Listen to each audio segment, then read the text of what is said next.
Some of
Oi. Oh, oi. More passion, more passion, more passion, more energy, more energy, more footwork, more footwork, more footwork, more passion, more energy, more energy.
Bonjour! Eh bien, bon matin. Hello, how are you doing, people? More energy, more footwork, more passion, more energy. Hell yeah, brothers. Hope you're doing amazing, guys. Welcome to another week in the garage for more awesomeness. Datsun, it's flipped around. Oh my god. That was not too shitty to do, even though all the driveway is on ice right now because everything's melting so bad. But hey, there we go. So we have pretty much everything ready to have an awesome week this week. And what is the plan of the week? Well, excellent question. That will be honestly to get the differential assembled, the differential who's just like there, sitting there. And I would say other than that, I'm looking forward to completing part of the engine because yeah, it's completed, but we're missing a bunch of part on that. Welcome to everybody joining right now. Good morning, people. So basically what we're looking at this morning is probably to finish, sitting the valve cover on it because we received these last week and I received the missing socket for them. Dual side. Oi. Dual side. The butt is not happy this morning. What's up with him? Wait. I pushed some updates on it. Dual side. No, it's not listening. All right, let me set up that. It should be, and it's the good mic. My accent this morning. Dual side. Side cam. Loud noise. Nope, nothing's working. All right, what's up with the vocal command this morning? Stop listening, start listening, log. Interesting. It's seeing the command dual side, but it's not activate. Oh, I know why. I know. All right. Let me just do that. It's not connected. That's why it's connected. It's trying to connect to my OBS in house. You're not here. That's why. Yes, sir. So double click that edit. Let me just switch that quickly, just so we don't have any problem. The port is the good one and the password. There you go. Let's see if it's working. Hey! Dual side. Dual side. Hey, there we go. All right, we're in business now. So we install these, but these are some 12 point bolt. So basically we needed to order that little thing here just to be able to sleep that on top. So we're gonna be torquing those to the proper torque setting this morning, and after that what we're gonna be working on is mainly fitting the new cover to the front here. So we received that, we have everything in our hand to make it happen, but we need to grind some more stuff on it. So we're gonna be grinding a bit of material, just shaving a bit of material on it, just because we need that to sit flush against the gasket and then torque it in place. So that's gonna be the main thing this morning. We also receive our adapter here for the pulley. So we have that kit coming right around here, and that's gonna be our idler pulley. That's gonna allow us to have enough belt tension on the water pump that should be here today. So as you can see, a lot of things gonna happen this week on this little engine at the front. We're gonna try to fit everything in place there, because honestly I kind of want to get that fitted in the car soon, but like before that I want to get the most of the rear of the car assembled and all together. Front cam. There you go. Good morning, Hawk. Hope you're doing amazing this morning. You want to know crazy news, guys? I just received the most awesome email this morning. Our ECU just shipped. It was supposed to be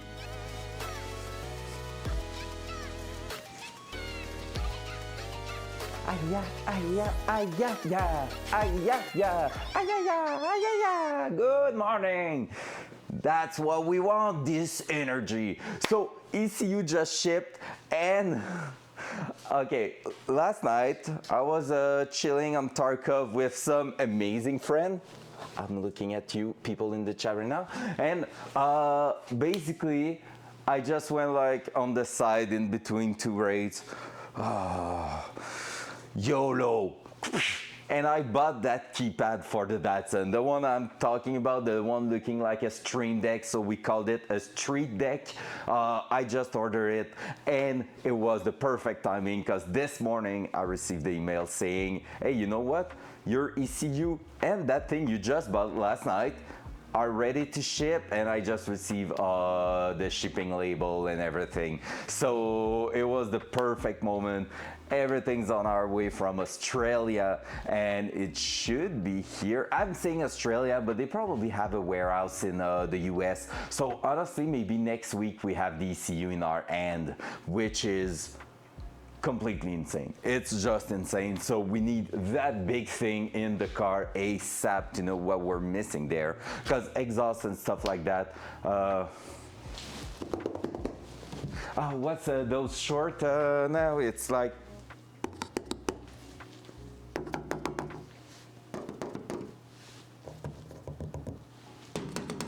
you need to like tap the fingers for the ASMR, and it's like Datsun. Datsun. Datsun. The sound of the rust crunching. Datsun. It's so bad. I hate it so much. Like, it's always some super, like, pretty girls in super tight dress doing that, and Mercedes. And I'm like, yo, you look dumb. Come on, girl. That's so dumb. But hey, people are watching that, and I hate humanity sometimes. But hey, that's not what we're talking about this morning. Coffee time. Coffee time. Alrighty. So let's find the torque spec for. You need to do it at the beginning of your sentence, you dumbass. Oh. Skill issue. Skill issue. I'm such a bitch. All right, let's find out what's up in here. So that we're gonna have to wait to assemble the big pulley at the front, that's for sure, because our stand, oh, they are doing that. But we don't have bolts long enough to do that. I just saw how they are making it happen with the engine to have enough space at the back so they can actually put the flywheel in place. What's up, David? Good morning. How you doing, you awesome little bitch? I just wanted to say that this morning.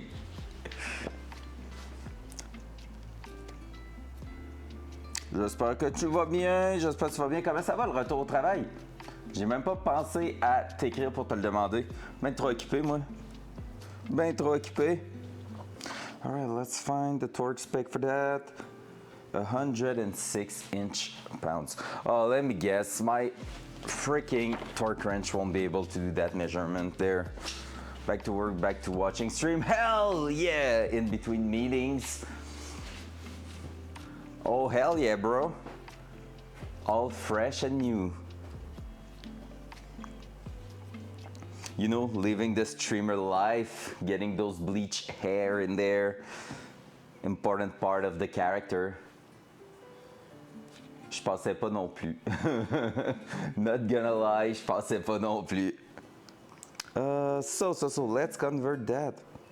Oh my god, guys, it's tonight. Tonight, 7 p.m., I'm on the radio in Quebec City for an hour long. I mean, it's already recorded, so I'm just gonna be sitting in my house playing some Tarky, but like, otherwise, I'm gonna be having the podcast on the radio station. That's so cool. Oui, pas mal, David, je dirais, parce que basically, dans le dernier mois, ça a pas mal popé, genre, tu sais, ça a pas popé, oh my god, 100 000 viewers, mais genre, beaucoup de monde, UK, US, même un de genre, parce que je veux le dire, de Dubaï. Fait que, mais tous des anglophones, fait que je te dirais, c'est 90% anglophones pour 10% français ici. T'es en minorité. Oh yeah, that's exciting for real. I can't wait. I just posted on my Facebook like telling everybody, because since it's in French, it's worth writing that there. And I'm gonna take a look if by the end of the week I cannot have like another like an AI subtitles for it, or like I think they are putting it on YouTube, and YouTube already has something that should be good enough. So yeah, it's gonna be on the radio station BLVD 102.1. You can listen that straight on their website tonight live, or it's gonna be everywhere on their website, YouTube, and stuff like that in the next few days. So basically, I got received by their automotive journalist, and we just had a chat for an hour straight, basically. 102.1, one, not two, 102.1. Close enough, close enough. So 106 inch pounds to foot-pounds. All right, let's try that. Convert. Oh my God, it's just 8 feet-pounds. We're gonna guess it.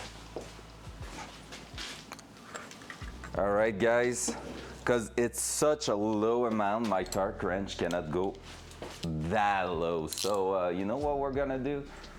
Sounds good, David, sounds good. I'm telling you already, it's gonna be car. But like, it's really interesting actually, because it's not like, they call it the roadcast, and the idea is to have something that anyone can listen to. They don't want something like too geeky and going too in details on some stuff. Yeah, I recorded that last Friday actually. So last Friday in the afternoon I was there doing the recording, and then after that it was like, and that was quite nuts because since it's kind of a podcast, they really wanted to feel natural. I had no clue what we were talking about. Basically, like the guy, I arrived at the radio station. I asked him before, hey, do you want me to prepare something or anything? He just told me, know your past, like how many years have you been doing that and how much this project cost so far. And I was like, oh, we're talking cash, okie dokie. And yeah, so basically, he just told me that. I arrived at the radio station, like we got it installed in a room. By the way, it's also recorded. Like if I'm doing if we're watching it on stream with AI subtitles or like thematic subtitles on YouTube, basically we're gonna have video of it because it's also recorded video. It's gonna be just audio. Obviously on the radio, but it's also like the podcast is fully filmed, so it's gonna be like with video and everything on YouTube. And what's great with that is that it's really just a chat between me and him, and he just asked me questions, and the only other thing he told me before recording the actual thing is, try not to just say yes or no at every question, otherwise it's gonna be boring. And I was like, yeah, you bet it's gonna be boring, but like, don't worry, I'm able to talk about cars. I can talk about cars forever, so we're all good. And yeah, so basically it just started, and it's a casual chat, and the big subject of the podcast itself is how someone like me with absolutely no background in mechanic or in automotive industry can end up doing that. Like a crazy project like mostly nobody will do in their entire life. So how do you get into that? How can you start so you can one day dream of doing a project like that? Pretty much. So that was quite cool, honestly. Dual side. All right, so I'm just going to see, I have my super special torque wrench. Click.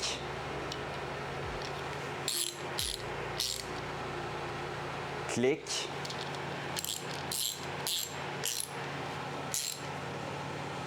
Click. Click again. Click. Click. Click, click, click. So you just crush the baby's crying, no! Poor little thing, just trying to survive out there. So yeah, so basically reason I'm not too stressed with the torque setting on that, it's not holding anything mechanical. The only reason we're doing that is to crush the gasket in between that so we don't have oil spilling out of it. So I'm just gonna do the same thing. You should be able to see from here the actual cover start crushing the blue gasket there. So I'm just gonna basically start all of them, and I'm just waiting to get a bit of resistance in there.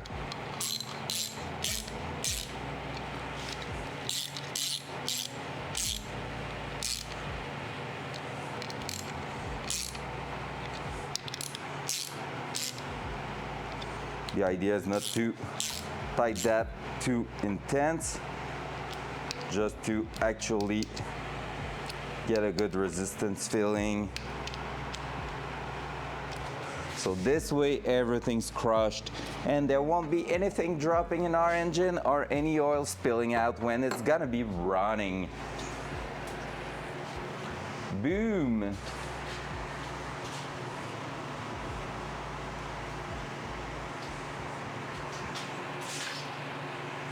So that's done. That was the easy part. Let's start working on that. So since we're gonna receive our water pump, like probably tonight, knowing it's UPS, it usually delivers quite late actually, like at 5 or 6 tonight. So it won't be here soon enough this morning for us to work on it. So let's just at least set up the cover in place so that tomorrow we can actually work on that. After the cover is gonna be done, we might be looking at doing the touch up of the paint on the side of the engine, because basically that will be just done. That will be fantastic. So yeah, we're gonna look for that. So first of all, let's fit that new cover in there.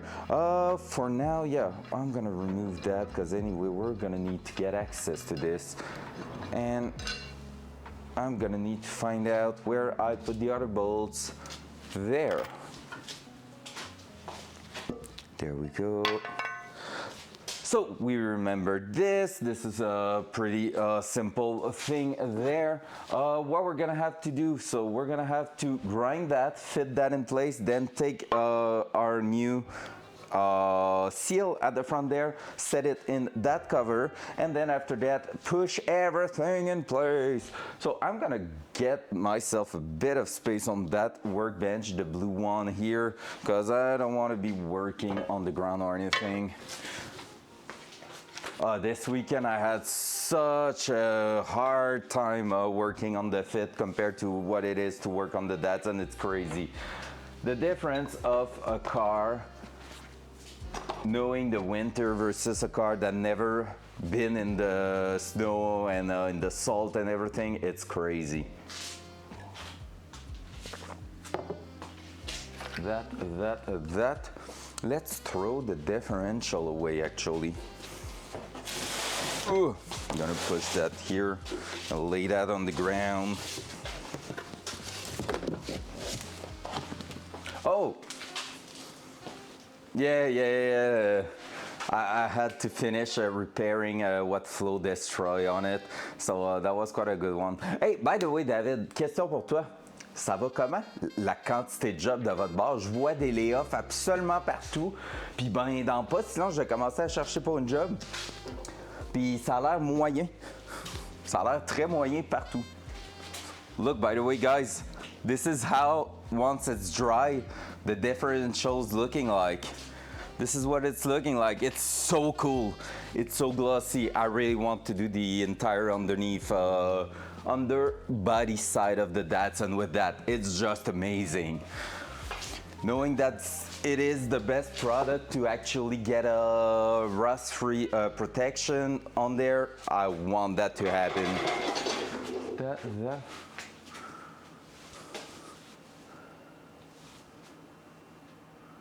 What?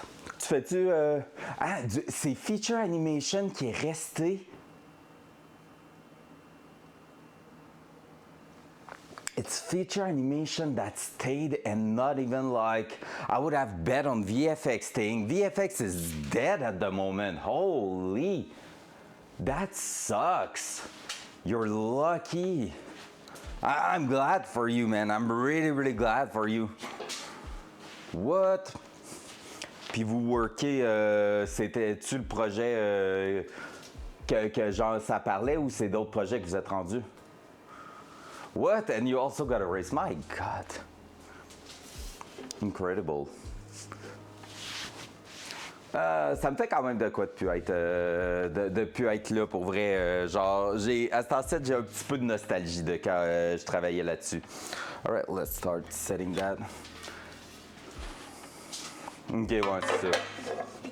C'est quand même un long projet. Let's throw that in here, just like this. Poink. Ok, ouais, quand même. Quand même. Ça, c'est cool au moins. En tout cas, s'ils cherchent, mais sûrement qu'ils ont genre 1 million de comps qui attendent juste ça. Fait que.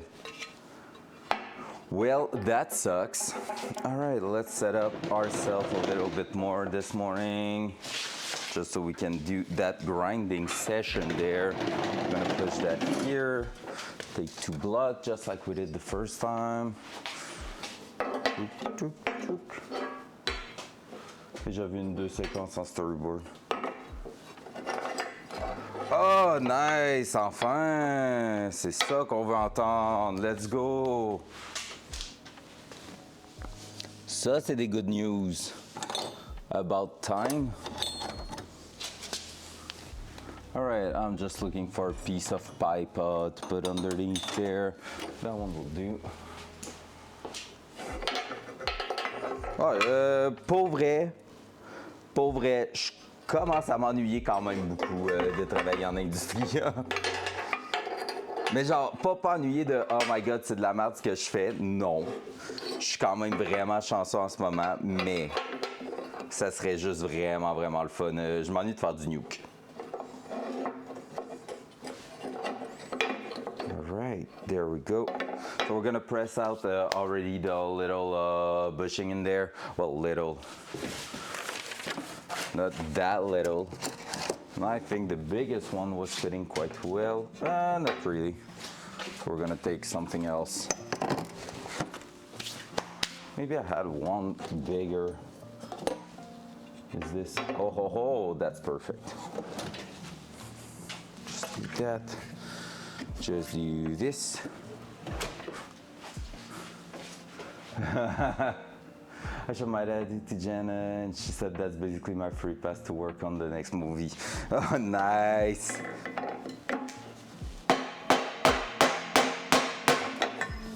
There we go. Trying not to crush that too hard, because otherwise we're gonna damage it, and that's no Gucci. There we go. Let's put that.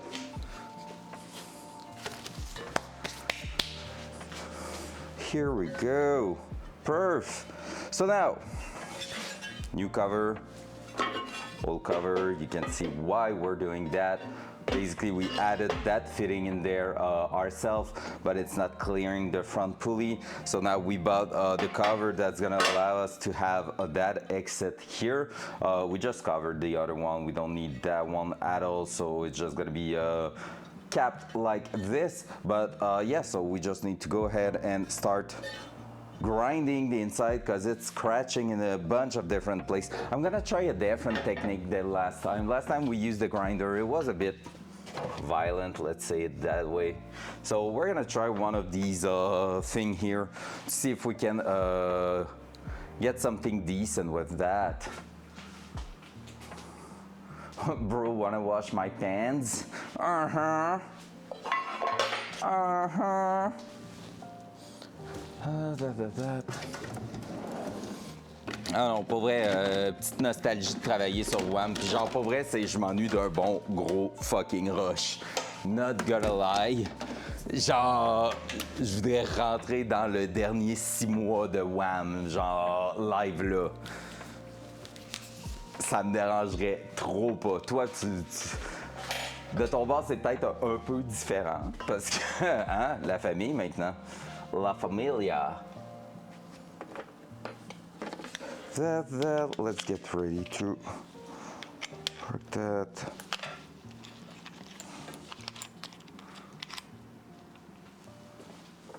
Yeah, I guess so. That one won't work well. So we won't use that tool, we're gonna use another one. I guess pretty much, yeah. It's fun. I feel like doing some crazy project rush and everything. It's so good. Just like right now, I'm trying to crunch on the Datsun, said the guy who was not alive yesterday. But just because like it's actually fun to have a rush and to know that you need to get shits done and everything. So that's probably just what drives me. And talking about all that, I lost my tool. Hey, yo, that's not me at all. I know I just put it over here somewhere and somehow I just lost it. Someone has seen like what I was using. I didn't drop it anywhere. Oh yeah, did I? Yeah, I did. There you go, boom. No. Fuck off. I had the Datsun for 10 years. Didn't work for 10 years on it. Oh, fuck off, mate.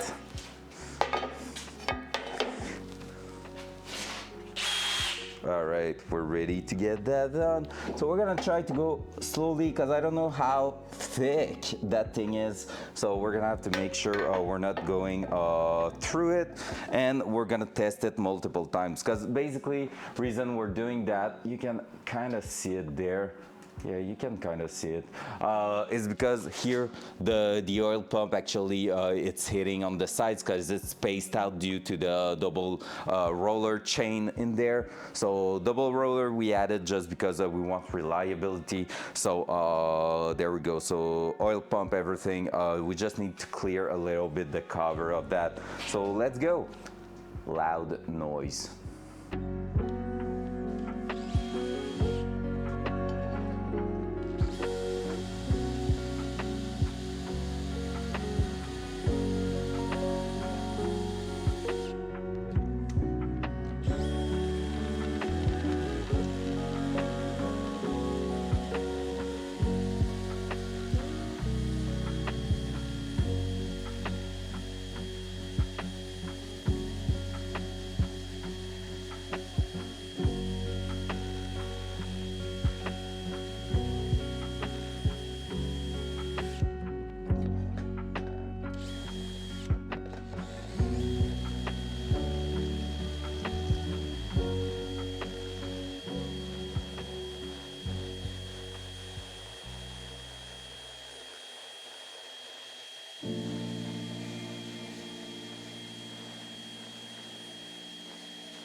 All right, so we're gonna be testing that multiple times, of course. I feel like the clearance is better on that one than it was on the OEM one, maybe due to the fact, and by the way, fuck off, David. But yeah, maybe because of the fact that the casting seems a bit thinner.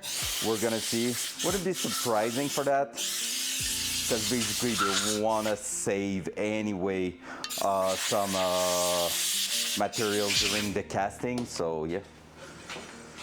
Will just make sense pretty much. So let's throw that on top and see what we are missing. I don't believe it's gonna be a first shot fit, that's for sure. Oh hell no.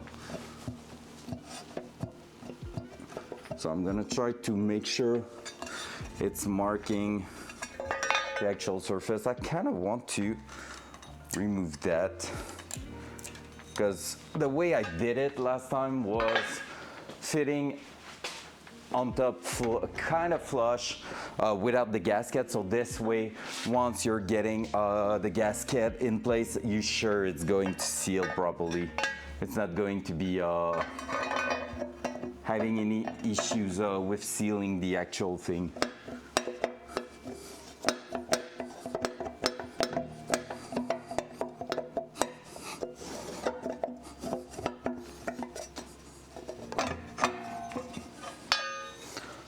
Trying to make sure we are getting some mark.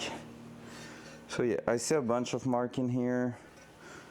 So we're gonna try to open that up. The tool I'm using is working okay. It's not great, it's not bad. So we're gonna keep using that for now. But yeah, could have been a little bit better. Grinder is just too aggressive, I feel like, so yeah. Loud noise. Focus voice. Hey, what's up, Jack? The hello there didn't work, right? Oh, it's not the right one. Sorry. Wait, I'm gonna fix that. I know why. I know why. Channel points. Manage reward. That one's a good one. That one's the good one.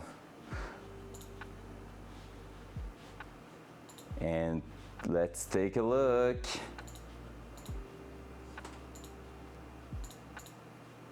Hello there.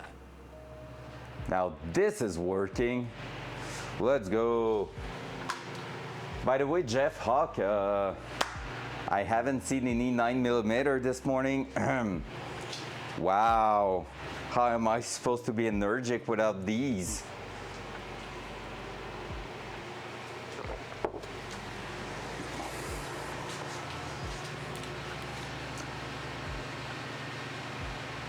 Oi.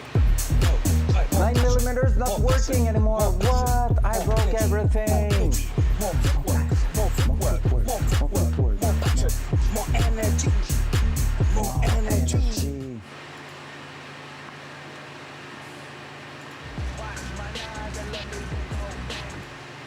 All right, so it is working there. Why is it not working here? Let's find out. So 9mm.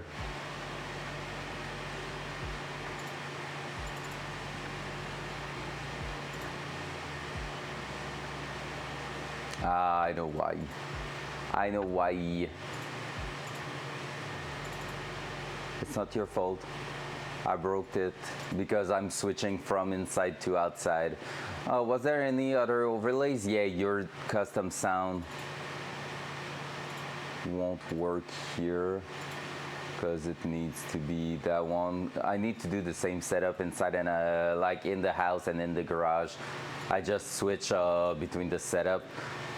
All right, let's try it there.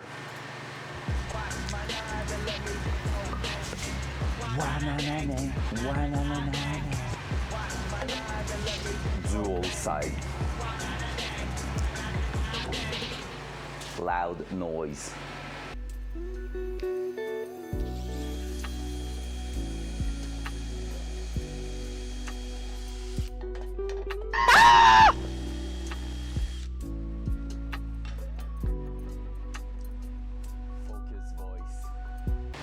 Ah ben tant mieux si tu trouves que c'est la meilleure partie du char, Jack. Puis oui, le flow fonctionne toujours. Let's go! Loud noise. Loud noise.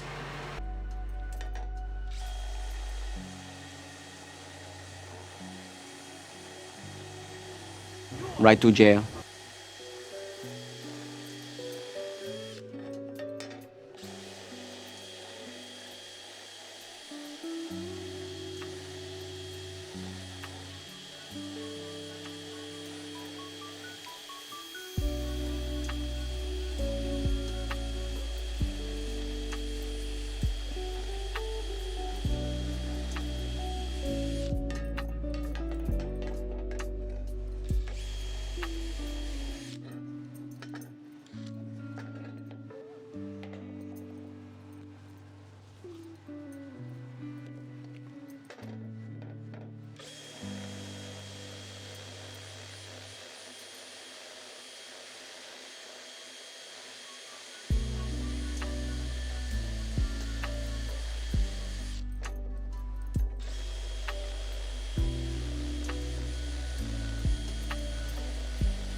All right, let's try that. I might take out the grinder.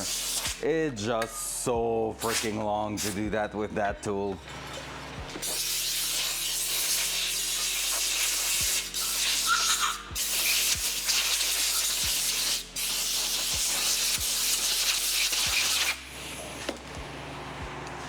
All right, let's throw that on top one more time.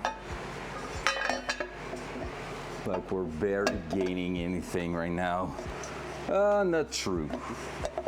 We are kinda, but it still feels far.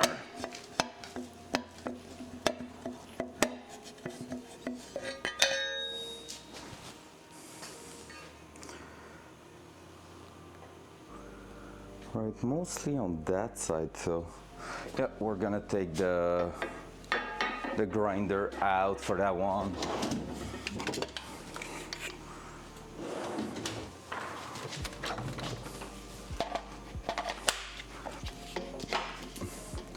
And I'm gonna also clamp that to the table. Watch my 9mm go bang.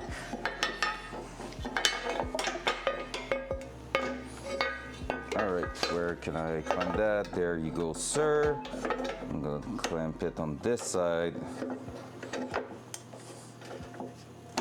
So the idea is not to force anything right now, just to give us a little bit of clamping force to be able to work on it. Like so. It's not a buffer disc. We're gonna try it, but that is a OSHA concern right there. Loud noise.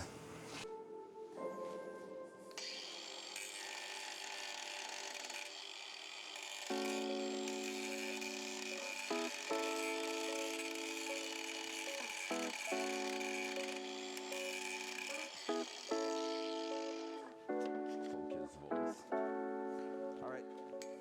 I don't like focus voice. All right. Focus voice. All right, there you go. Damn, the butt.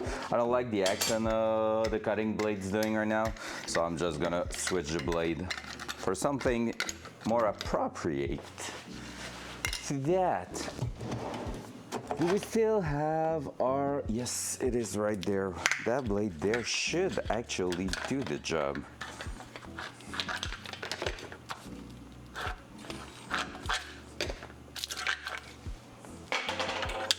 The one we use for a lot of things, and that was worth, this is the best blade I bought so far ever.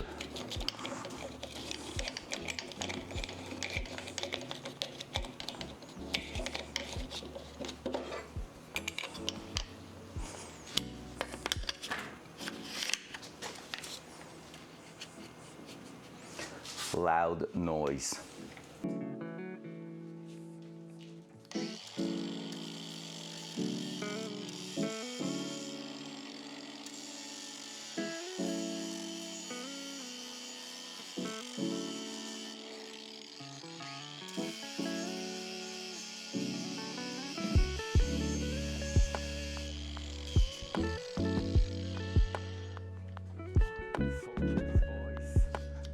All right, we're gonna have to try and test up. I guess this one's not working to grind at all, so it's just polishing the aluminum right now.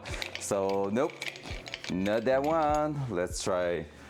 Well, let's just go back with the big ass grinding wheel, because that one, we know it's working great for that kind of job.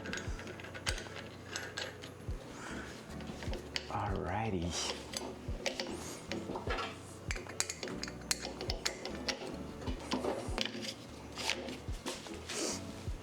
Loud noise.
So, is it the time it's fitting? I guarantee it's not.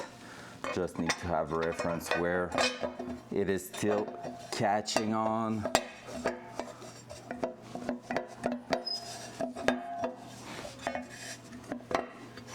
So we just need to find out where it is scratching. Inside here. It's still catching on that side. And now we have up there. Yeah, it's catching on a bunch of places right now.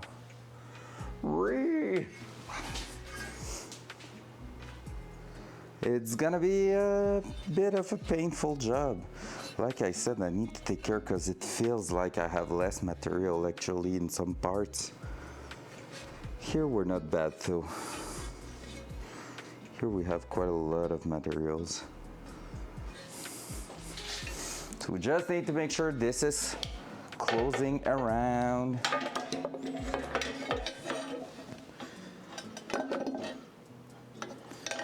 There. Let's try to nail a little bit more this side here so that when we are closing we have way less gap on this side, and so we'll see where it's catching after that loud noise.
All right, so grinded quite a bit here.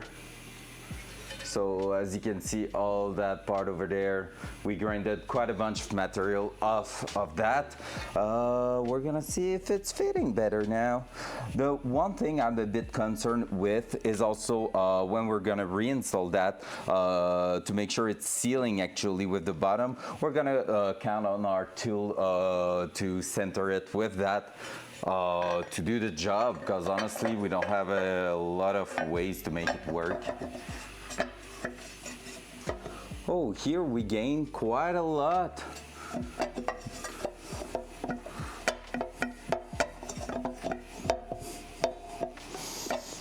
All right, let's look the wheels actually here. Can I? I think the mechanism is not great, so.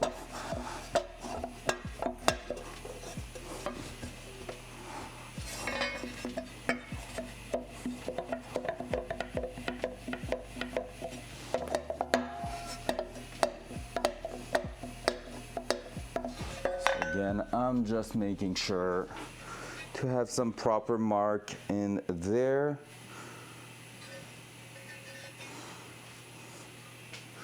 It's actually not bad. Still have here's my biggest concern. I really hope it's gonna clear properly on that side, because I feel like we're actually just scratching. Not even there, well, there, but also here. That bolt or something like that, we're just scratching on top of that. Even though we are almost there.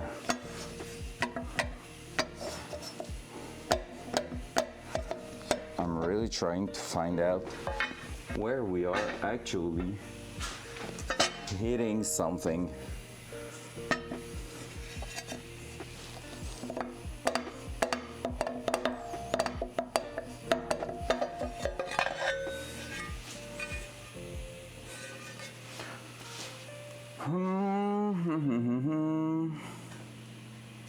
Bolts are not hitting yet.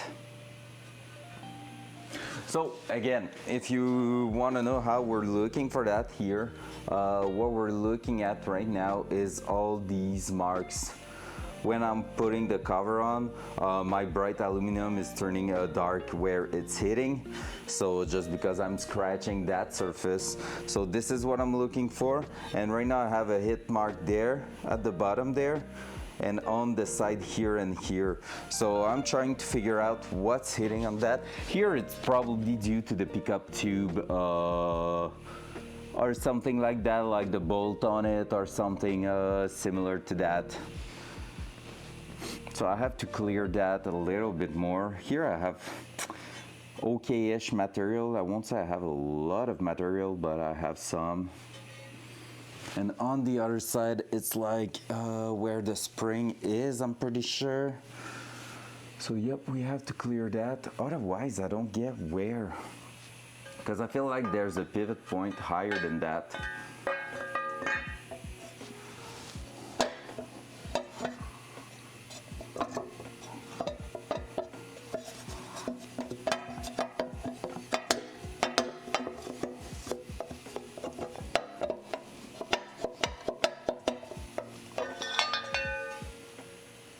But I don't know if it's the mark I see here.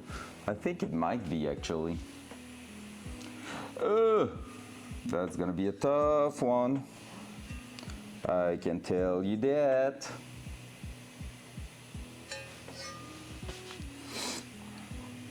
Because there I see two marks on top here, just like it was actually hitting, but it shouldn't be.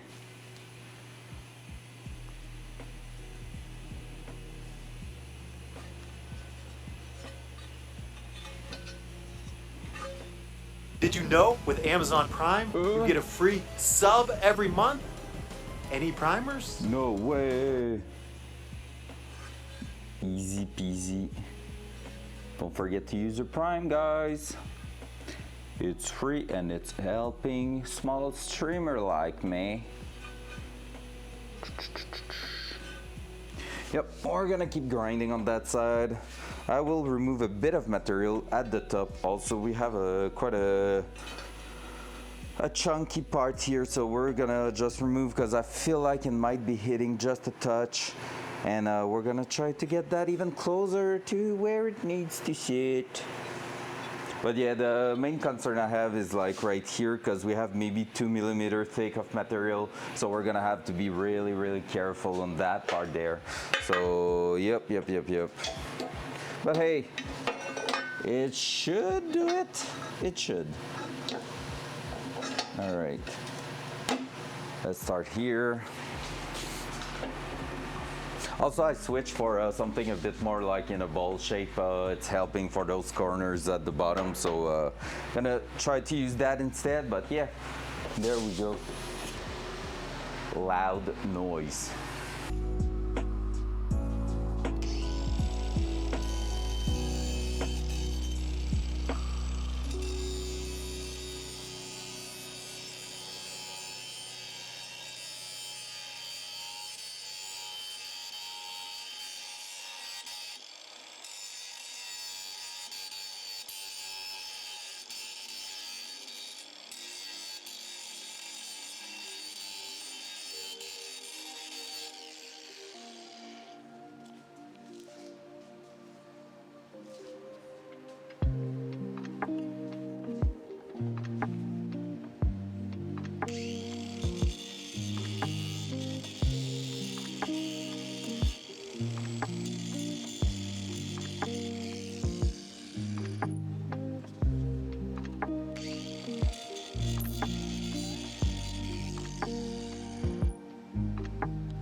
All right, do you think it's the one? I don't think so, but hoping for it to be close.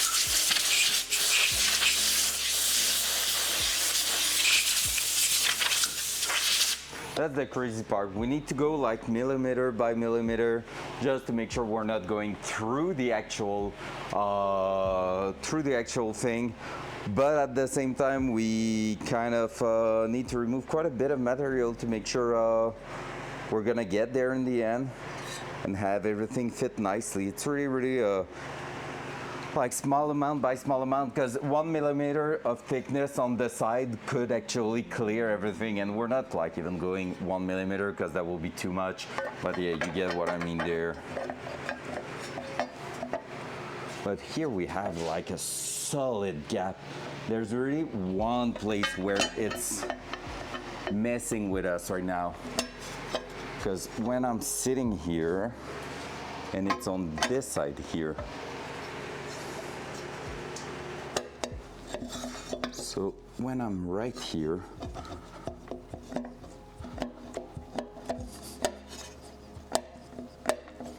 that's where I need to focus right now, because this is where it is hitting a lot. Is that there? I feel like it might be there. That side I said, yep. So we need to work a little bit more on that corner, because I have a solid scratch at the bottom there. I think it's clearing that and here, but mostly that. All right, we're gonna remove, we have, good news is, on that corner here, we have a bit of thicker material. So we're gonna work on that, because this side seems to sit quite well now. Like honestly, I can be flush everywhere, top to bottom. And it's really that side here, that when I'm putting that flush here, I can sit pretty much everything, but it's on here that some things preventing me from being in the right position there. So, yep, need to work on that. And it's pretty much just in the corner there. Let's keep going, let's keep grinding.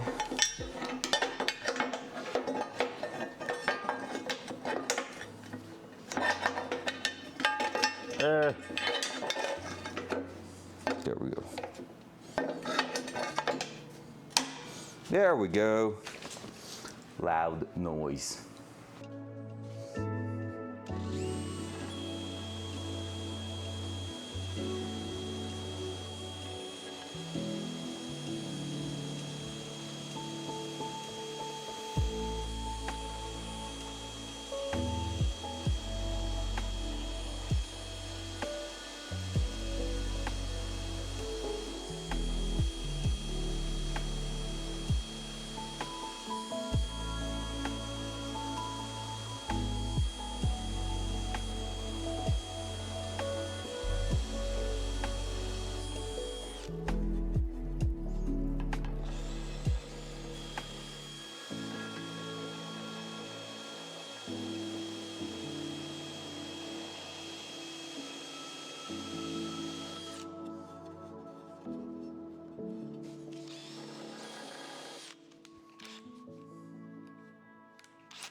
All right, so that's quite a big gap I drilled right there.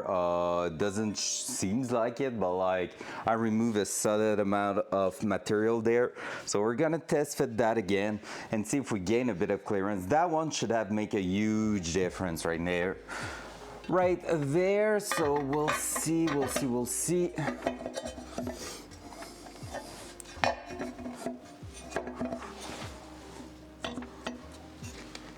it seems to have helped quite a lot, but there's still quite a big gap, honestly.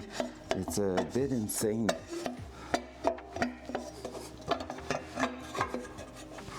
So what does it take to sit you flush in here?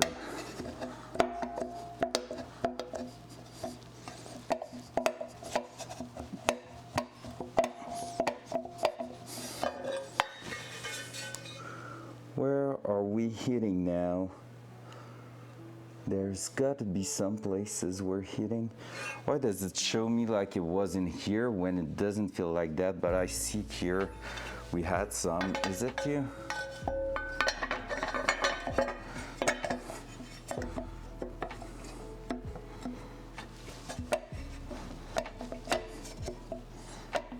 Yeah, I think it is.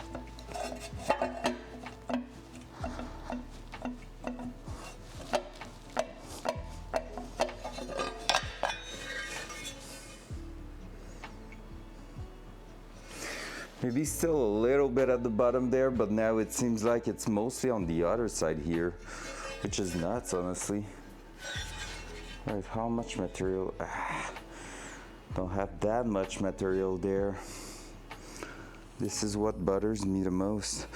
I'm still clean though where we drilled those bolts head here and here, so we have absolutely no mark there, so we might be good. I don't want to jinx it, but we might be good without drilling those holes. But yeah, so right now I can see even on the pump where I'm hitting a little bit. Like I see where I'm just scratching the surface, so yeah, it's gonna be a rough one, to be fair. I want to make sure of one other thing also. Yeah, we're all good there.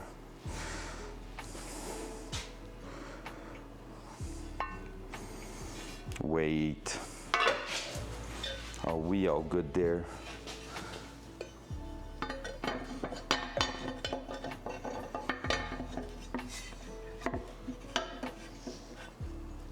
Ha ha ha. I gotcha. That here is something. Okay, here's the thought process. What's different at the back here? We have a small dots here. We have something here. We have nothing on that side, but we have something super big and lower in the corner here. This is scratching straight on the chain. Let's grind that first. And this is full thickness aluminum. It's not even like empty in the middle. So we're just gonna grind a big part of that. I think we figure out a big part of the problem there, why I was looking at it and it seems like I was not gaining anything or really subtle thing. All right, loud noise. Loud noise.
Aloha, Siphon. How you doing this morning?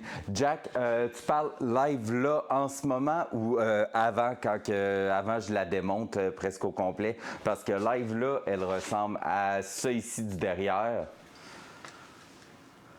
Puis encore en moins bon état du devant.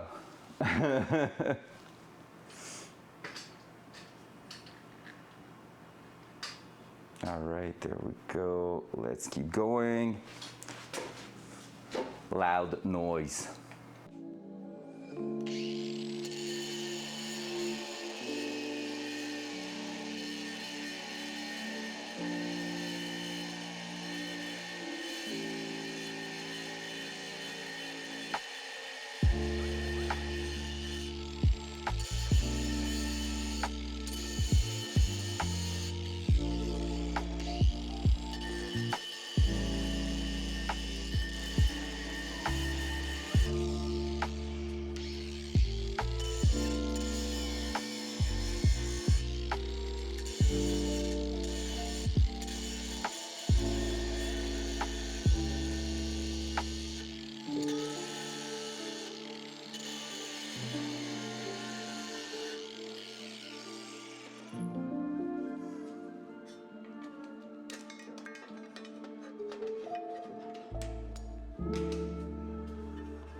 All right, so there you go. I just grinded a shit ton of material from here. So now it should probably clear the actual chain.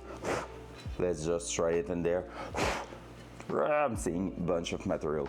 Right now, how it's looking, the Datsun, Jack is asking, front cam. Tada! Ça ressemble à ça avec aucun intérieur. No seats, no nothing. Most of the interior is dismantled. And the front, well, I cannot really bring the camera up here, but you can look at a VOD from last week, because last week it was pointing forward and it looks like a mess. But like, it seems intense right now, but it's not that much, because basically it's gonna be a matter of a day to put everything back together pretty much for the body panels. It's really about getting everything in there first, so yeah. Ça va être vraiment de genre mettre le paquet à insérer la mécanique, parce qu'après ça, ça va se faire assez vite la réassembler en soi. I need to buy some new headlights, and I'm not sure what kind of headlights I want on that car. There's a bunch of them. I can basically fit any kind of headlights from Jeeps, because basically Jeep or Mazda Miata, the aftermarket one, I can fit whatever I want, because it is the 7 inches seal beam. So it's a classic kind of unit, so yeah, but we're gonna have to take a look at this eventually. All right, is it closing now? That would be fantastic. Imagine if it's a perfect fit now. Oh my god, we gained so much. It is. Not exactly. Almost, but not yet, I think. Oh, we're pretty much there, honestly.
gonna try to make it a bit more flush, but yeah, let's start by that loud noise. Focus voice. All that time I was almost muted, right? All right, so I was saying we just need a bunch of material to remove. It's pretty much sitting flush there. I'm gonna remove a little bit more material at the top here just to make sure it's not hitting the chain. I'm really afraid of that because since it was touching it, it had a contact that would have been an instant failure on first start. So we're gonna make sure it's clearing really well, and then after that we're gonna move on and pretty much go ahead and just finish drilling that here. Like I just need to remove a little bit more material on both sides, but it is like a millimeter away from working, so all Gucci. Let's grab a bit of coffee because we deserve that.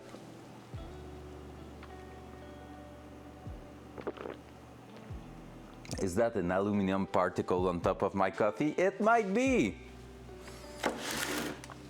What doesn't kill you make you stronger. All right. Loud noise. Loud noise.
That's for you, Rack.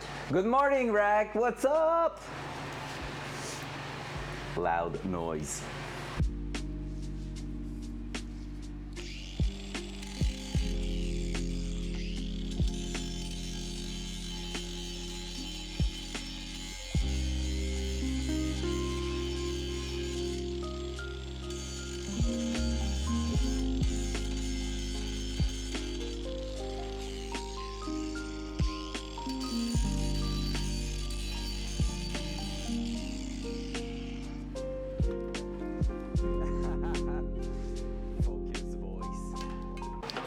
All right, NPV and Rack are officially the best bully in here. The most lovely bully in here.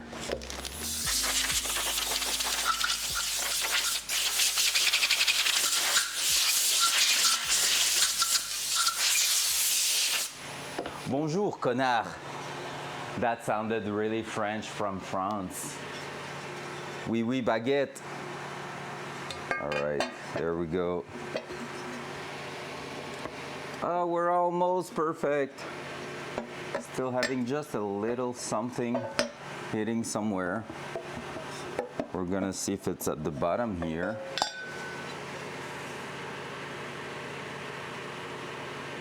Maybe the top here. And maybe the chain again. So we're gonna finish grinding that like I said I was going to do, and then we're gonna test fit it again. So there we go.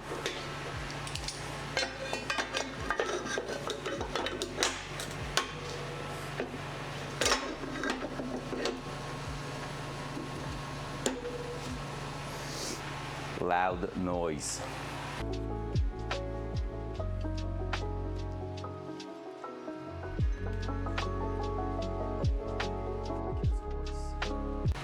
Was that use a piece of paper or some assembly grease to find tolerances and see where it marks on the cover?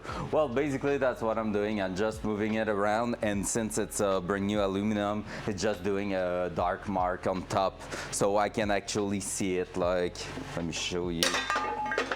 But yeah, I get what you mean. But yeah, basically I get marks like here. You see that dark spot there? That's where it's having a contact with. So basically every time something's scratching from the oil pump, it's doing a dark spot on top. Oui, baguette.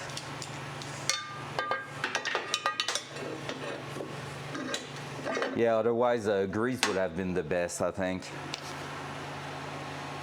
Why are you having to gap it anyway? Isn't this the replacement that fits? That fits. It's because we went double roller, so because we have a double chain at the front, double timing chain, everything is spaced out by like 1/8 of an inch, and this is a cover from an aftermarket brand, so they did one single cast for both Gen 3 and Gen 4. Gen 4 having the variable valve sensor on the front, and like I feel like there's just a bunch of different things in there. Well, guess what? There is probably, but not that many, and one with the fitting going sideways for the turbo oil return, because this is what happens. Like, the reason we're doing that, we already did all this on the OEM covers, because but we added that, and here the bung, the welding bung, was only in straight. I haven't found one with 90 degrees turnover, and because I added a front pulley that is from Corvette, it is closer to the front cover than the truck one. So I don't have the clearance to put a 90 degrees elbow in here in 10 AN and clear the main pulley at the front, the harmonic balancer. So because of that, I had to buy another one that cost a bit too much money. And yeah, I still have the same issue as that one. That one I had to grind it all around too. So I think it would have maybe fit on the oil pan. I just know that LS guys usually use the front cover a lot for those kind of things, and it always depends on your setup. But now that I see the oil pan installed, I think it would have worked. I think it was also a matter of it's a little bit hurting my feelings to drill a hole and weld on a brand new oil pan. However, probably welding it would have worked really, really well, because it's brand new, no oil contamination or anything. But yeah, it was the in-between there. I was like, not sure. So I went with the front cover, and after the OEM one was not working, well, it's still cheaper front cover than the oil pan itself, so that's why. Loud noise.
Focus voice.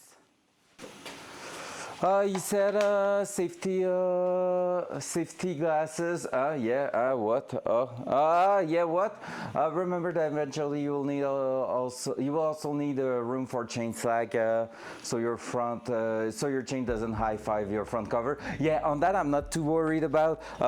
Basically, I had a bit of clearance issue with that thing there, but yeah. Basically, the OEM cover, the depth of it is good. Right now what I'm grinding was a thing hitting on the chain actually, so that's why I'm grinding that part there. I don't even know why it's there in the first place. Just a big chunk of aluminum, maybe where they pour it or whatever it is. And yeah, otherwise everything in there should be pretty much spot on. So I just followed the recommendation for that. So I'm really not the first one to do that. AVE on YouTube. The name kind of tell me something. I will need to take a look at it. I have no clue. I have no like picture of him, but the name is actually Bumblefuck. I love that. Loud noise.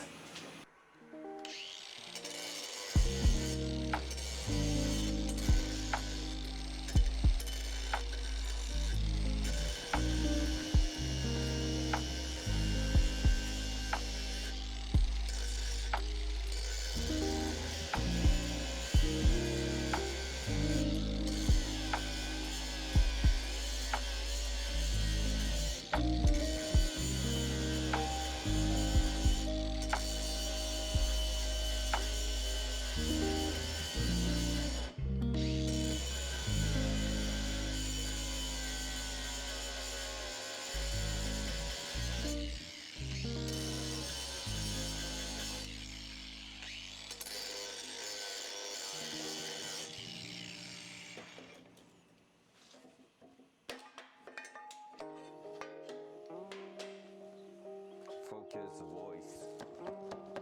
So, clearance, yes.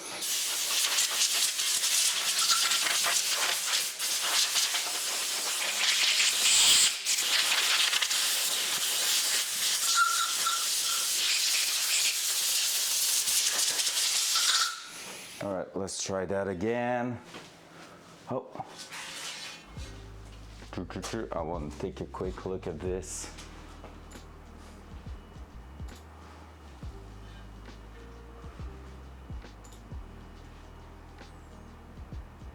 Mike, I will love the hat stickers, hard hat stickers. I love his stickers, they are so good. Engage safety squint. All right, we're protected, guys.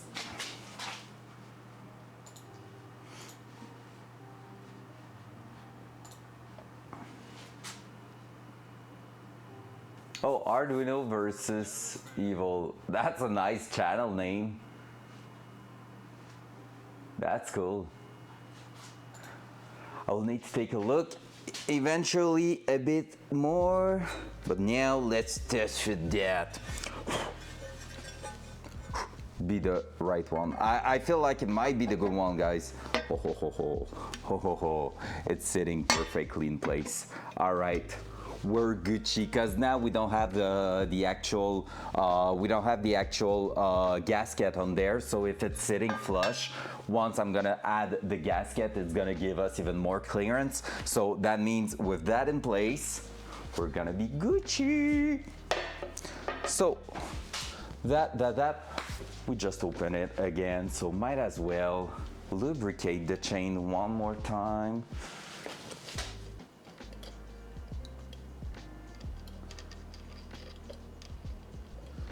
You want it to be a bit wet when it's gonna get to the time of actually starting the engine. And let's take a bit of maybe even no, not that. What I'm looking for is my gasket maker, because we need to actually redo a bit of gasket maker at the bottom there.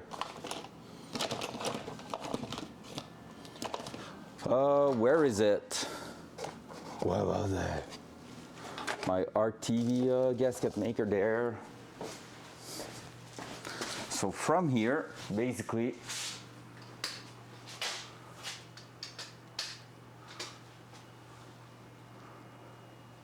yeah, that's a really good idea, and that's even recommended in the book.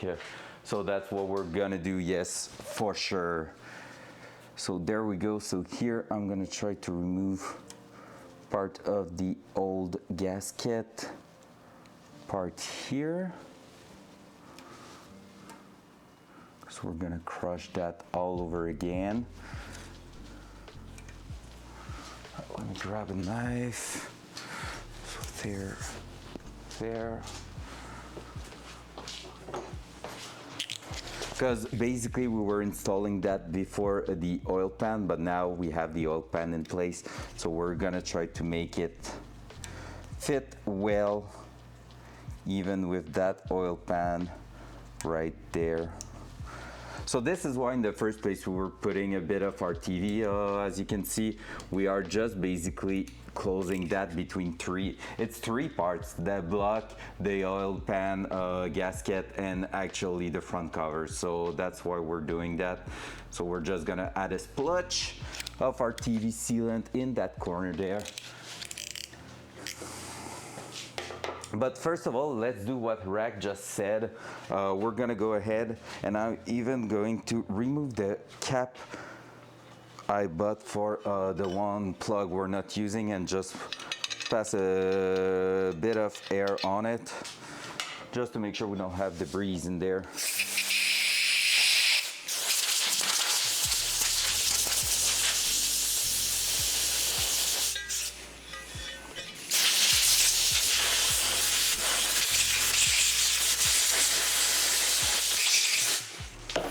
There we go.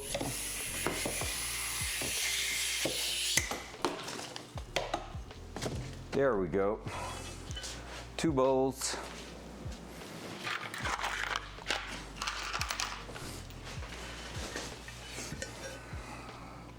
Because we're gonna have to reinstall the front seal anyway right after that. So we're gonna just close both sides here.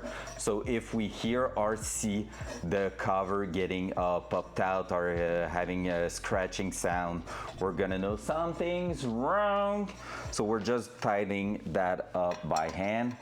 And I didn't even put the actual gasket in place, just to give you an idea. So that means if we're clearing right now, we should be Gucci for the future.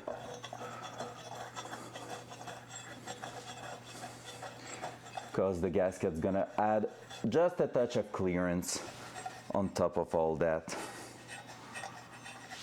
So we're gonna also grab the main tool.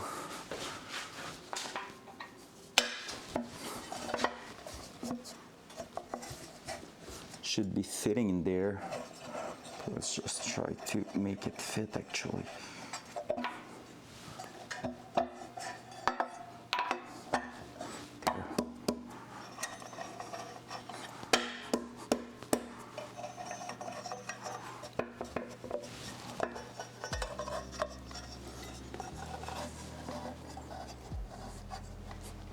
Yeah, it's hard to fit everything back together because it's not in the same order. All right, let me try. I'm gonna put one on the top. They are here. Let me grab a ratchet with a 10 mil. 10.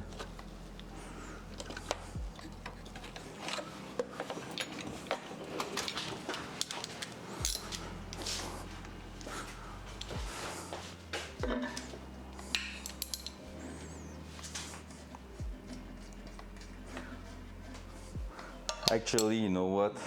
I feel like right now, because I don't have the gasket, it's forcing to go at the back there. So we're gonna make sure we're not doing that wrong.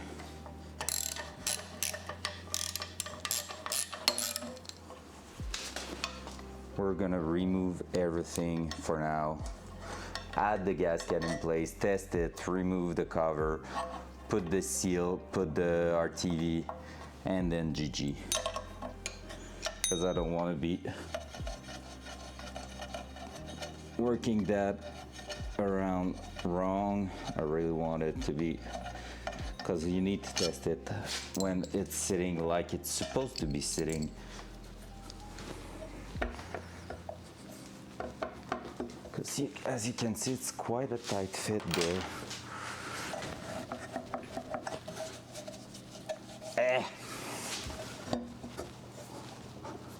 Yep, quite a tight fit.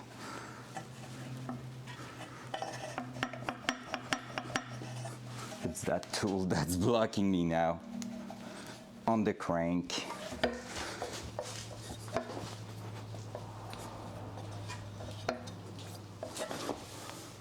Have I done something wrong? There we go. It's just fitting. Oh, it's just a bit tight inside the new tool, inside the new cover. There we go. Perfect.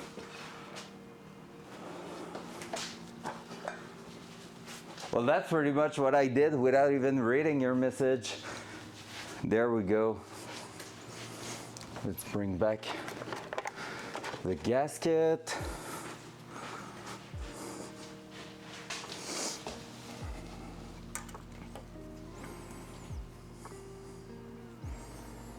Just like so. The centering tool was a little bit offsetted, that's why.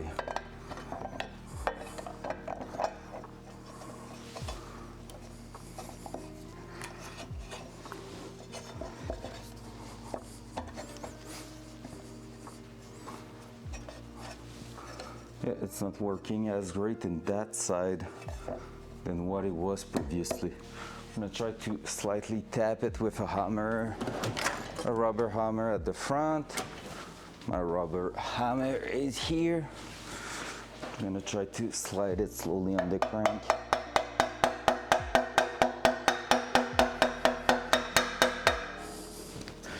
But I'm afraid it won't want to get out after that.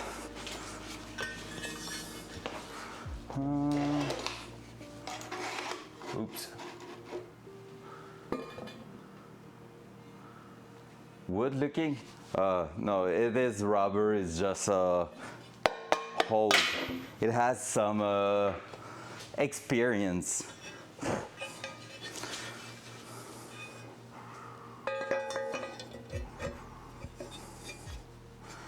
There we go. That. Hoi. Stay in place, motherfucker.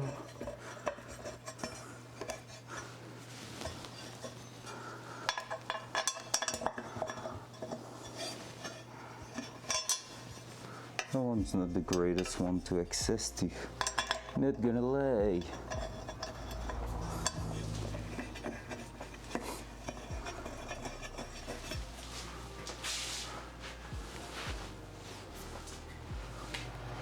Yeah, I'm not RTVing anything yet. I want to make sure everything's working in place before that. I'm not doom, because otherwise I'm gonna put RTV everywhere.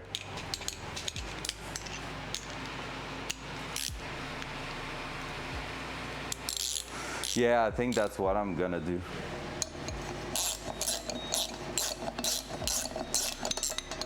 I'm just gonna start closing those.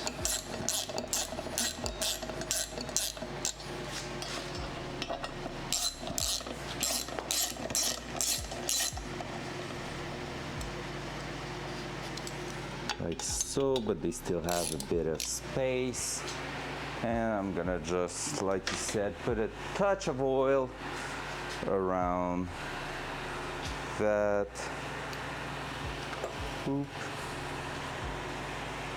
But just slightly, just to say it's a little bit lubricated. There we go.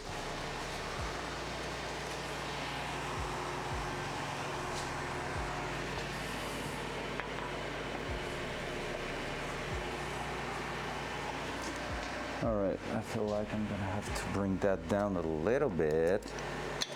Oh, that's not going to be a fun thing to fit, I feel like.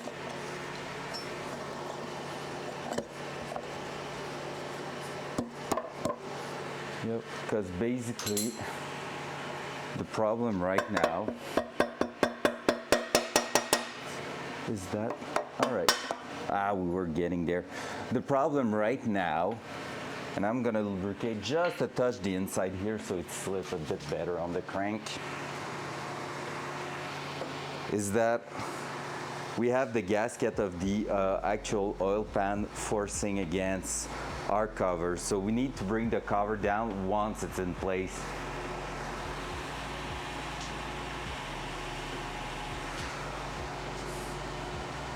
That could be a good shout actually, to not force on the oil pan.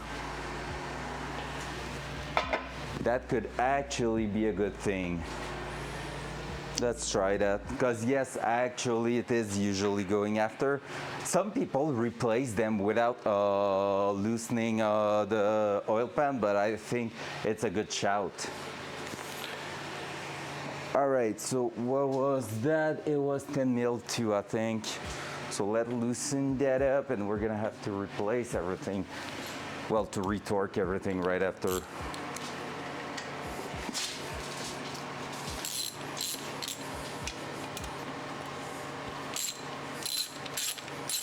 Or at least giving a little bit of possibilities at the front. Just like that, I can see it hang a little bit. So we can push on it eventually a touch.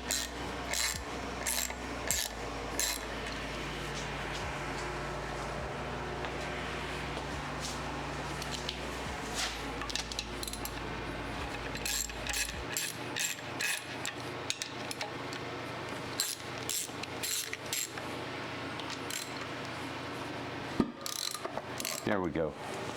It just popped out a touch. And we should be able, with that, to slide this in. There we go.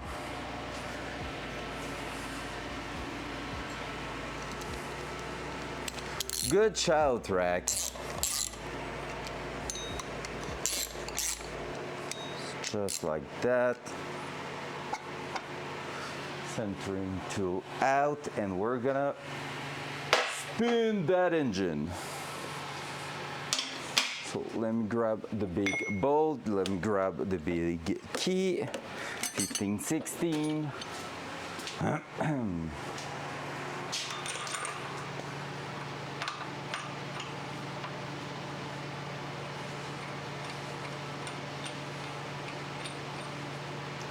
actually, I'm gonna put 2 more bolts at the top here, just to make sure it's closed properly.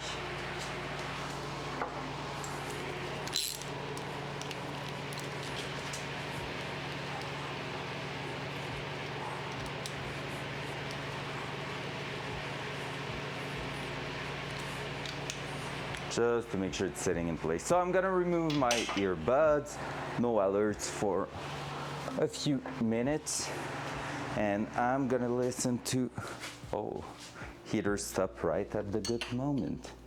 So let's go.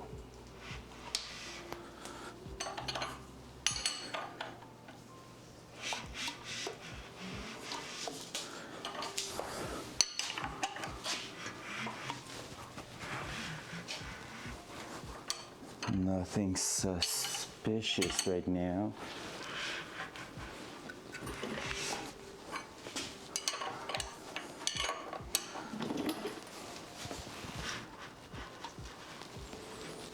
And I don't feel any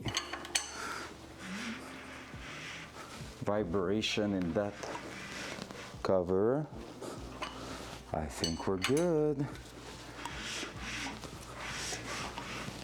I can hear the compression happening, it's so funny. There we go.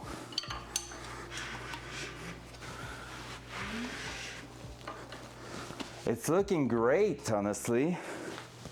It's looking really, really great. There we go. Now,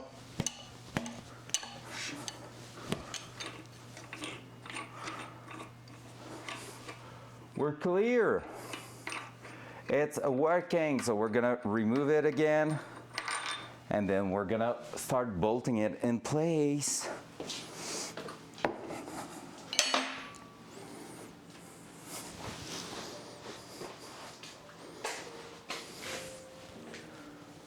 Others back. Jeff, where's your sound? I want a 9mm also. Blue's not here to give me the blue. What? It's calm this morning. Sheesh. Let's go.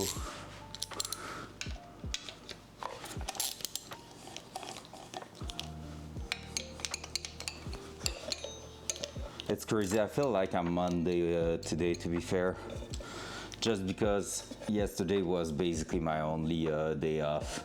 Not doing some mechanic. And gosh, it was good.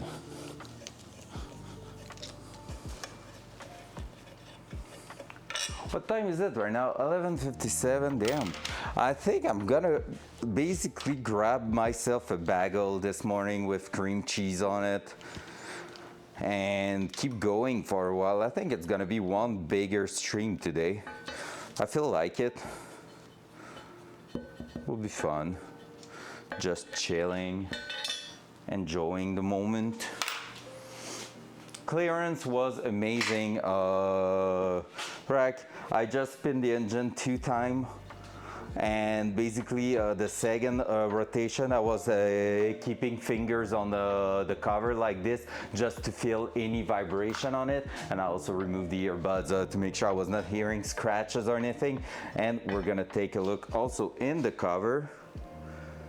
So I don't have any dark spot in here. Everything is in place and perfect. Let's go. Like, the main concern we had was actually the edge of the oil pump. So this is not a rotating part, so it's okay. But yeah, the main concern was here, but everything's great right now. So that sounds good. I'm gonna take a bit of sandpaper and just clear, just sand quickly where I buffed, just to make sure we're not having anything else in there.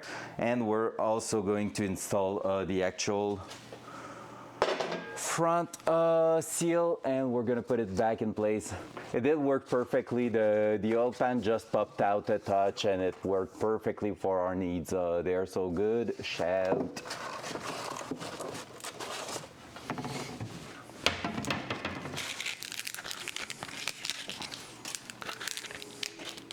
Front cam. Of course, since Rack is here, it won't work for shot. Front cam. It's the T. The T is too silent when I'm saying it. That's why, and I know it. I really need to do front cam, and then it's working. That's a bit rough. Let's try to grab something a bit smoother. Millimeter go bang. Wa-na-na-na, wa-na-na-na. There we go. Now we're talking. Hell yeah. Wa-na-na-na-na. Let's go. That's what we want to hear.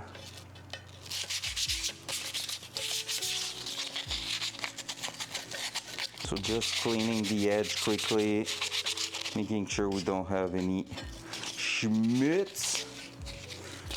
That's too soft. Do I have an in-between? Millimeter go bang. Wa-na-na-na, wa-na-na-na, bang. That's not too bad. A bit rough, but for aluminum, it's gonna be perfect.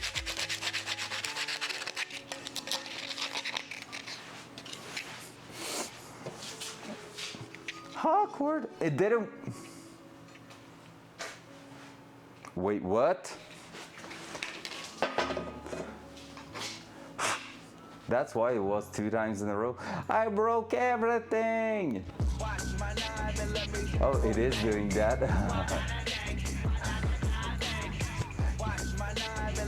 You're okay with it for now? It changed that. Okay, I see why. You're good to try it again. Because that was awkward. Hey, oh, here's our little friend. Hi. That hi get me every single time. Like the bit silence. Hi. It's so good.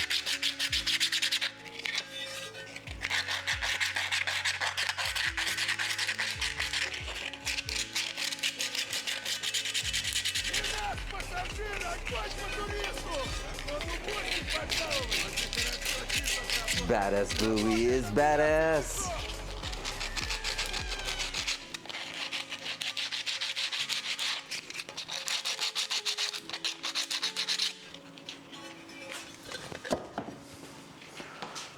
I don't know who's my favorite bus, to be fair. I feel like the Kestrel Hawk is a perfect representation, such a small hawk. I am small, she's small.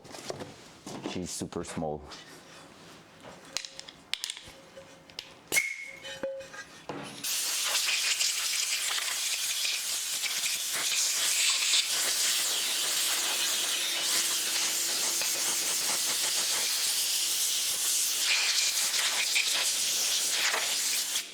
There we go. Alrighty, installing that once and for all. Let's go, our TV ceiling, let's go. Dual side.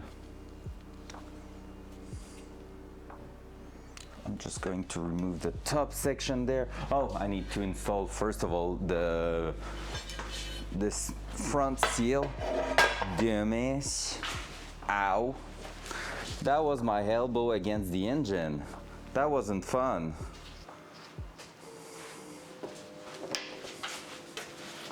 So for that, let's grab the seal that we're talking about. Let's clean it up. Or actually, I can install it afterward. Yeah, I have to install it after once the centering tool has done its job.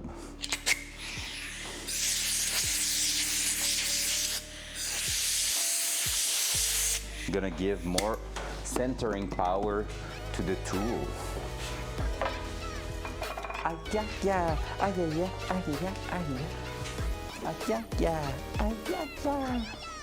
Let's go, we love those sounds.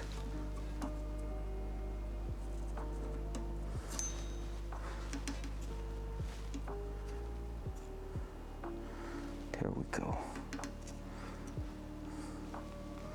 That's where we want that to be.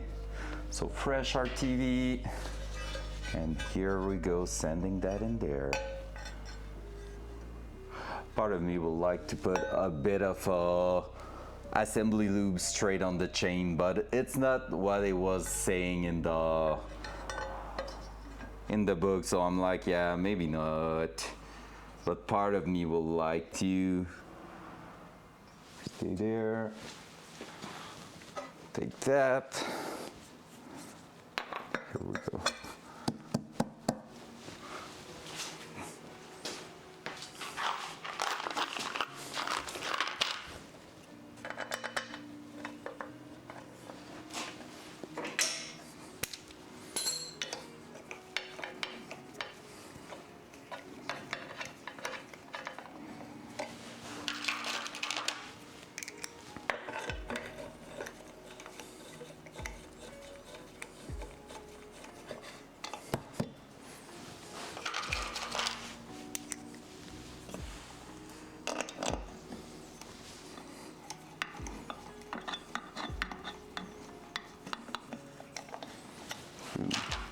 And we're gonna have to remove that eventually one day when I'm gonna get everything powder coated.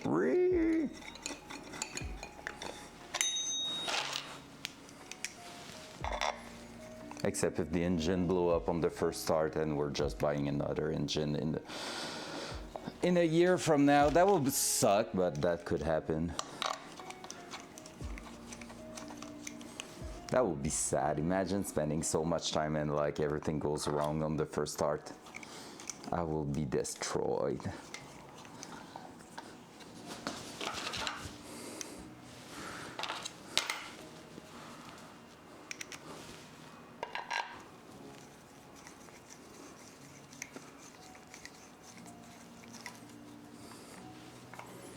All right, that's in place.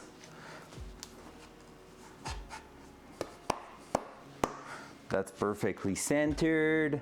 So now let's go ahead and let's torque that to the spec. What are the spec, you will ask? I have no clue because I need to look in the book all over again.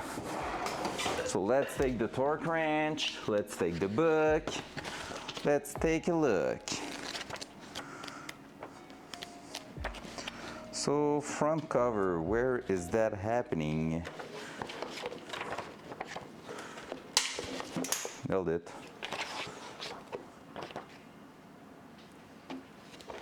I think my doggy's outside. You want me to look if the doggy's there? Oh, the cover, there it is.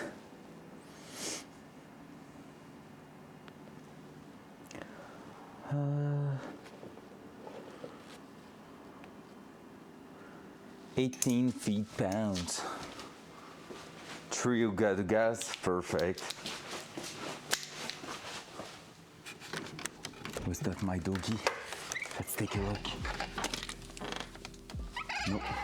Oh my God, it's summer outside, it's so good.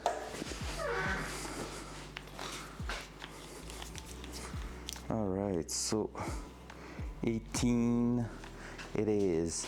And there was no pattern, so we're just gonna start from here and moving down.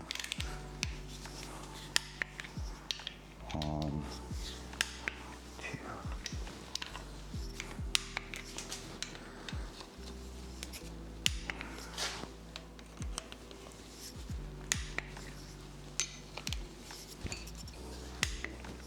It's not clamped that hard.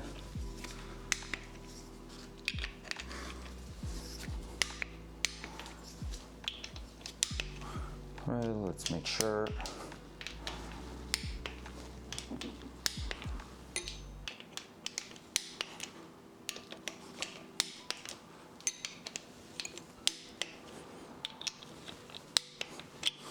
There we go. Perfect. Now let's install the two bolts going at the front here into that set cover.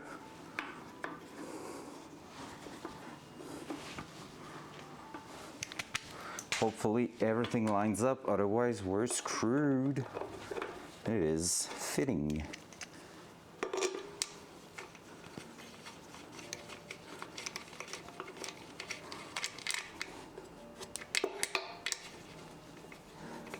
Perfect, and the oil pan actually had for him.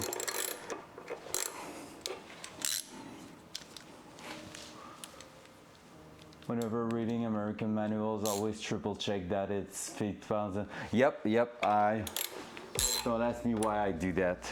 Yeah, no, I get you, I know that, I've done the mistake before. So I fully understand what you mean there. Do not worry.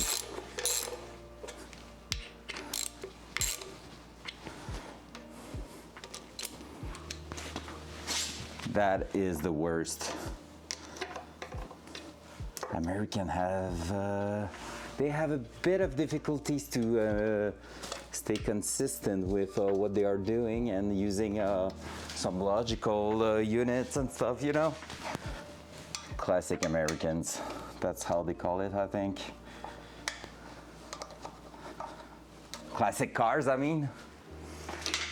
I may or may not have wrongly read the unit and made righty-tighty into righty-loosey on some head.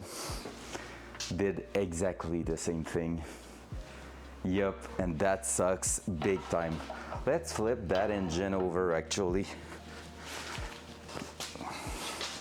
If we can, if it's well balanced enough. It is. I don't know if it's good so to do that. at this moment because all the oil, so let's be quick. Oil pan.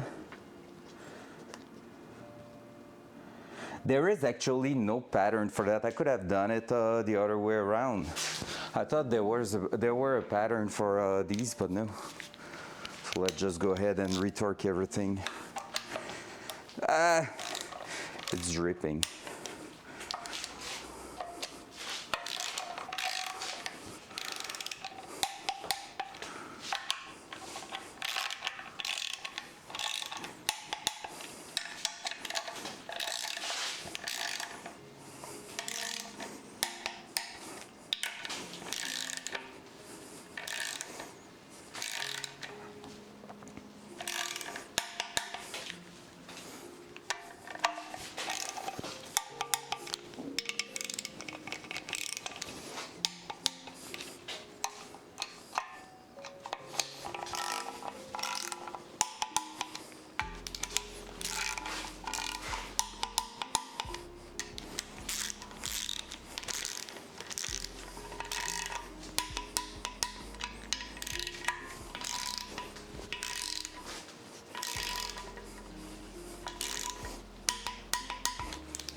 There we go.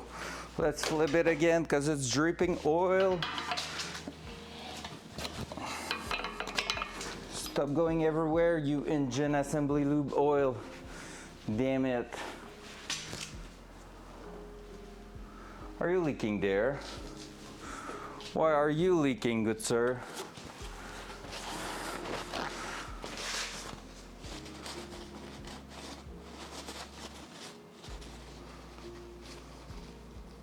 Because it's a GM. Gotcha.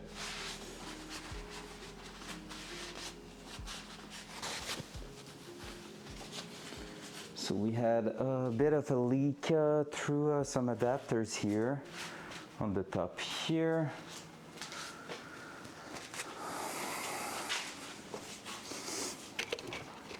Let me take that socket back because I think the rear cover here was leaking a touch, so we're gonna make sure.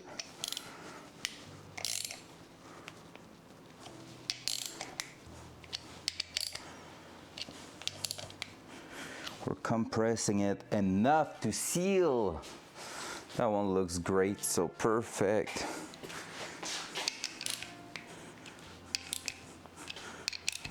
Yeah, that one was tighter. Just don't want to go too much because it was really low actually.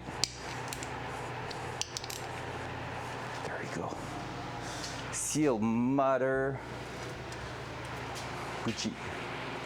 Yep, from main seal time. That one here should just get out. If we're good. There we go. So with that in place, we are fully centered. And now we can just install the main seal.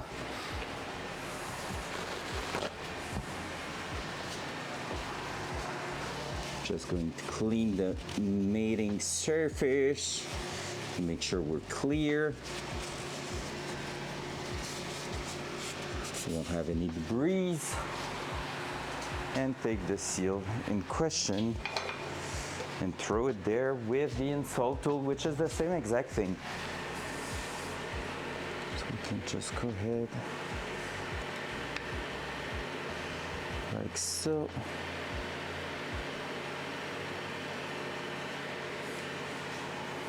Like so.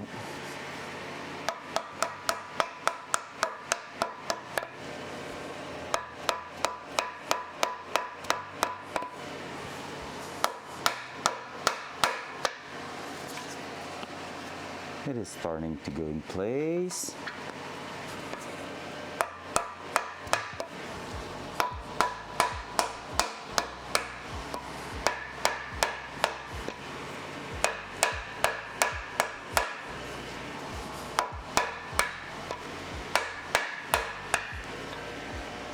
There we go. Boom. Main seal right in place. I just think I might be missing.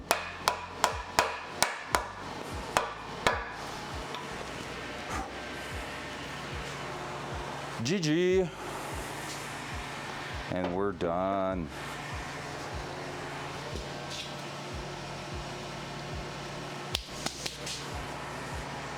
And now, let's cover that, because that one we won't be using it at all, so might as well.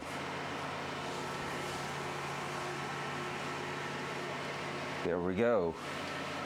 Boom! And it's back together. Hell yeah. So that's pretty cool. Like I said, we should receive the water pump coming at the front here tonight, which mean at the same time we're gonna be able to fit the idler pulley here and eventually measure the length of the strap we're gonna need. I already had one, but the one I had was taking into account a big pulley here for the power steering, which we're not running in the end. So that's gonna help us clear that. I think I've also figured out what headers we're gonna be running on it. Summit Racing has some stainless headers looking really great. And yeah, I had also a chat with a friend telling me that it was a good idea to get them Cerakoted, but there's actually a company in New York doing it, and it is even better than the Cerakote itself. The Cerakote apparently, depending the application, it's not always that great. Yeah, I think there's a aluminum particle on top of my coffee, so I won't drink it, but it will be good. So yeah, so basically the headers, I was planning on heat wrapping them, but in the end, I don't think we will. Reason for that, you better have them coated instead of wrapped, because the minute you're gonna have like a leak, let's say, yeah, exactly, because basically if you heat wrap all those things, honestly I love the look of the heat wrap, but the thing is, if you're not coating that but heat wrapping them, if you have like a engine oil leak or something, it's gonna absorb, like the wrapping material's gonna absorb that and gonna basically become a wet rag on top of a super hot heat source. So that's how you burn your car down basically. So most of the people says that big fires are caused by heat wrapping and oil getting on that, and it just start catch on fire. Cerakote, I mean, he said, and I haven't verified that. He said there was another one, I don't remember the name, in New York that had way better result than Cerakote in keeping the engine, like the radiating heat down in the engine bay. Because basically what you need to take in account there is that what you want to measure is not the headers itself. You don't want to be pointing like a heat sensor or whatever, like something, the laser heat reader, to basically straight on the headers, but around it, because you want to see how much it affects everything else than the headers. Yeah, they can actually. The big thing is the cost of it, because you need to ship basically your stuff, exhaust stuff, to them in New York. So that sucks a little bit, to be fair. But yeah, I will take a look at that, because yeah, I heard some good stuff about the Cerakote, but I just need to take a look at all that, because Cerakote, I think you can do it by yourself. There's a DIY kit you can do, I think, and so that will be quite great. But yeah, I don't think we're gonna go heat wrap on anything. So just to you know, I kind of don't want that car to catch on fire. Just like I put a bunch of effort on it, and I kind of want to keep it for a long time. Crazy, right? Crazy.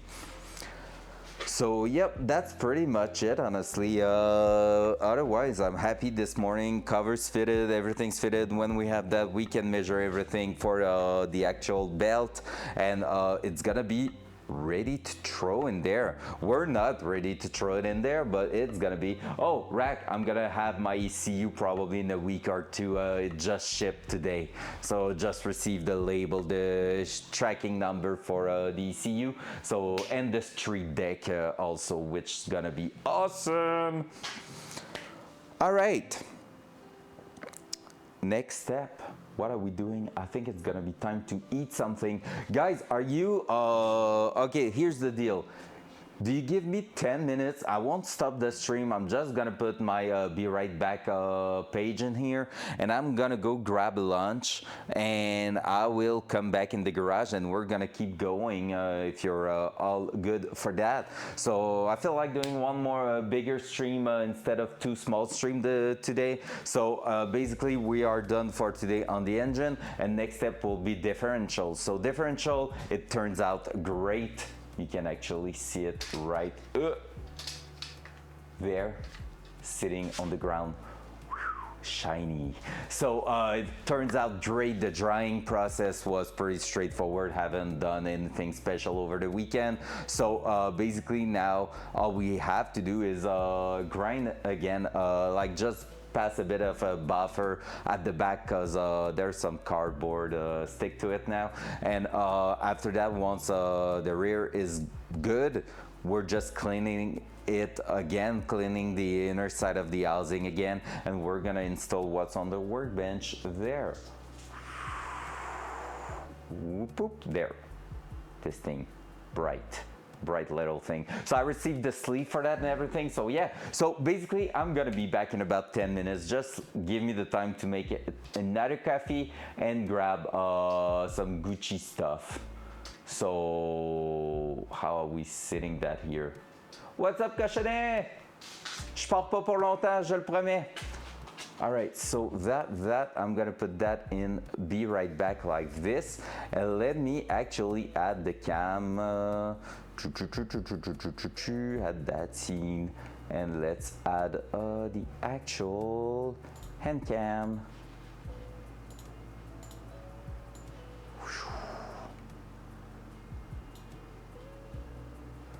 Like so. All right, so like I said, be right back.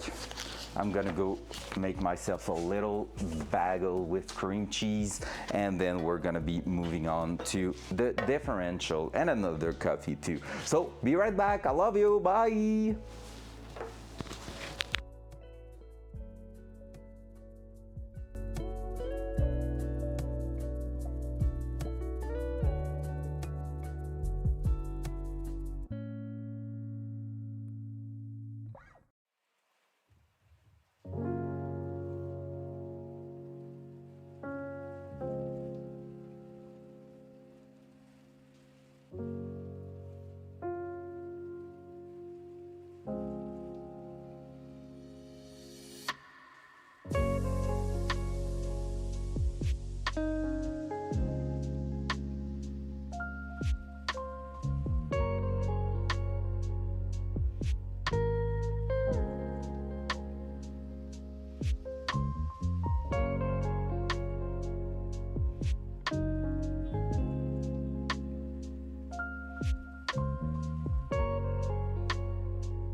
All right, I'm back, but I'm gonna mute myself still a little bit because I wanna eat in peace. Dual side. Dual side. Hoi. Dual side. There we go. Loud noise.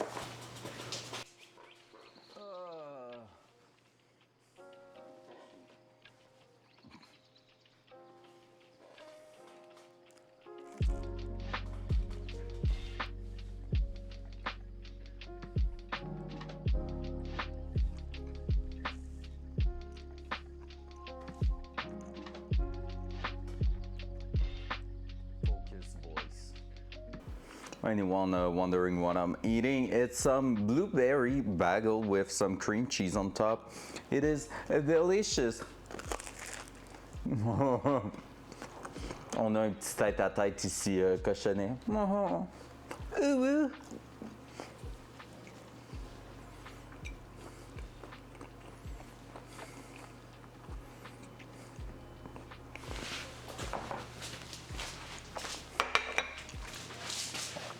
Because I can't stay on place looking at that engine, I have one question for it.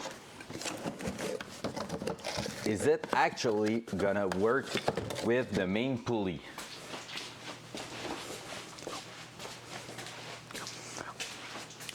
Ah, en passant, on en avait parlé la semaine passée.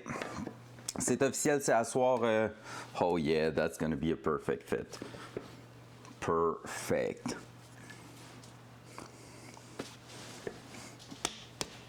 Mais oui, cochonnet, on en avait parlé la semaine passée. L'entrevue à la radio Boulevard 102.1, tu peux l'écouter sur leur site web, c'est ce soir 19h. So anybody interested, but like, it's not really worth saying it in English for the only reason it's gonna be in French, but like, my radio podcast is gonna be live tonight at BLVD 102.1. So yeah, the more you know.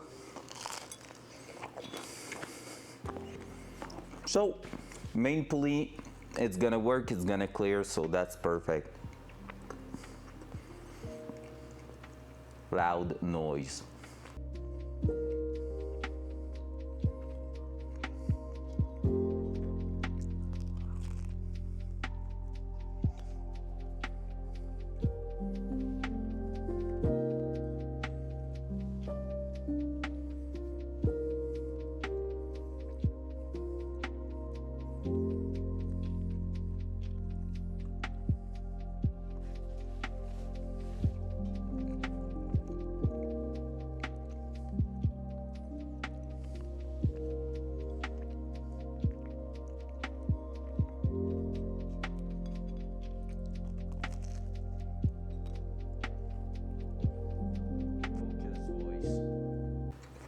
Yep, 102, 19h.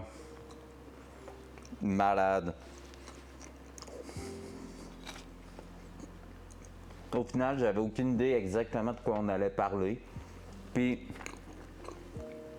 qu'est-ce qui s'est passé ultimement? C'est que c'était vraiment une discussion casual, tout ça vraiment tripant. Puis, ça a beaucoup tourné autour de comment quel parcours peut faire que tu arrives à ouais, moi je retape la mécanique complète puis je rajeunis la mécanique au complet d'un Datsun. Genre, qu'est-ce qui emmène là, tout ça? Fait que ça dure genre 50 minutes le podcast, c'est vraiment fou, ça a passé beaucoup trop vite, mais vraiment super intéressant, super le fun. En tout cas, j'ose espérer que c'était intéressant. Nous deux, on avait du fun, genre moi puis le chroniqueur automobile, fait que...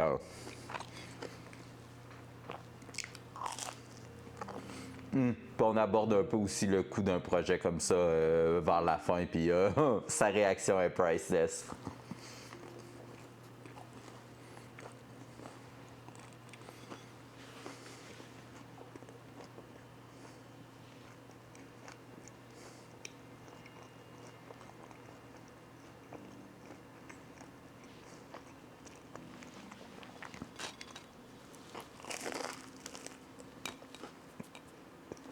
Loud noise.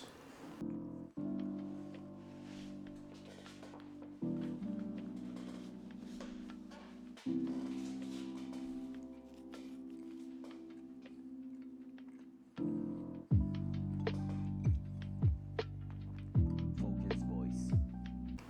Ben, tant mieux. Puis pour de vrai, ce que je crois est intéressant en réalité, c'est de voir que j'ai pas...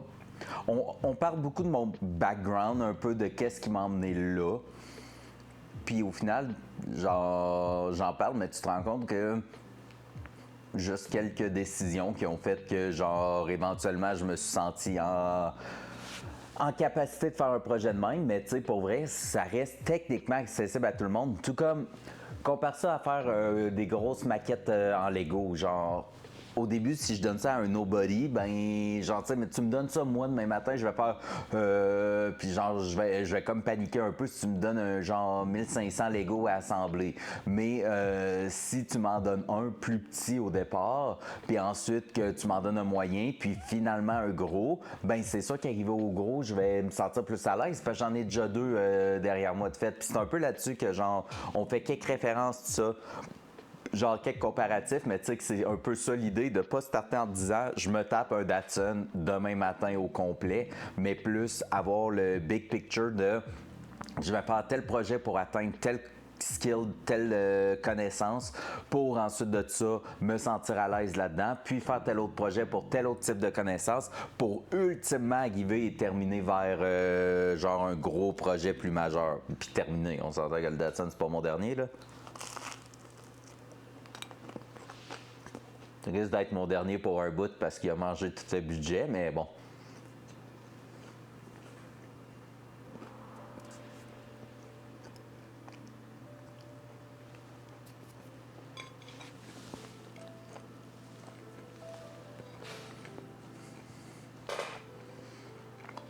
Is there a category on Twitch called Just Eating?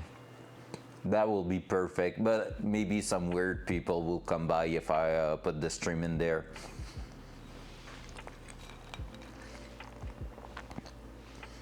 The ASMR community. Ooh.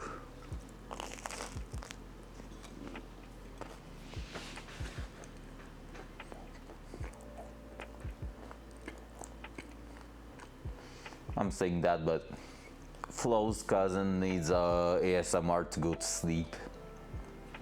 It freaks me out a little bit.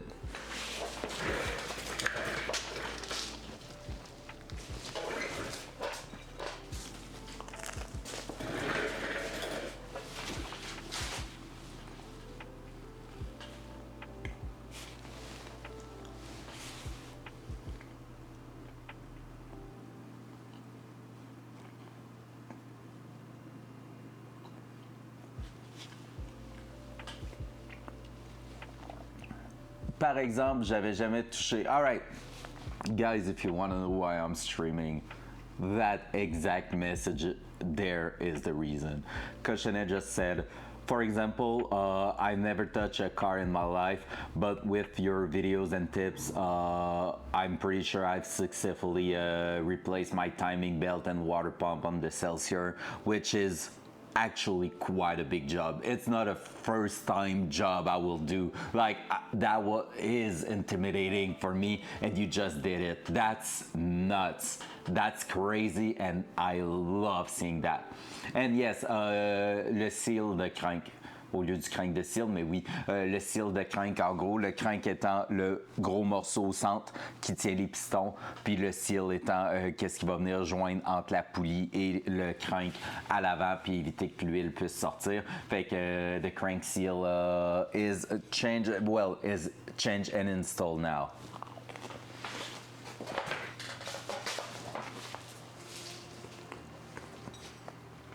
But honestly, that's worth money, your comment right there. Honestly, that's crazy. That's feeling like you're making a change in that small world is just the greatest feeling ever.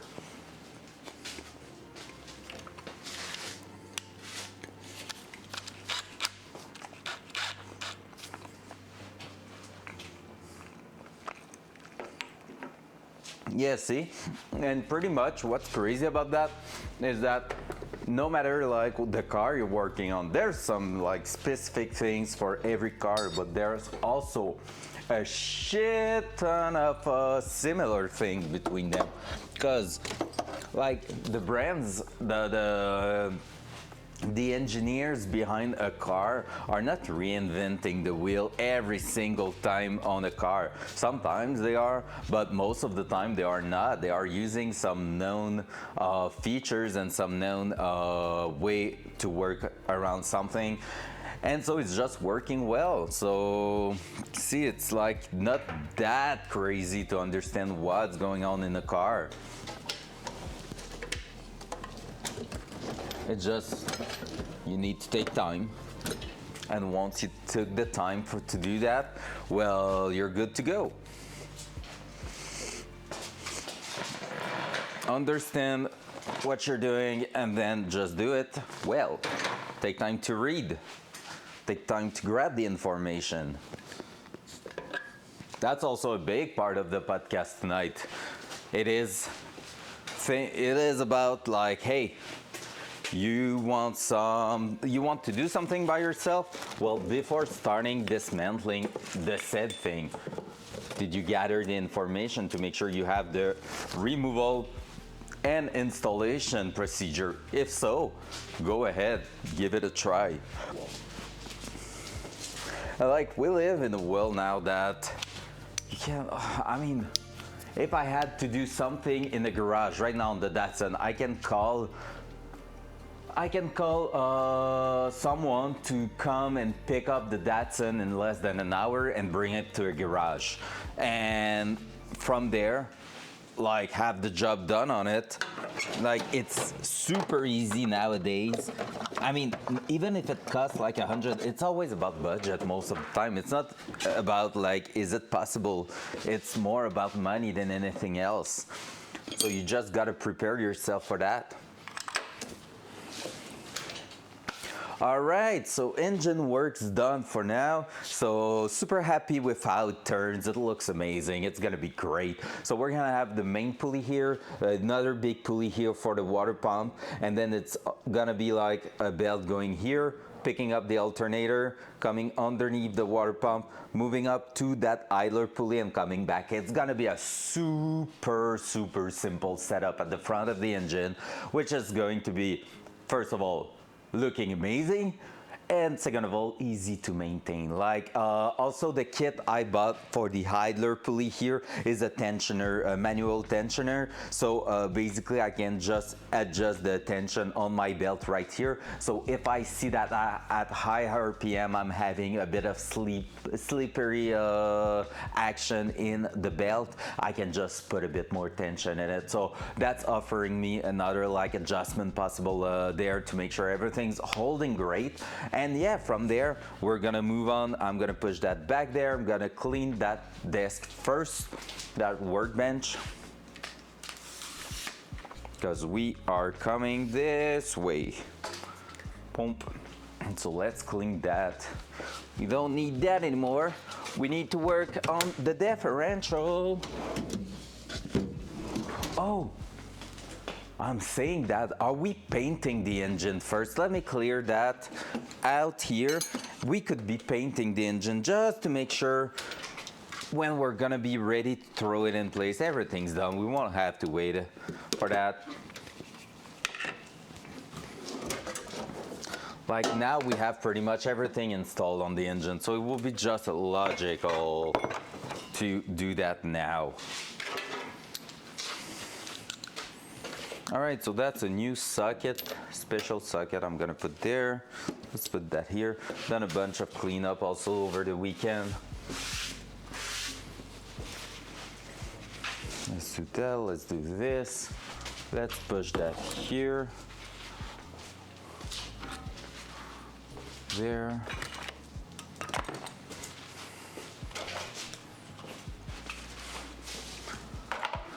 There.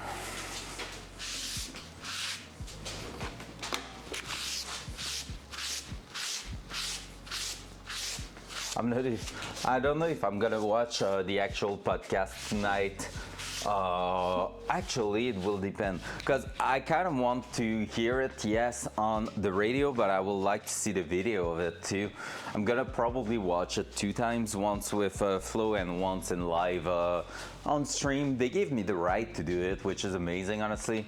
They're not like holding tight to, oh no, it's our production, you don't have the right to use it. No, they are really chill. Honestly, I'm gonna say it. If for any reason the 3D industry is going bad at some point and I lose my job forever, like my job doesn't exist anymore, I don't think it's gonna be a thing, but like, you know, honestly, working in a radio station will be amazing. It looks so fun. I think the salary is what will stop me a little bit, but otherwise it looks so good, honestly. It's like just the vibe there was nice, even outside of like the recording studio and outside of like, because they had a live they have a live because I want to say it, program going on, and like basically even outside of that, because yeah, of course, when you're live, you need to be like, haha, hee hee, ho ho, everything's great, everything's fun. Even if you like, I was to say something bad, but like, even if something bad happened, you have to stay cheer up and everything. Just like here on stream, I won't be like, oh guys, today's not going great, but I'm still here, but I hate my life, like it will suck. So basically, you have to stay like super entertaining and everything. But like even outside of that, it was great, so that's giving a lot of hint. I actually, in the past, turned down a job offer that was great, just because when I went to the interview, I got there, and when I arrived, everyone was silent. No one. There was like 40 people working, and there was not a single sound. It looks like it was the most serious vibe, not entertaining, not fun, not like, I mean, if I have coworkers, I want to be laughing with them and like chatting and having a blast while working, right? And it was just like super quiet, and I was like, oh hell no, I'm out of here, see ya guys. And I just turned down the offer. All right, let's grab that. Whoa, that big boy. Look how amazing it looks. It looks great, honestly. It looks perfect. Cool. Let's swing that in the corner. Hello there, Lumpy. How you doing? Hope you're doing great.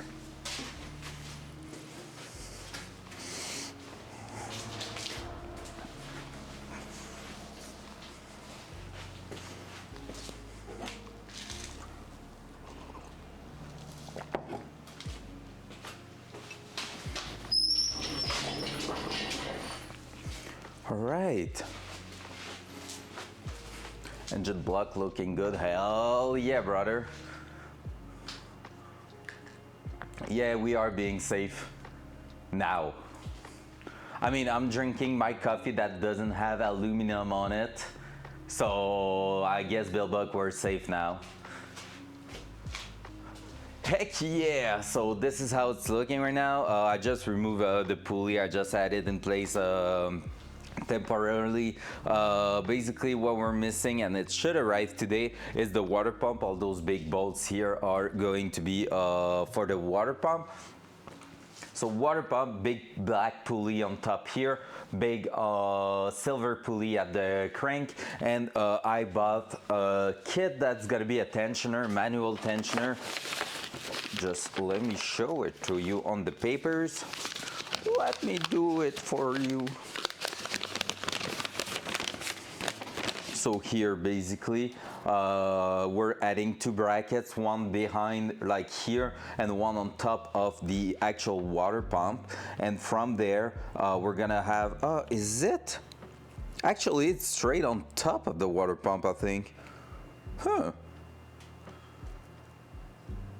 We'll see tonight, or well, tomorrow when we're gonna be working on that. But yeah, basically that's adding a small pulley, just like that one here, but on this side here. So we're gonna have like 5 pulleys at the front and one belt going all around them.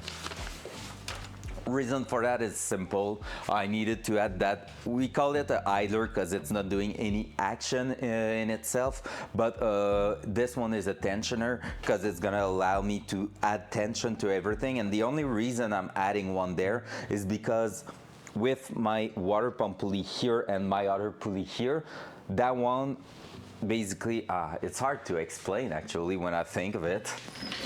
All right, so basically what happened is that you have this big pulley at the front here is driving everything. When the engine starts cranking, this one starts spinning and it's activating the accessories all around, right? So basically we're gonna have the belt going around here, moving up, getting a bit of tension like an angle on that pulley here, and moving up to the alternator right here. So the alternator is gonna be on top, we're gonna have a small pulley at the front. So this one's gonna go here, come back here, and here we have the other one, it's going underneath, so the back of the belt is gonna be on the water pump. But if we were to go straight ahead around the main pulley again, we will have like not even a quarter of that pulley getting touched by the belt, which is not enough. Higher PM wise, there will be some slippery action happening here. So instead we're adding a small pulley here, a tensioner, doing not really anything except putting tension in the belt,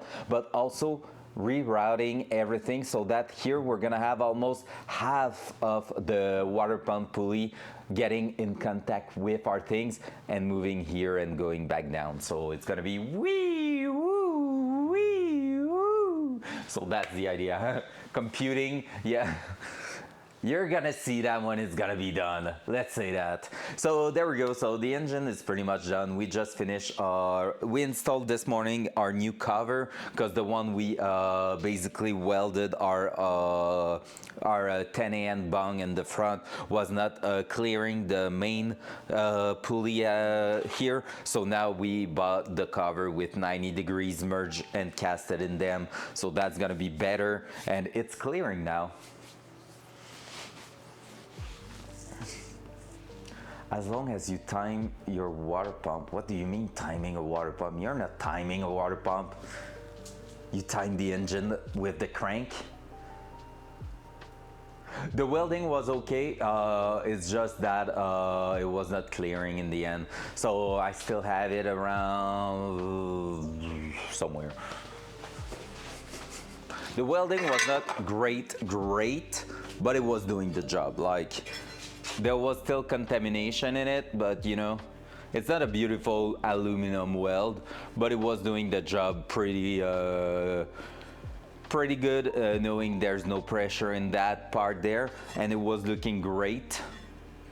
But yeah, the pulley's so close to the cover because it's a Corvette pulley that I was not able to, I didn't have the clearance to put a 90 degrees elbow there.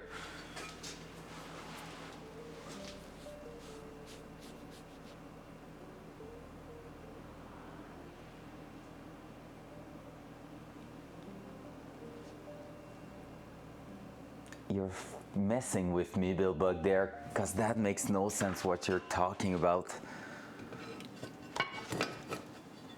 You're freaking messing with me there, I'm sure.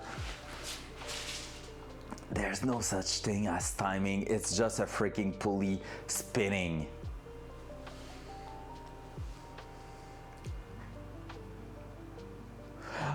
There was not.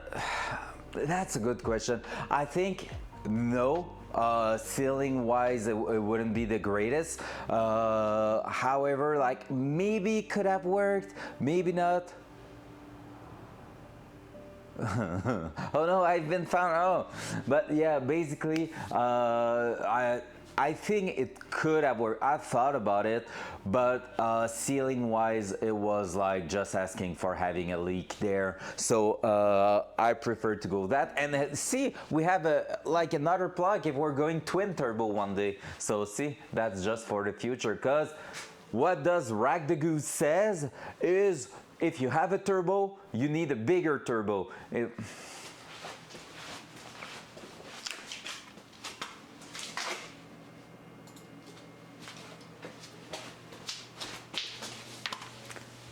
See you, NPV, in a minute of silence.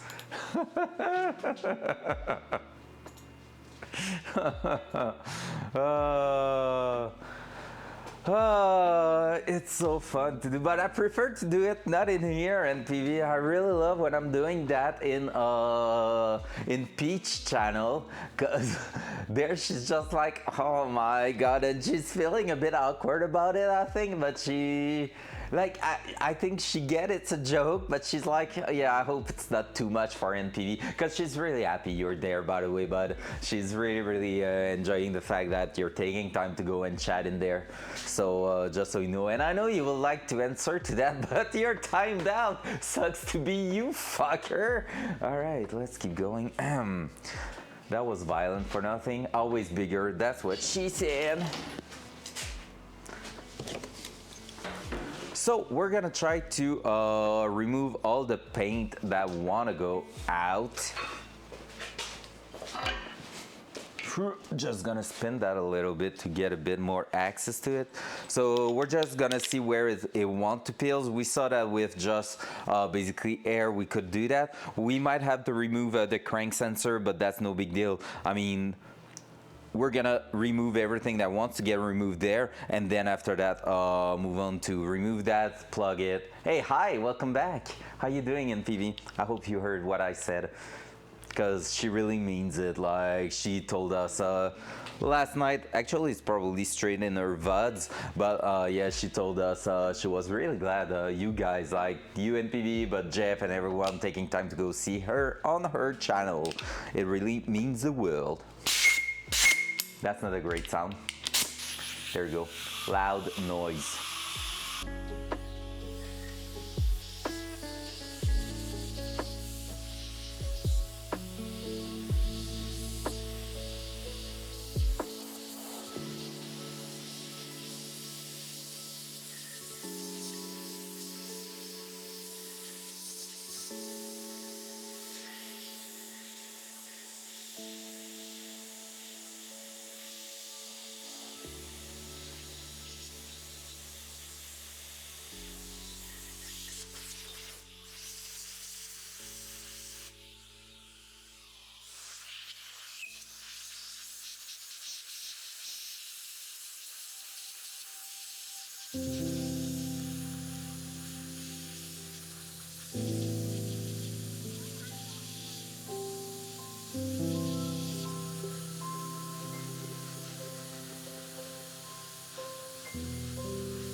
Damn, that was hard. Who painted that MPV? Well, a noob that don't know how to degrease an engine, it seems like. However, like we tested on the other side, what's great is that we know the paint layer we're gonna add is gonna stick to it. So we're gonna do that. Hey, what's up, enemy dwarf? Hope you're doing great today. Hope you're doing amazing. Up. Let me check one thing.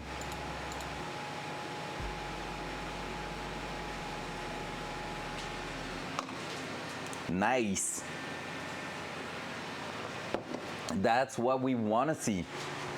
So we're just gonna be covering a bunch of stuff. So yeah, basically we had a bit of a problem with the paint, as you can see, where it didn't stick. You have to keep in mind two things. First of all, that paint needs to bake onto the engine on just a bit. But yeah, the paint needs to actually cook in and bake like on the engine when it's gonna start for the first time. But like right now, there's obviously something that went wrong with it. Like, so yeah, we're gonna try to fix that.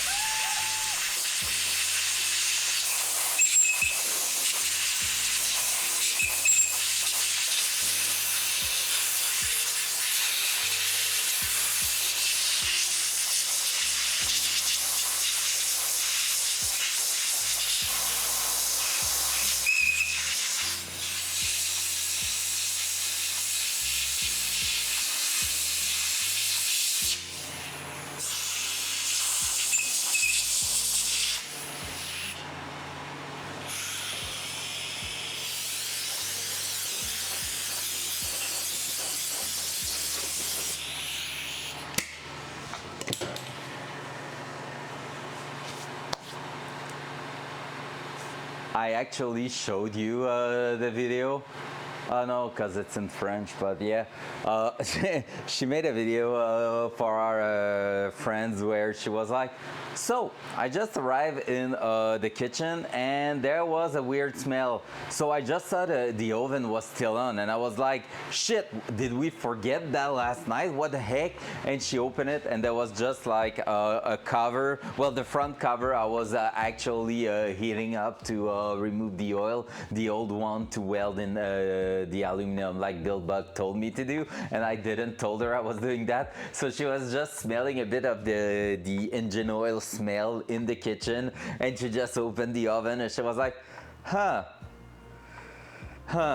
oh well. Just classic things, you know, just classic things, just car guy things pretty much. All right, there we go. We're gonna be masking, taping stuff.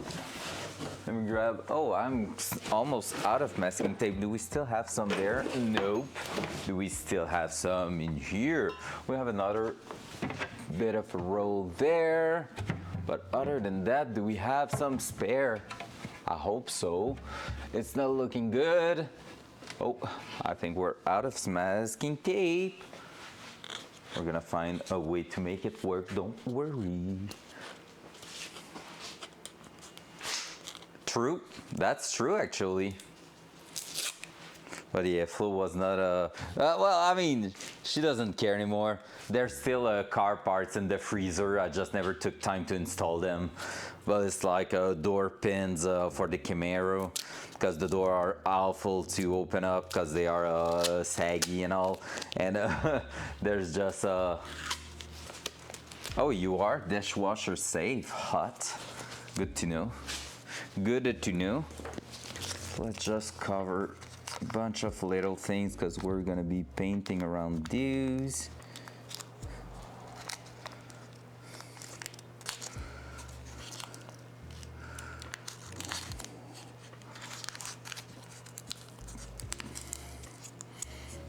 Like this. Oh, that paint peeling. Now I kind of don't want to be painting those bolts, but hey, I kind of don't want to cover all of them too. So I'm unsure of what to do there.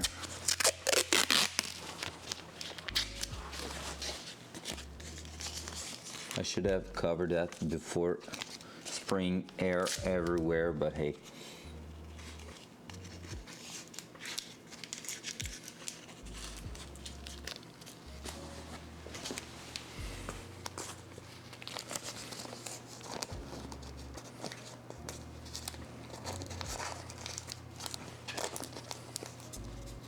not your department. Fair.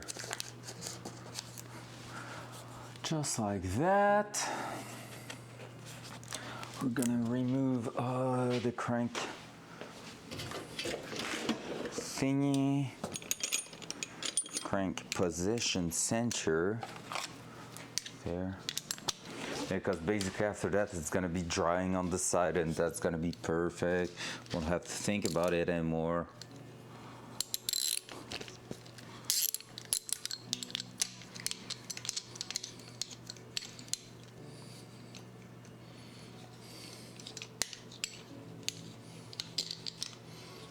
Like so.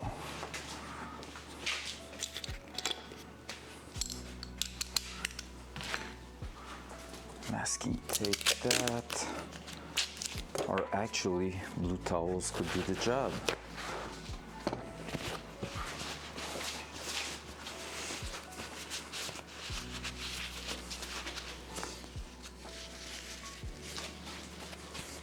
I think I put some paint on my face. So yeah, basically what happened is that there was still some contamination on the surface there. However, great news is we tested it on one part and it seems like if we are repainting the same surface once we remove the old paint, it is now working great. So we don't have to worry too much about that. There we go.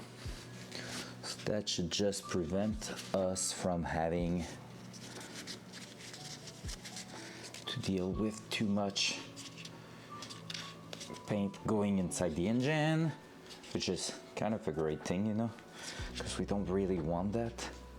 And the paint is great in that area, so we're good. Now, yep, let's try to cover a little bit. And we're gonna also make a big brain move after that. We're gonna take a cardboard when we're gonna be spraying to cover and help covering the actual oil pan because we don't want to paint that, obviously, but yeah.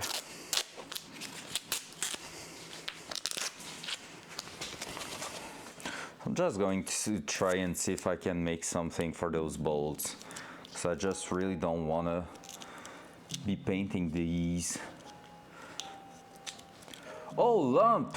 Story time! You're gonna be proud of me. You're gonna be really, really proud of me. Because you're my master for that. I did all my 5 kills of Grenadier left this weekend. Mostly yesterday, actually. Reason why I took off. Because I was tired of working in the garage after working in here all weekend long.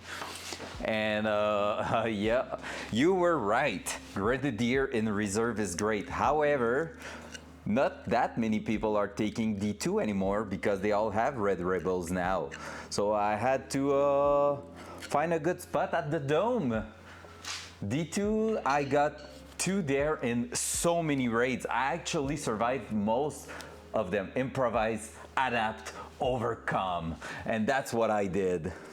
So, well, actually, I ratted in 2 different spots, mainly D2 if I had a good spawn. Otherwise, I was running down to the bunker as fast as I could, and from there, I was actually going in the office by the window. Everyone's actually breaking usually, sitting in a corner, prime with my impact nade and waiting. And that did work well. I killed a Chad level 56 and another one level 60 something with juicy gear on them. That is a really, really good high risk, high reward spot. Because in that corner, if they go through the window, you can impact nade them. And if they are coming from D2 side, you can, when they get through that door, you can actually impact nade them too. So, you know, just the little happy things making you happy.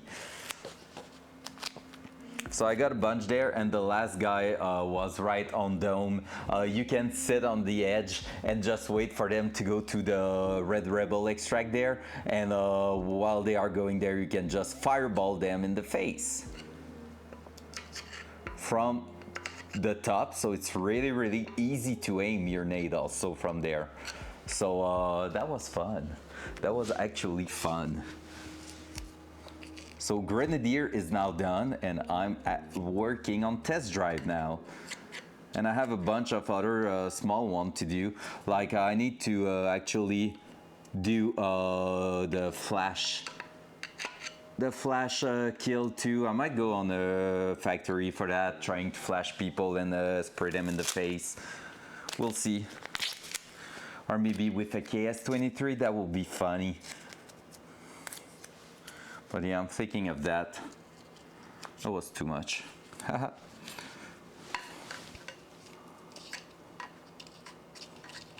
Because I need those quests to be done for Quebec. Fully Quebec.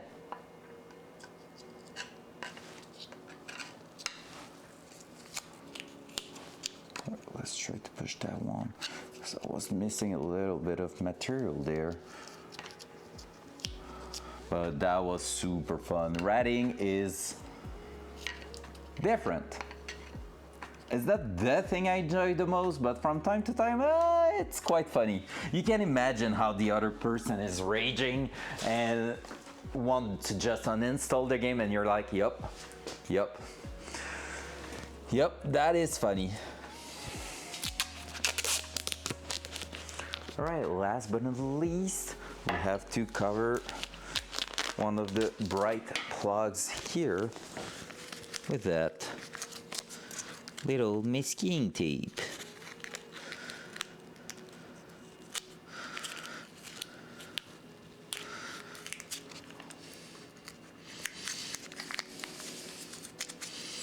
There. Boom, pretty much ready to go. We're gonna prepare a little piece of cardboard box just so we can actually cover some parts. I have a thin one there that should be doing the job. Is actually the box for the front cover.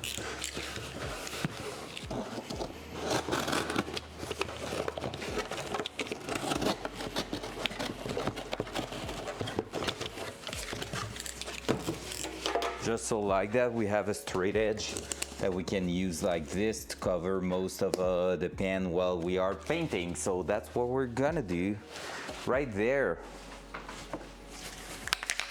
So we just want to put a really thin layer for now and make some touch up if needed later on.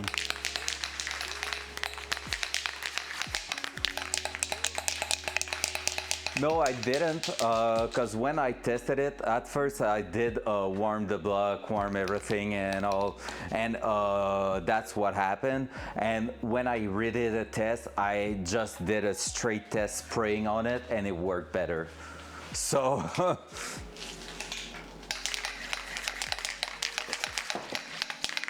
also, like I said, as long as it's not peeling like it did there, we're gonna be good because it's gonna bake on the first startup. Yeah, I think so. It's a really good product actually. It's the Good Sun paint.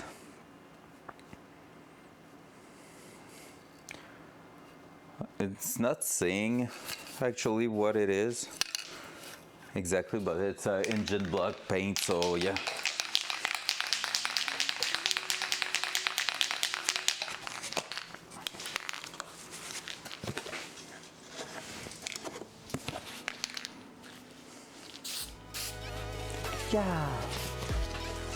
Yeah, it's heat resistant. The actual workshop gave me that can. Yeah. So it's actually the workshop that rebuilt the block. They painted the head with the same exact product.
There's a bit of fume.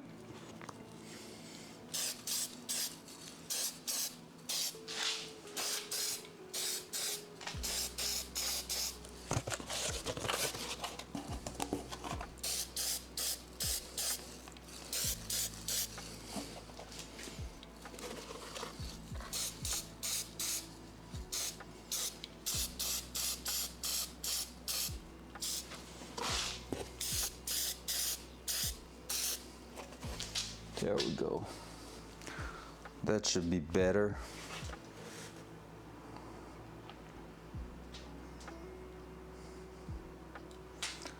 Yeah, I think it's that, and also it's like even if the engine block got cleaned, we have to keep in mind it's an old engine block, so there's oil like baked deep into that material there. So of course it's not going to be perfect. And so that's maybe why also. But like I said, basically,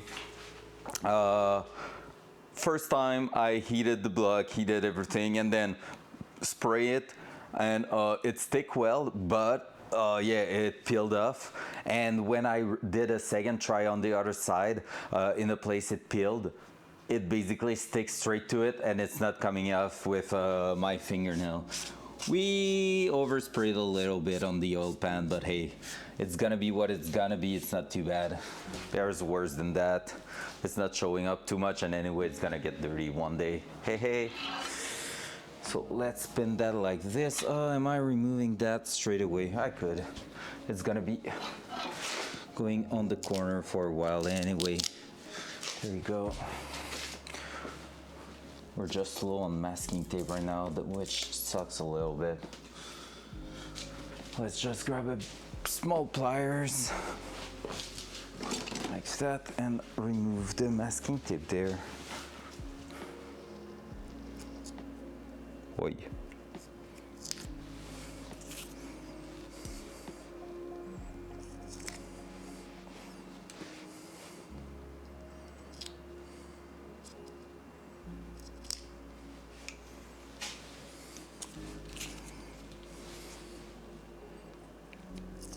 Like, yeah, because it's a high temp paint made for engine block, basically it stays weak until you actually heat it up quite good. So we can't expect it to be super solid until like quite a while. There we go. There we go. And we can actually take that one out. There we go. And just to make sure, we're gonna reinstall straight away. Oh, actually, we're gonna let it dry a little bit, and then we're gonna reinstall that sensor in not too long. All right, let's flip to the other side now.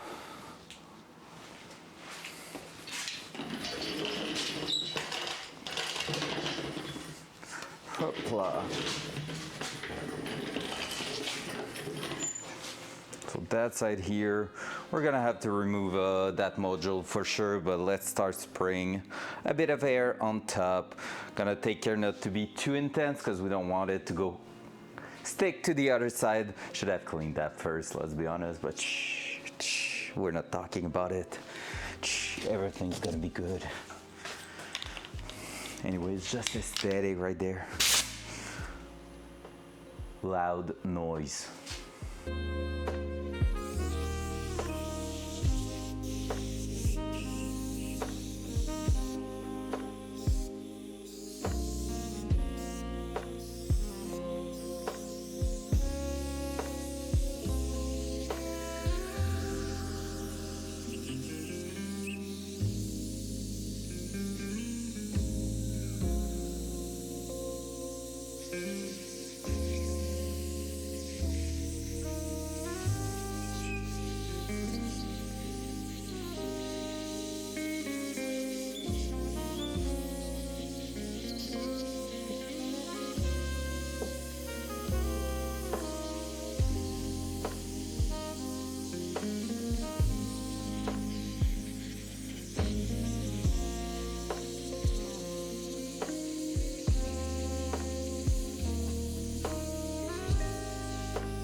All right, so the front's a bit worse here, but the back is better. I think it's that here that we actually redid. I can't even remember. It's merging quite well. So we're gonna be removing the module on the side for the oil cooler, and then we're gonna just go ahead and do it. So it's probably that one here. Yes, sir.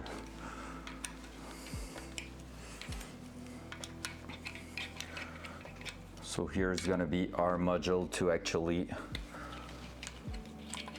get everything, like the oil and the oil supply for the turbo and oil supply for the cooler, plugged to our thermostat thingy, which is going to be awesome. So this way we're gonna have a bunch of heat control and stuff going on in there. So that one here is going with a really great gasket there. But we're gonna make sure that everything stays great. Also, here I see a bit of oil, so we have to take care of that. Put that here for now. That, because otherwise it won't stick to that at all. That's earlier that it happened, so yeah, kind of need to make sure everything's great there.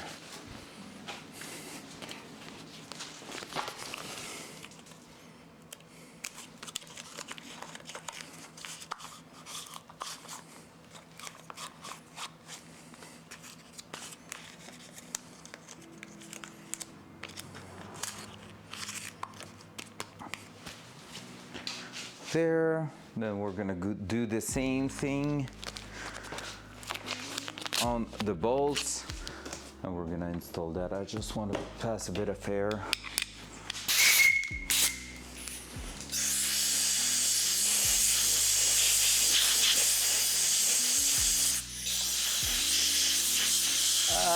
Stop peeling. No. That's so much. I hate redoing the same thing twice. Gosh, I hate that.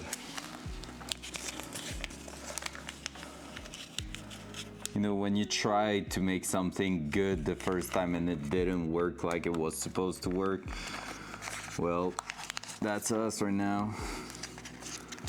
That's actually what happened. There we go. Just have a touch. I was missing a millimeter of masking tape there.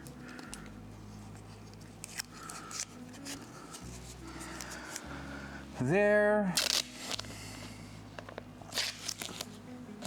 And then we're gonna go with those thingy here. Let's just put that for now. And I'm gonna use the screwdriver like we did.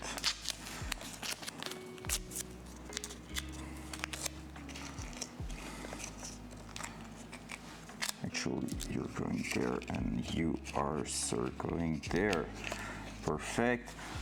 That, because I can't remove the plugs also, just because I need to make sure these plugs have some sealant on them, so I need to make sure we're not actually removing them to break the silicone sealant to make sure there's no leak. So, you know.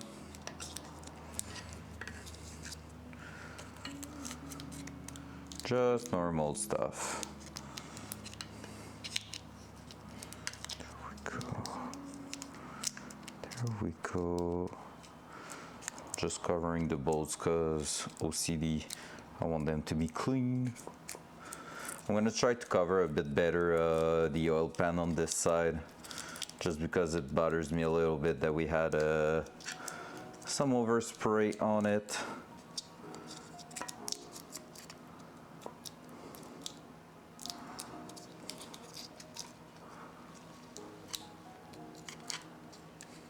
That one didn't went in super well, but it's gonna cover enough, so we're not worried about that.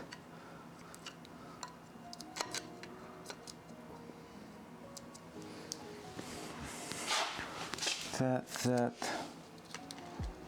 actually push that in place.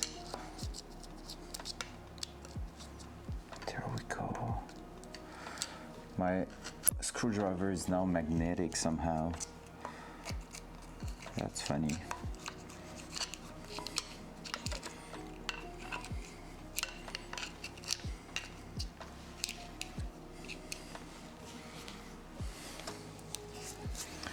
There we go. And let's see if we have enough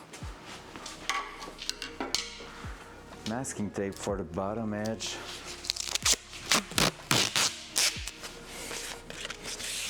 Of the oil pan.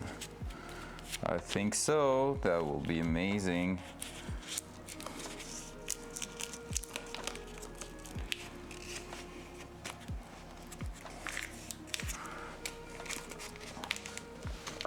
Perfect.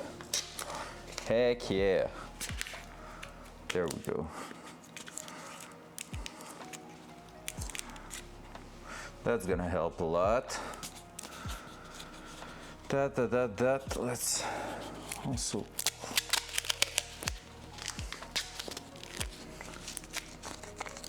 keep cleaning that here.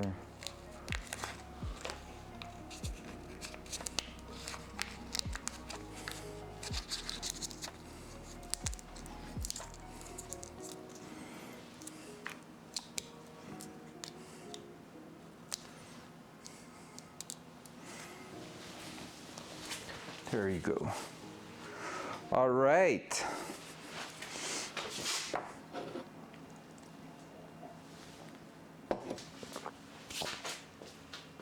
Am I missing something? That plug here.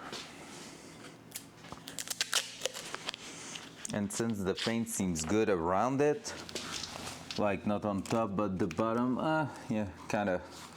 I'm just going to cover it this way.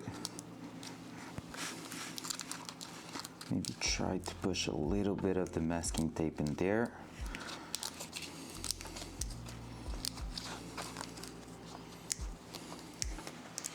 Like so. That should be plenty to protect it. Awesome. Well, let's go ahead and give it a little coating.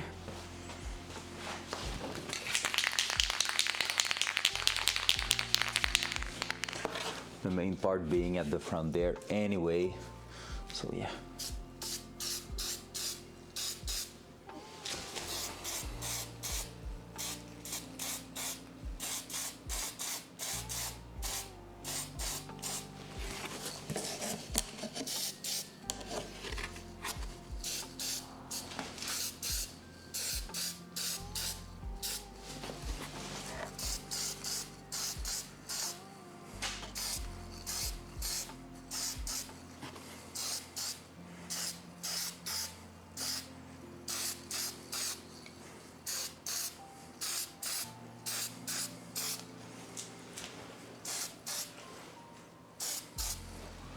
Just making sure we're not going too intense on the coating there.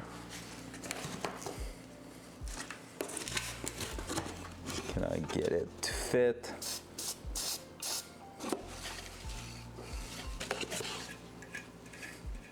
Don't put spray paint on that, no, needs to stay clean.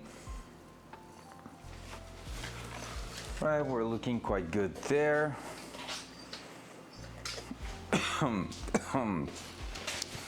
Tastes good, the spray paint in your face.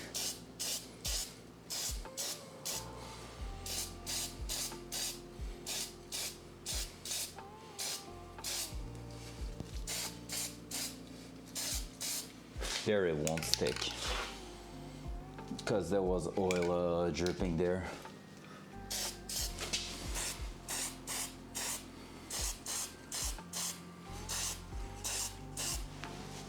There we go, like new. And this is how it's gonna stay for now. Didn't even touch around here. Let me just small coating.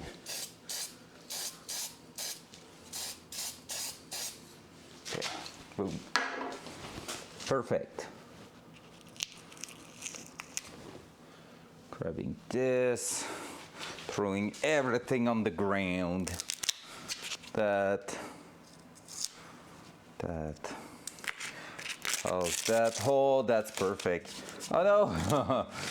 I did spray a little bit on top here. Lol. It's almost invisible. So.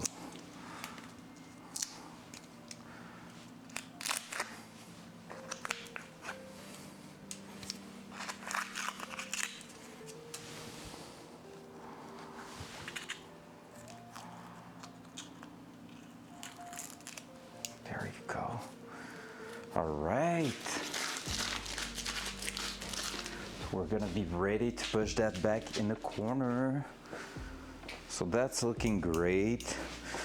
Doing just those little touch-up. We're gonna reinstall later on the captor and like the sensor, the crank position sensor. But yeah, for now, let's push that in a little corner. So we're gonna move it forward, bring the differential at the front. So we're gonna be able to take that. Still have a bit of paint if needed later on. Once it's gonna have started first time also, it's gonna help, and we still need to do a bit of paint at the back here. But yeah.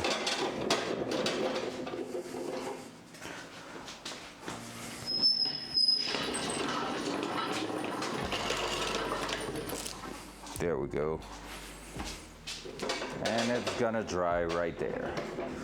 Perfect. Still look amazing, so that's cool. I don't know, since the paint is not dry, maybe I could try to use... I'm gonna do a test. I'm just gonna check if mineral spirit is strong enough to remove the spray since it's not dry on top of the oil pan, because it's bothering me a little to have a $600 oil pan and not like keeping it clean, you know?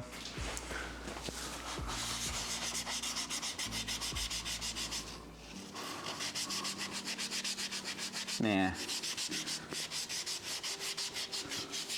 Overspray is drying so quick.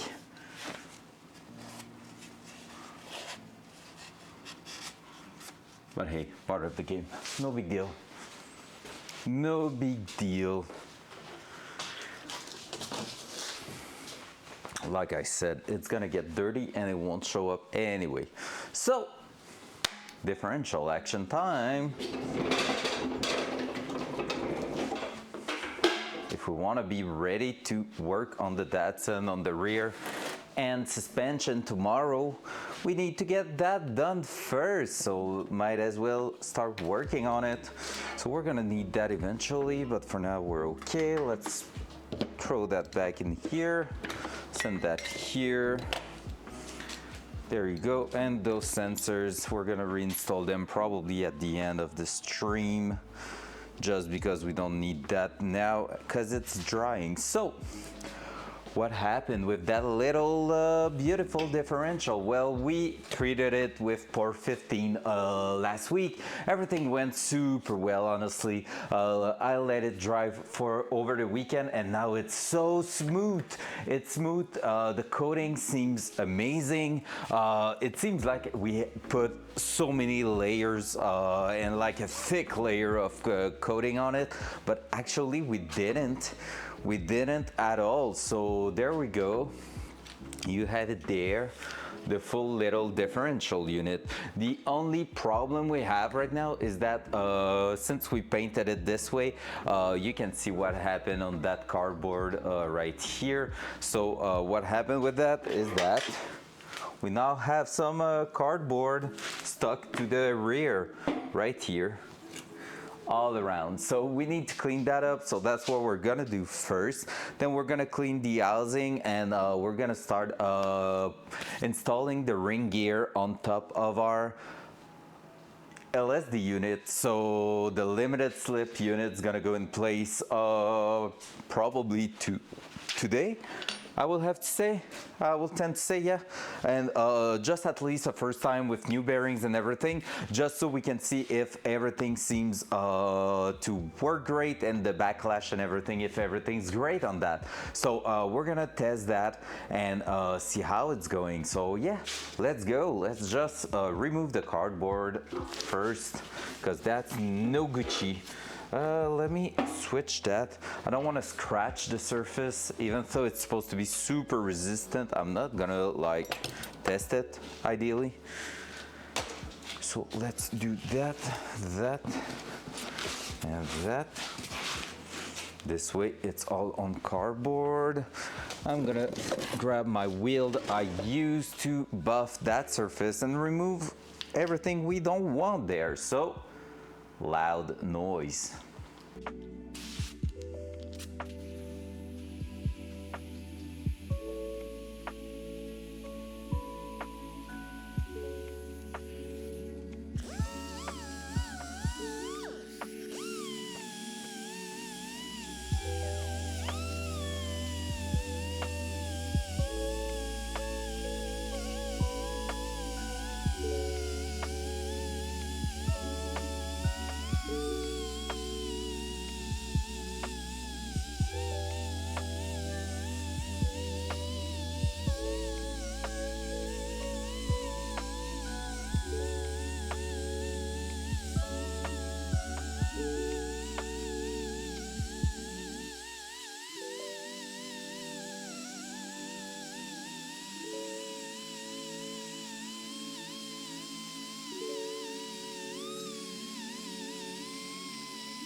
All right, so surface is clean. We're gonna now clean up the inside of the diff. Basically, not ideal technically to use power tools and stuff like that to buffer a surface with a gasket. However, keep in mind for differential, the tolerance is quite big, not gonna lie. Basically what happens with that is that the gasket first is quite, like, it's okay thick, and if for any reason, let's say I bent and waved the surface because I've like removed too much like material in one spot, so now it's leaking, you can always use gasket makers on those. So basically, like a differential, it's not having a lot of pressure. Actually, if your vent is doing the job, you shouldn't have any pressure in the housing there, and so it's only maintaining in place the actual fluid, but it's not like receiving any pressure at the back. So you can use gasket maker and everything, and it will work great on those covers. So yeah, that's pretty much the idea there. So now we're gonna remove that. We're gonna remove this top one section there. And what we're gonna do is start by cleaning up the housing. Then we're gonna replace the seal. And once the seal are going to be replaced, we're gonna start assembling our unit. So let's go. Let's bring that here. Gonna use also a bit of brake cleaner on that if I can find it back. Oh yeah, I put it in here when I did a bit of cleanup.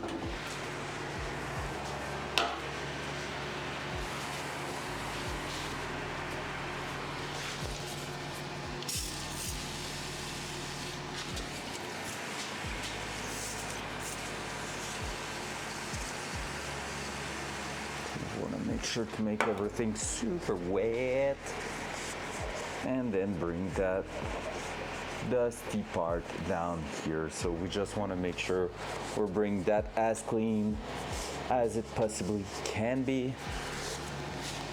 Which shouldn't be too much of a big deal because we did the first big cleanup last week. So it's really more about, I'm having trouble to get a bit of lighting in there. I'm covering it actually. So there we go. So we're just gonna make sure everything stays clean because after that we need to install a brand new unit, which we don't want to go and fail just because we didn't clean properly. That will suck.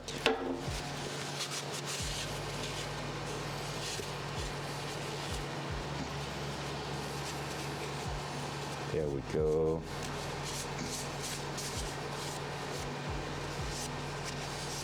If everything goes well, tomorrow we're gonna finish the actual diff.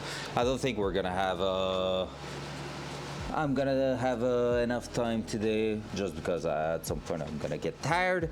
But yeah, I don't think we're gonna have enough time to finish the entire assembly here, but we should be in a good way of getting that done. And after that, tomorrow when it's done, we're gonna start installing the rear suspension setup in the car, which is going to be amazing.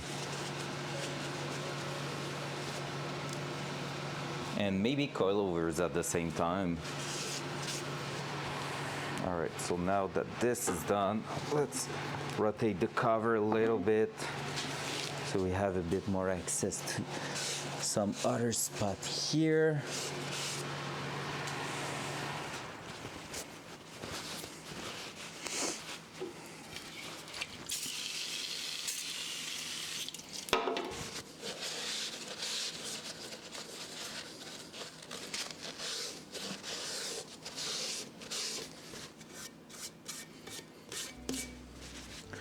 Need to take care with those towels. The casting parts are trying to keep a bit of towels as a trough in there, which is not great. Because yeah, since it's direct oil with the gear, you have to keep in mind also there's no filter or anything, so you cannot count on anything to prevent debris from going in between the gears, which is not what you want. So you know, better not try that. There we go. But it's looking pretty amazing compared to what it was, so I'm pretty satisfied with that. Gonna take compressed air, spray at the top here, so it's come back, because as you can see, basically, it's like a chamber going at the back there, lubricating probably the bearings for this thing here, and then coming back at the bottom. So we're gonna be spraying air in there to make sure everything's clean behind. Loud noise. Loud noise.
There we go. So we're gonna try to remove this side seal there, so everything's gonna have time to dry. We're gonna do a last checkup with the flashlight just before throwing anything in there.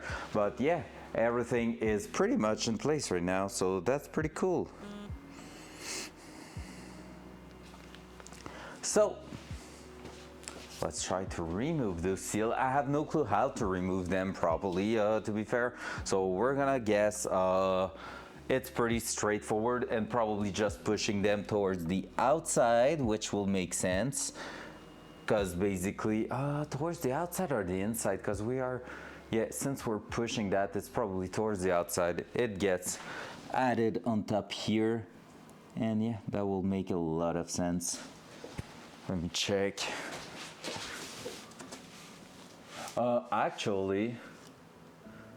Actually, I'm pretty sure it's towards the inside that we need to push them and then push them back in there.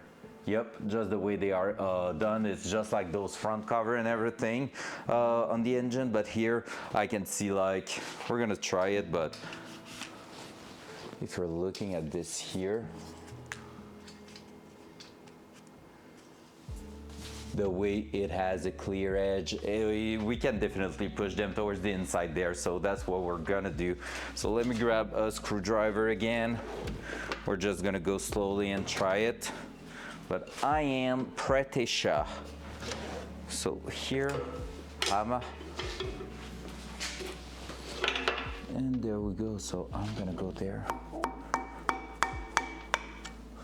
and I just split that open.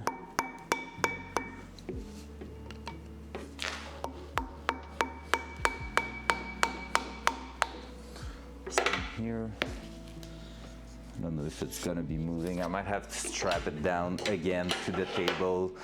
Jeff idea there, let's keep using it because it worked great. So let's strap that to the table.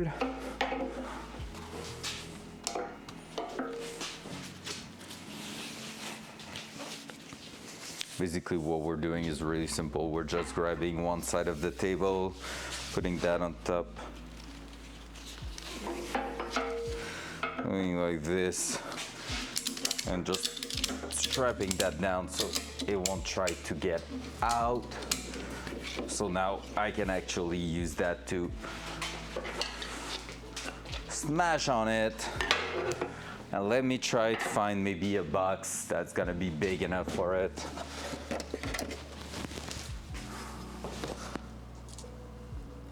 Like that, or even a little bit smaller, which is great because I do have them. So if I'm looking here from the inside, that will be a perfect size. So let's try to do that from the outside here.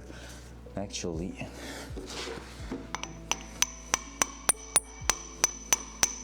can I have a big enough hammer? Let's take the mass out, because that here, I would have enough, I think.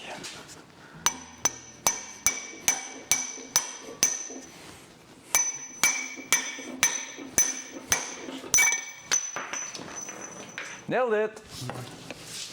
I mean, the seal is out. And we haven't touched anything, so we're good. Just put a bit of frost in there, so another cleanup is gonna be needed. But hey, we got it out. Now let's do the same thing on the other side here. Maybe try to go a bit slower. And it should be out in no time.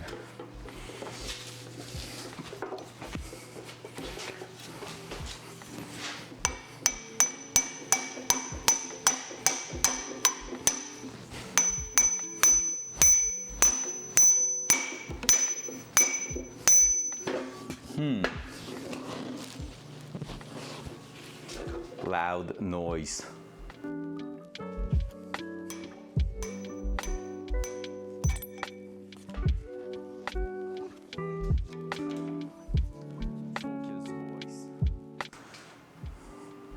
All right, so the old dry rusted out bushings are out.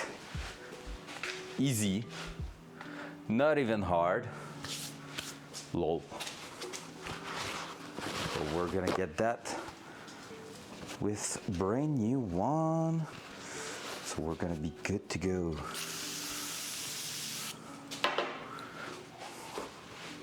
Did I just hear something?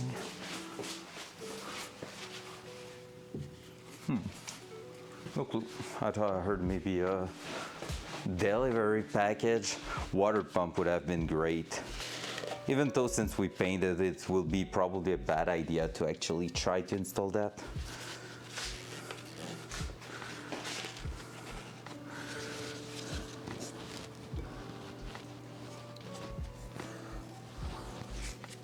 Right, I have no clue if we're gonna be able to actually clean that great.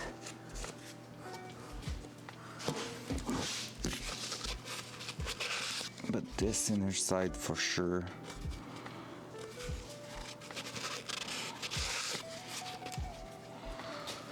Here, the rust at the bottom, here for sure. I grab another towel.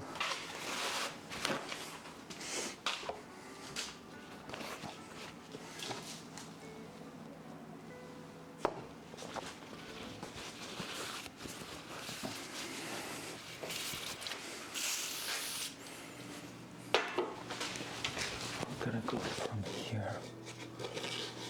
So I'm just trying to remove as much dirt as possible in there. Quite hard, because it's like really within the edge itself, and I cannot sand it or really brush it because you need to make sure you're not actually going deep into the surface, because the reason it seals is because there's a tolerance there. And as long as the dirt is on the outer side and not going in the inside there, you're all good. So that's what we're counting on right now, is that it has no way to get inside there. And I think we're gonna be pretty good. It's a bit crunchy in some spot, but it should be working. Kind of tempted to take just a small brush actually could do the job, like that one here. I'm gonna try that. We're gonna have to clean the inner side anyways again, so might as well. Yep, this is working.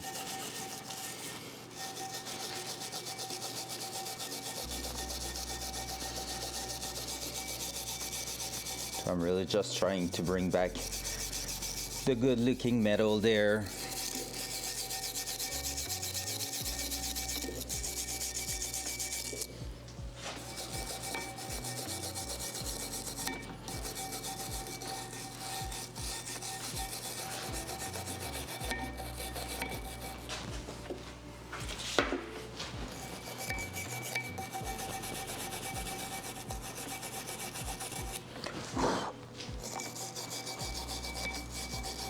Without going too crazy, just removing most of the rust that built up in between the seal and the sealing surface.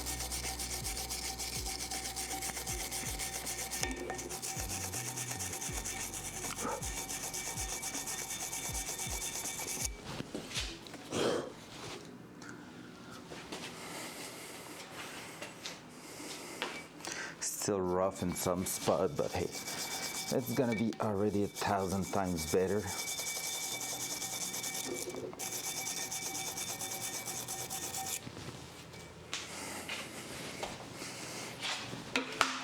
So let's just do that and do the same process here.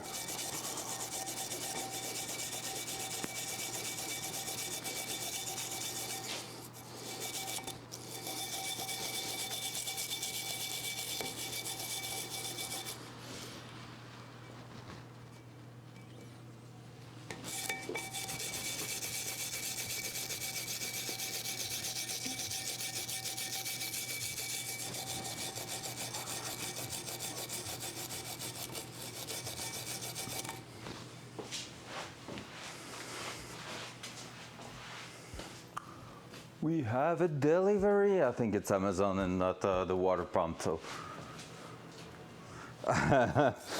Eh bien, tant mieux que je n'ai. Tant mieux, tant mieux.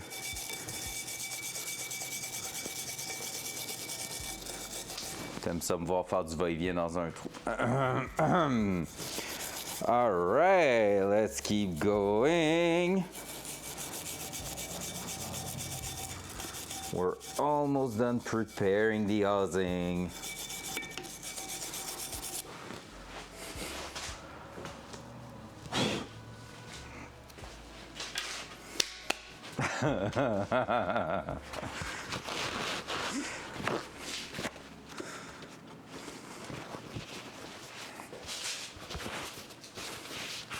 I don't even know what I received. I don't remember what was supposed to arrive from Amazon today.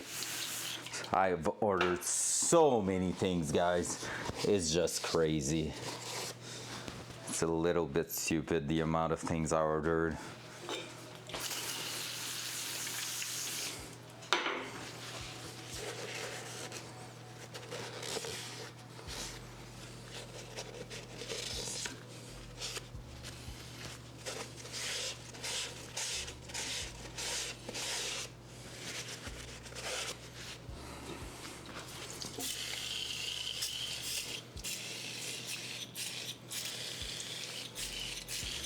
Let's put a shitload just to bring most of the schmutz down at the bottom, so we're gonna be able to take it with the towel easily.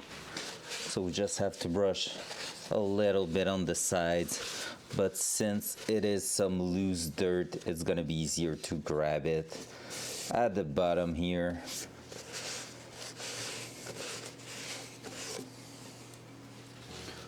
Like so, like here.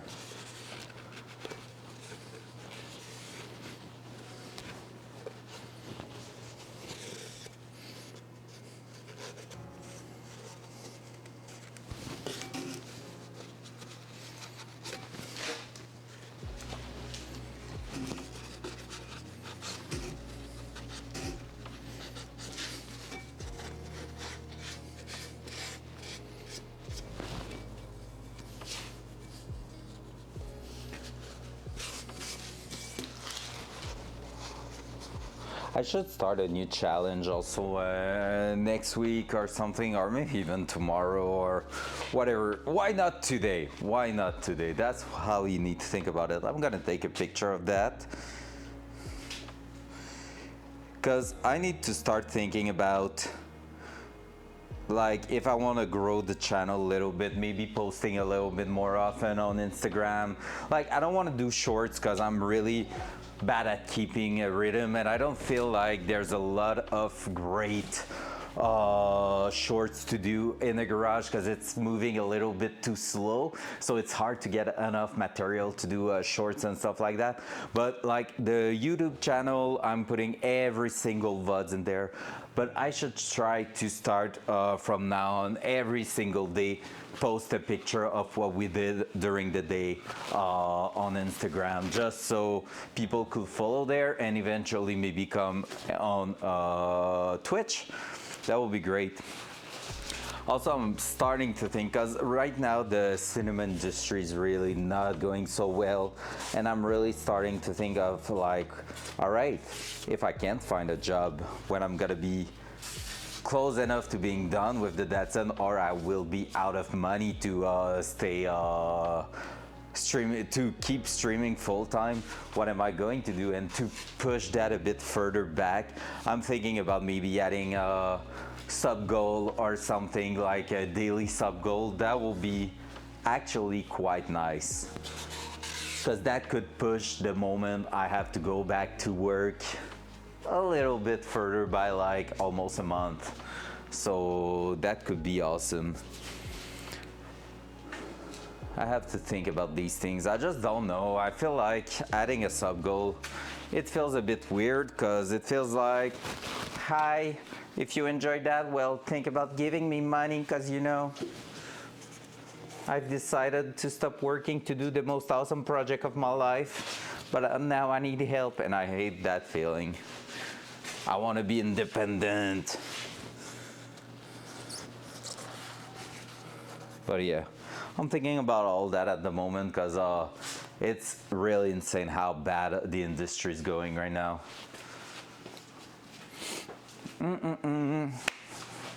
All right, time to change the subject and go on to adding new seals. So basically, the differential upgrade is giving us everything we need for that. The only thing we didn't have was the sleeves because it was not meant to be used with the exact differential we have. It's meant to be used with just one that is slightly like a year or two. Ooh, that's greasy. Ooh, hello there. I just put my thumb into a super greasy, so it's greased at the center. And so that is going straight in here. So we're gonna try to add that to that and make it sit flush on both sides. So I hope it won't be too difficult. I feel like you can add them from both sides, to be fair. It feels like it actually.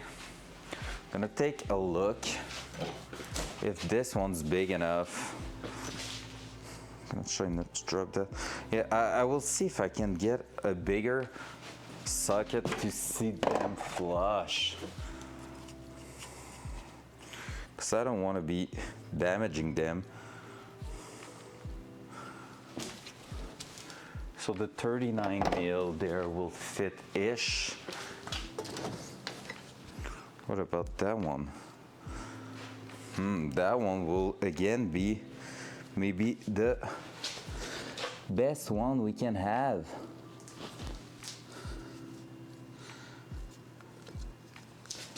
Just unsure of how I want to push them in place. Feel like that might be the best way.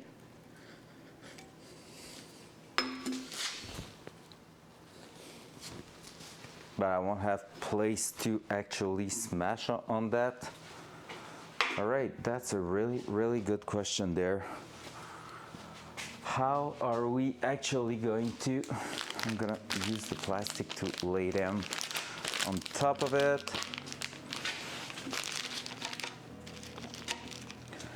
That, all right, let's release that a little bit.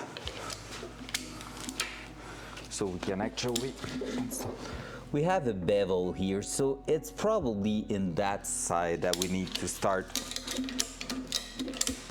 to push them in place. So I'm gonna change your camera angle.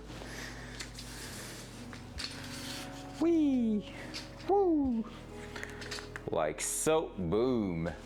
And there you're gonna be able to see. So what tells me that I think we need to push them towards this side is that this edge here has a bevel while the inner one is really sharp. Also, it's gonna be easier if I do that this way, because here when I slip that in, it gives me kind of a guide actually. So that will mean it will be easier to work this way.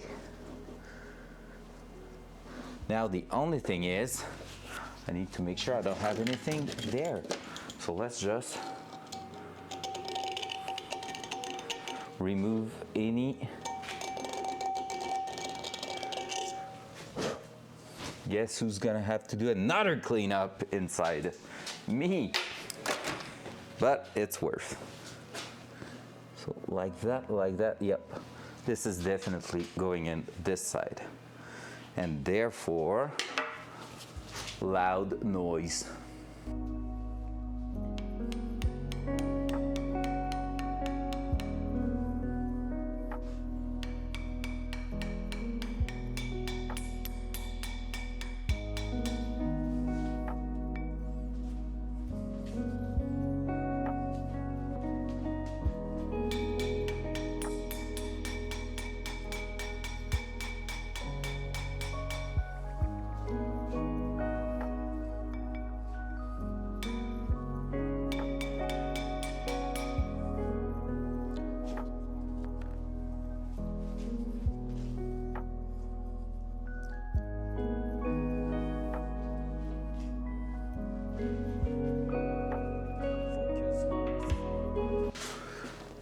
just like that, we have a brand new seal installed in place. There we go. So we're gonna pivot that to the other side and do the exact same thing.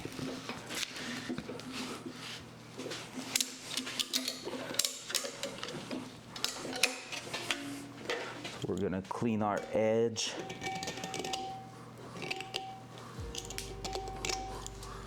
As you can see, there's a bit of 415 that went in there, but this is taking care of it really well.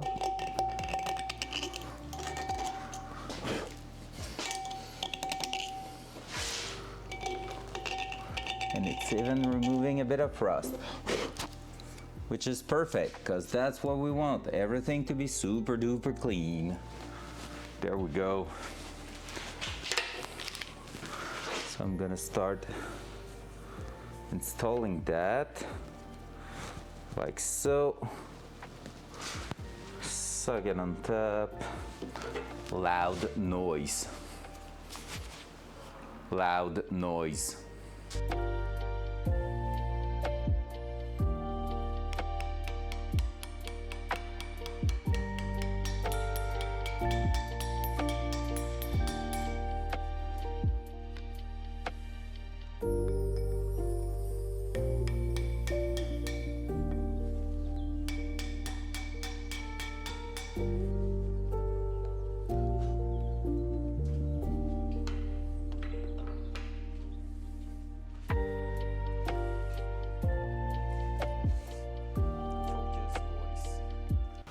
All right, there we go.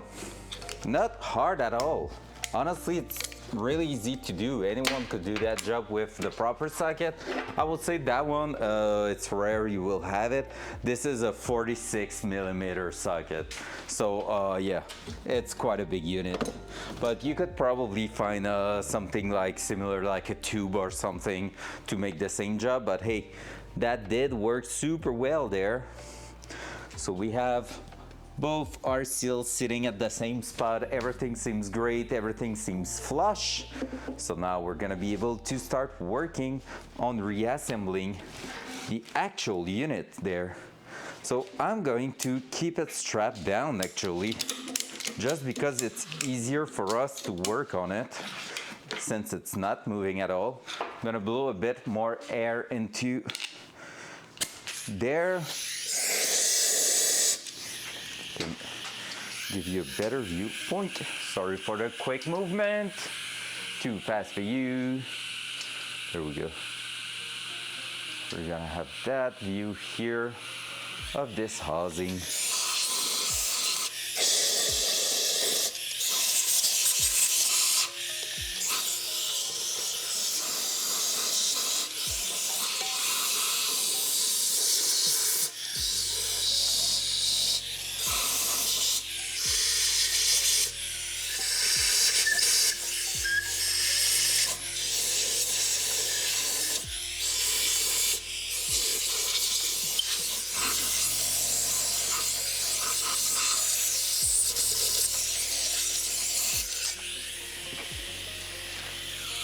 The housing's actually really good. It's in really good condition right now. There was just a bit of a bigger chunk that went out when I blew air at the back, so they went out at the, well, at the back technically, but the front of the cam. So that's perfect. Let's take a quick look.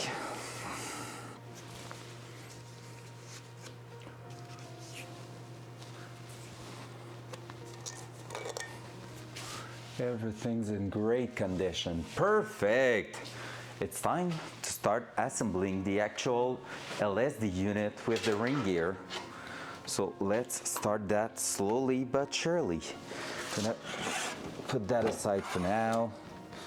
That, and that.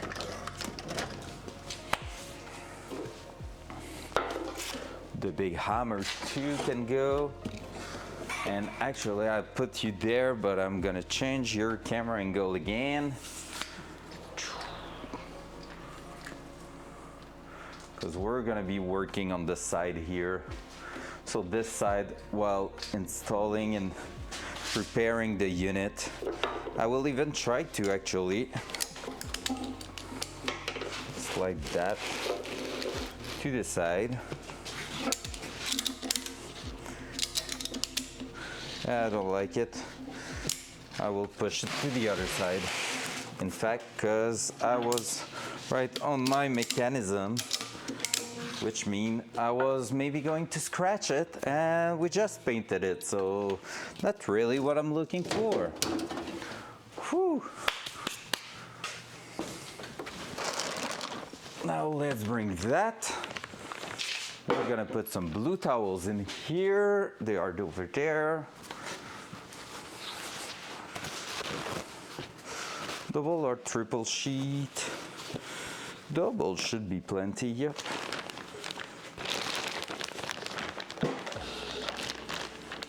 We're gonna put 2 layers.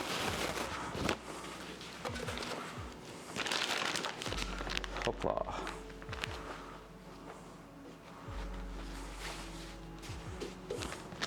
There we go. LSD unit in there.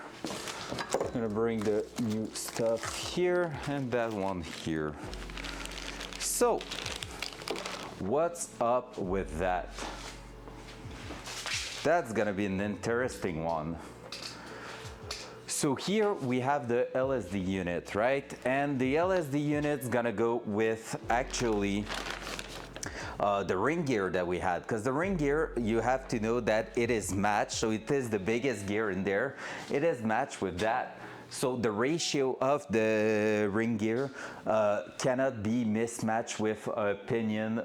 So that gear, that kind of weird gear here, it cannot be mismatched. If you're putting, like we have here, a 3.7 diff ratio ring gear, if you're putting that with a pinion that's supposed to go with a 3.5, well, all you're gonna hear when you're gonna try to drive it is snap, and then and then the car won't drive anymore. So well, actually the engine's gonna run, it won't move at all. So yeah, that's not great, and so you have to keep that together. On our side, oh hell yeah, so take note of that, Cochonnet. And so on my side, what we have here is a 3.7 to 1 ratio, which means basically the wheels are doing 3.7 turns. Is that it? Or the one turn of the wheel is 3.7 turns at the front wedge. I never remember, it's one of the other. So if we're looking here, we have basically, I'm gonna switch the angle just so you can understand what I'm saying really easily. So here, it's either the wheels or the pinion. I cannot remember. You will need to look on the internet for that. But basically, if I'm rotating that, so let's say this is 109 setup like this, one turn of that, so like I've done now, is like 3.7 turn of wheels, something like that, or the opposite way. 3.7 turn of that is 1 turn of the wheel. This is the idea behind it. I don't remember which way it is, but basically this is what the ratio means. This is changing the rotation ratio from the engine to be on the wheels. And let me wait, I can tell you what it is. 3.7 turn of that. Yeah, it's 3.7 turn of that is 1 turn of the wheel. And how do I know that? Is it makes sense because basically when you have like when you have because I want to say it, your engine rotation going on, if you're at 6,000 RPM, that means your engine's rotating 6,000 times. And basically, if you had a one-to-one gearbox, like gear engaged in the transmission, and you come here, that will mean 3.7 turns. So 1 turn of the wheel will be like the speed, it will be the RPM divided by 3.7 times the turn, that to make 1 turn of the wheel, something like that. So yeah, that makes more sense. Otherwise, if it was 3.7 of the wheels for 1 turn of that, that will make absolutely no sense, because that will mean the car is going fast AF. Like a single RPM will be like 3.7 turn of that. Well, anyway, geeky stuff. But yeah, so there you go. So basically you have to keep that in mind. On our side, we picked the transmission knowing that this was a 3.7 but hoping it was a 3.54. Basically most of the Datsun has a 3.54 differential ratio. We have a 3.7 differential ratio, which means usually more aggressive acceleration but a bit less top speed. With the Datsun, with the engine that you see in the background over here, it's not going to be a problem, the aggressivity in the acceleration, because the V8 is going to deliver plenty of torque. So we kind of want to play with the differential to actually put the range of the speed per gear in the right spot.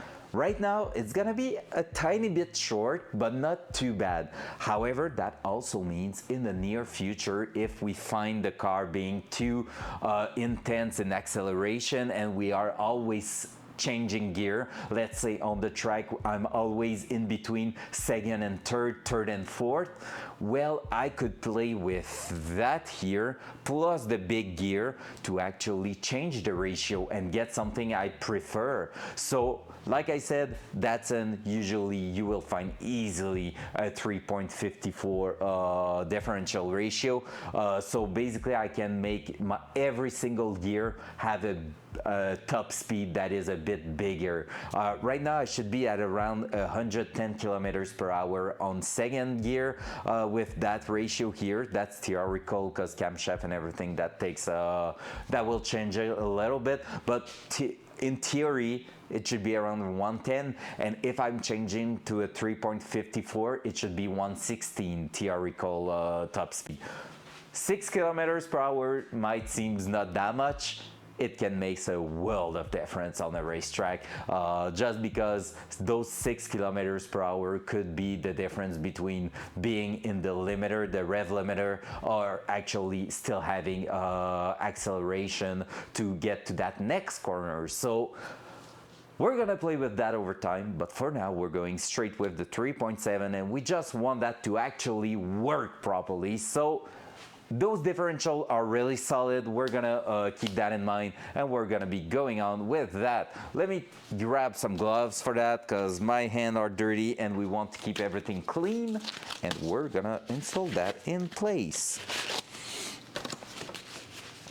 So this unit here, already explained that last week, but basically the unit we're installing right here, this is to allow the wheel to lock together. We don't want the wheels to spin freely and independently, because basically what happened with that is that if one wheel break loose, it's gonna grab all the power coming from the engine and just keep spinning and spinning and spinning, while the other wheel on the other side won't do shit, because it will be like, oh well, that wheel's grabbing all the power, so I have nothing to do. And that's what was happening with that diff. That's what we call an open differential.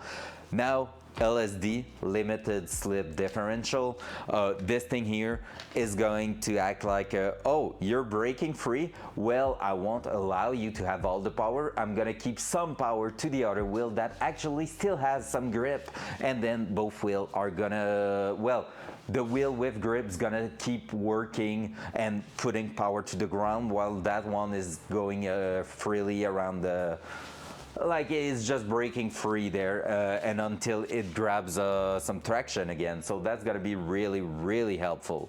Let me bring the ring gear in question and let me bring the bolts.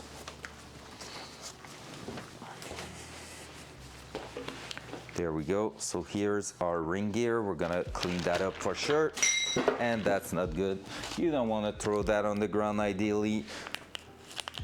Hopefully we haven't damaged it. No, we're good. Just a tiny mark. Let's put that aside here. That's not good. Try to avoid that. So right here, what's going on with that?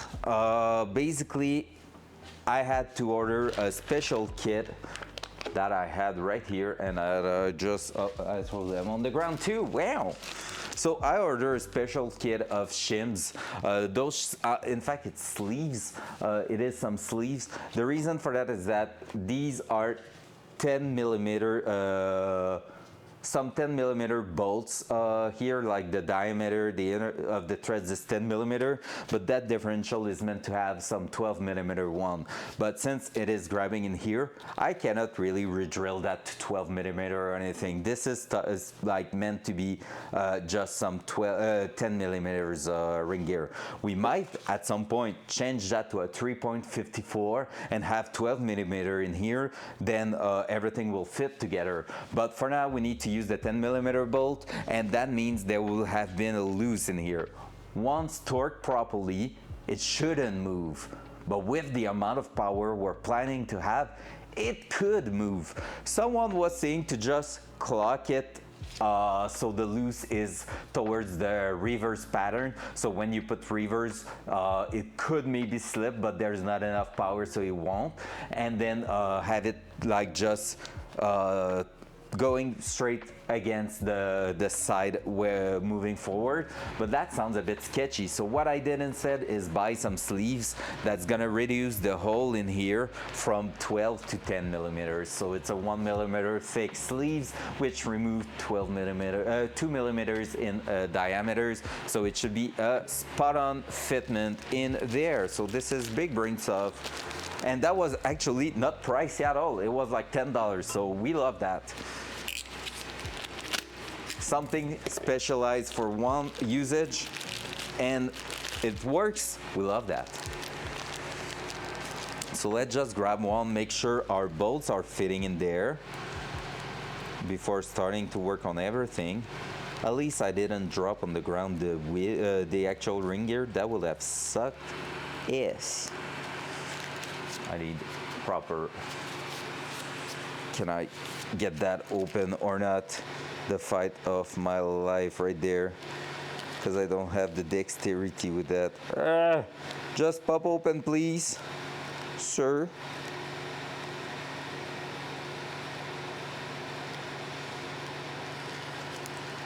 There we go. There you go. I got it. So basically, we're going to install these inside here and then bolt that there. So the bolts should be slipping right through, and it's gonna prevent them from being actually moving around. And the fitment is incredible, perfect. Which is not surprising because this is machined to really extreme tolerance. So they are really fitting like spot on in place. You cannot have any plays in that because it is what's driving your car. So if it was moving freely all around, that will suck.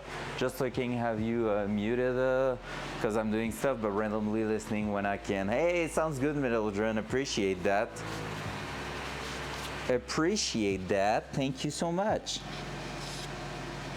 All right, so let's start by cleaning that a little bit because we want everything to be clean.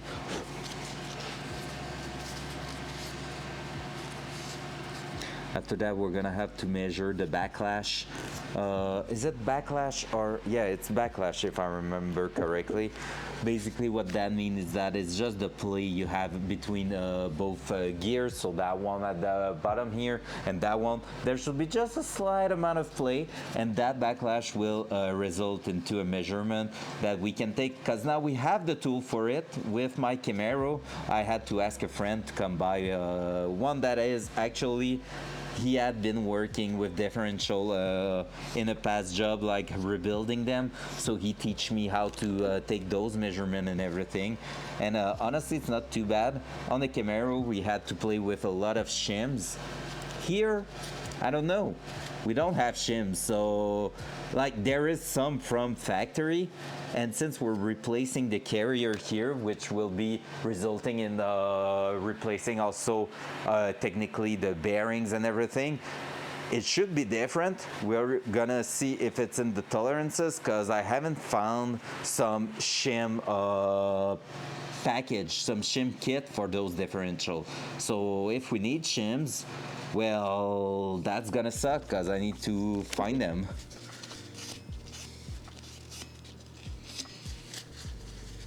But hey, we're gonna get there.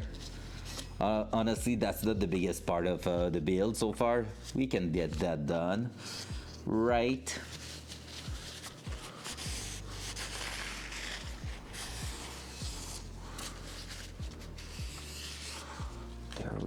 go. Just going to make sure we're drying that as much as possible, cleaning that as much as possible, making sure everything's looking great. Gonna blow a bit of air on it, just remove any dust.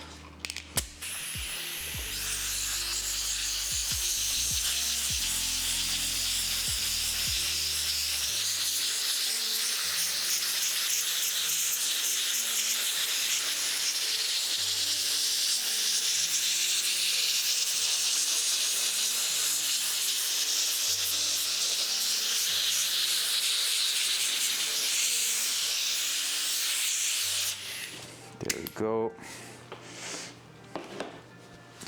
And from there, we're gonna be able to start moving on to our carrier here.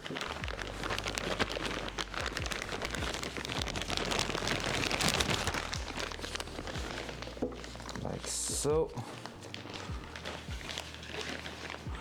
So here is the LSD unit that we need to introduce in that differential. We need to fit that in place. Really more complex unit than what we used to have in there.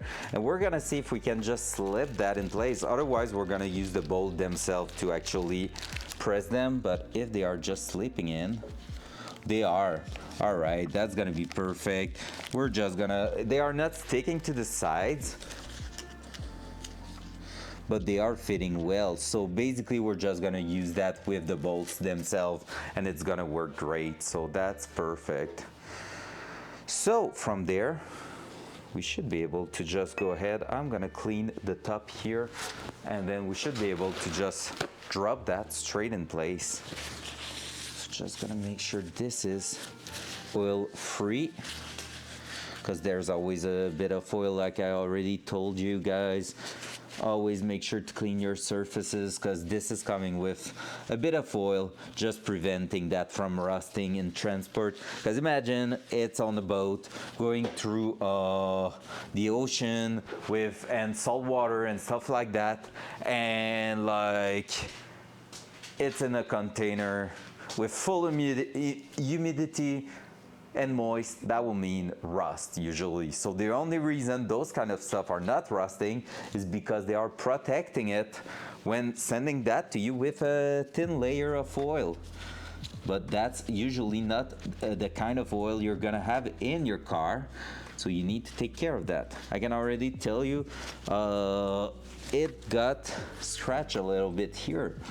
And it's not from me, I'm pretty sure, because I haven't played with the unit really so far, so, you know. But that's no big deal. Let's remove a bit of dust on top.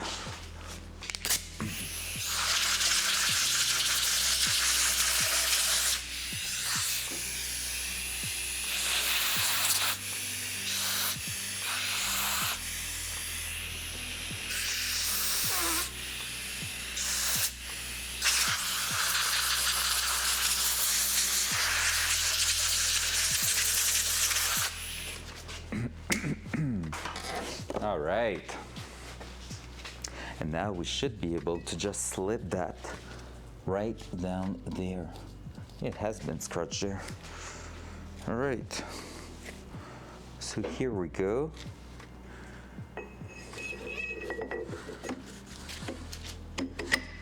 There.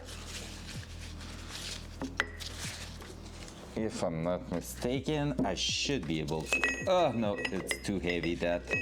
So I'm just going to line up.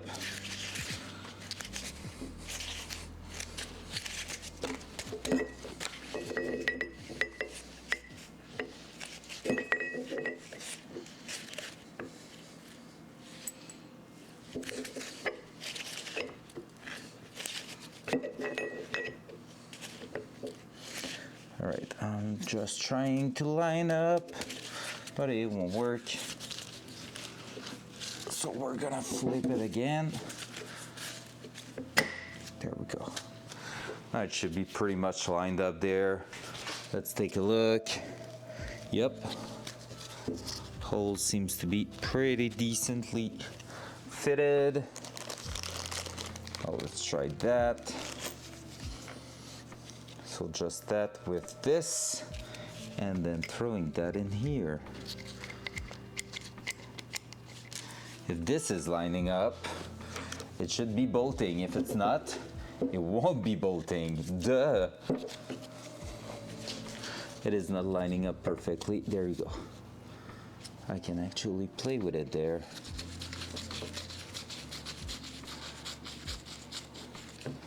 And so far, it is working great. So let's find out what was the size of that. Was it 13? 14 actually. Is it? Yeah. So 14 mil and that.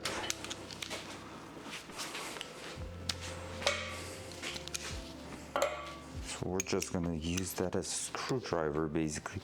Why did I put that one on top? That one, the 10 mil, I can just put it back in place. All right, I'm freaking dumb. What have I done there? I picked up something. Oh my God, never mind. Don't ask me. It's all good. It's easy. It's easy. Let's go. I've done nothing wrong. It's all good. Don't mind me. All right, so let's try to put 3 bolts for now and just see if everything seems to go in place properly.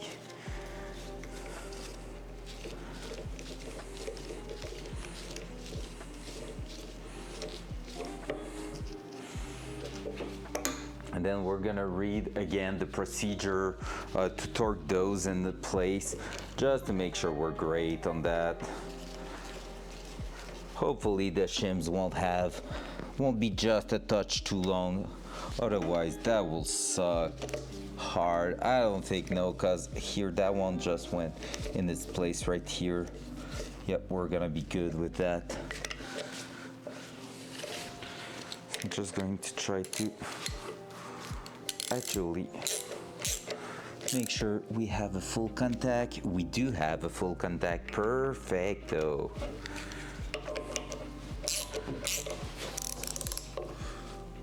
Yes, sir. So I don't have a gap. Sleeves are in place and they work great. Which means we can just keep going and add every single one of them. So we should have just enough sleeves to make that work actually. There we go.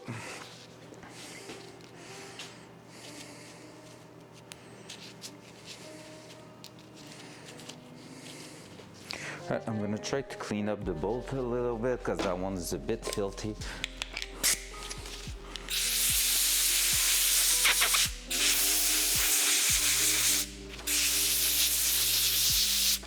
And like I said before, going too far, I'm actually going to read about the procedure because I feel like I might be missing something there. So hey, let's make sure we're doing great. Gonna remove the gloves because they are dirty. We're gonna read.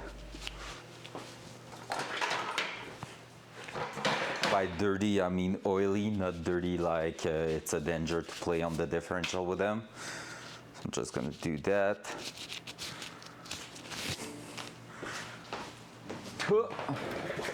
Let's take that.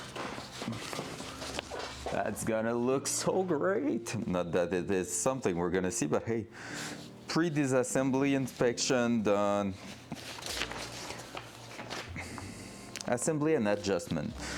A wrench, shims, washer, and they like to install them correctly. Perfect.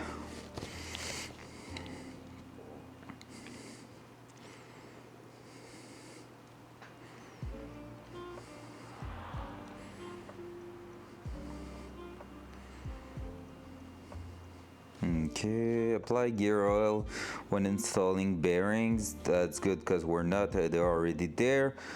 Pack recommended multi-purpose grease into cavity between lips and fitting oil seal.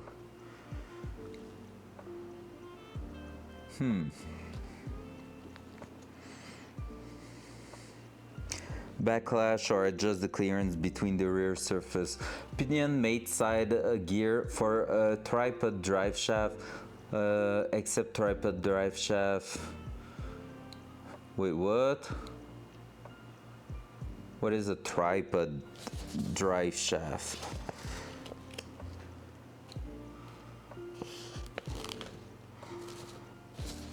I need to take a look. Anyone knows what a tripod drive shaft looks like? I have no clue.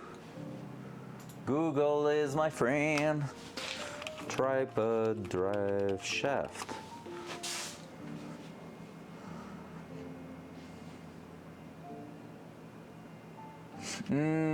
Okay.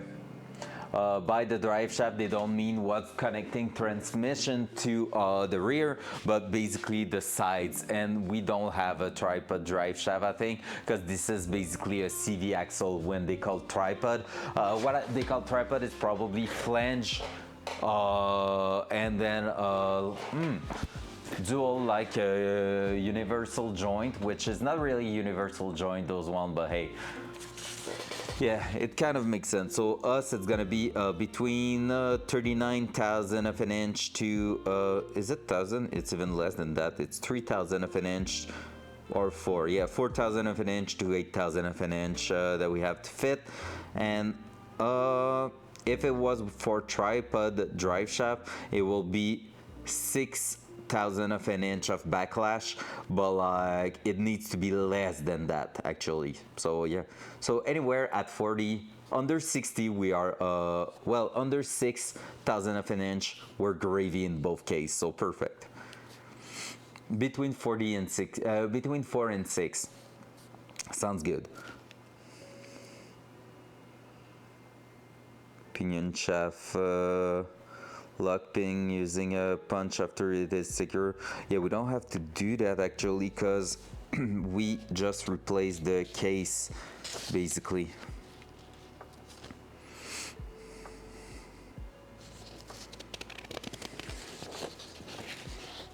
Okay, that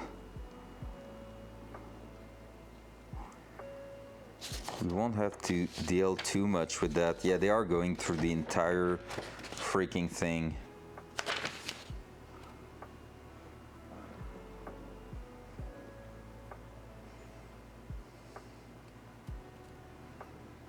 Oh my god, there's mathematics in here. Ugh. The one thing I want to know is if the carrier needs to be Loctite, like if the ring gear needs to be Loctite in place.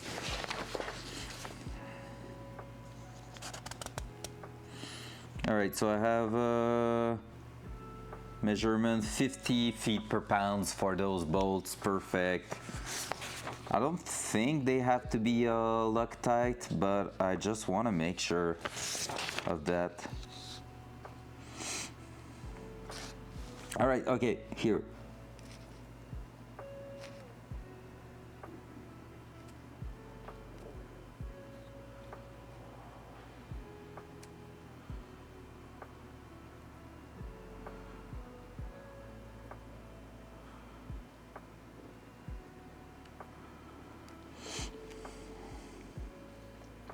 Okay, place ring gear on differential case and apply a small amount of locking agent. Loctite, stud lock are equivalent to the bolts. There you go. We have the info. OEM papers, that's what we want. Let's go. So a bit of Loctite, and that's not something we're gonna be opening anytime soon. I just don't know if I want to go red Loctite or blue Loctite. I feel like red will be the purpose there, because you really want nothing to open up. But if you have to do a service of that unit, you kind of have to dismantle that. I think blue Loctite should be good enough, because it's doing the job, but you can actually remove them one day. So yeah, I think that's gonna be the idea here. So we're gonna be removing these, putting back the gloves to make it professional.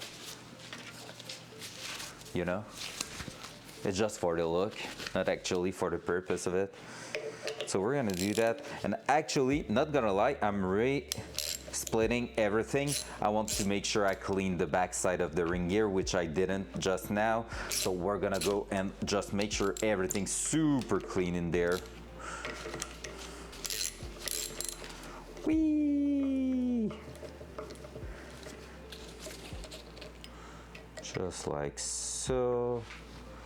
And like I said, that's what I saw on the bolt. It is basically a Loctite from back in the days. So we're gonna make sure everything's clean in here.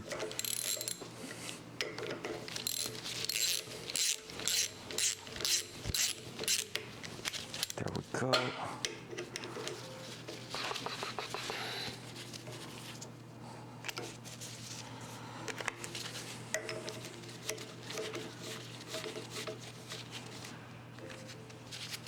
There we go. So we're gonna clean the old Loctite and all, but we need first to clean that ring gear.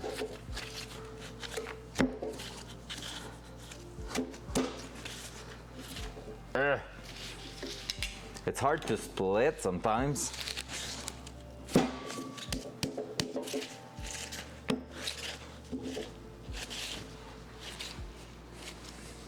All right.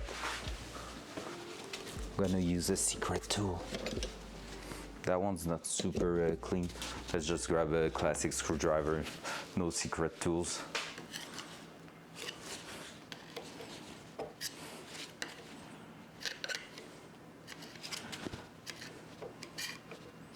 So we're just trying to pop it out slowly but surely.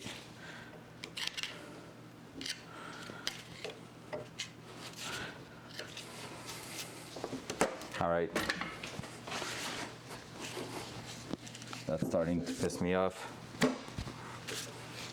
There we go. Almost.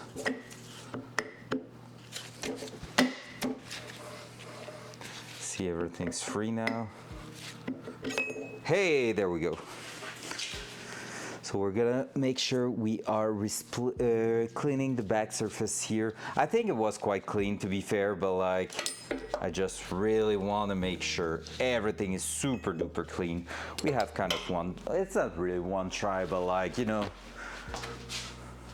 if it fails right at the start, it will suck. It's not the hardest thing to do differential though, so we should be pretty good, but don't be overconfident.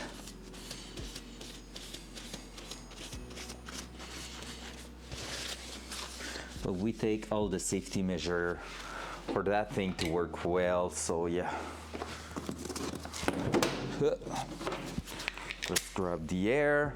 Now I'm just gonna go on the side here and loud noise. Loud noise.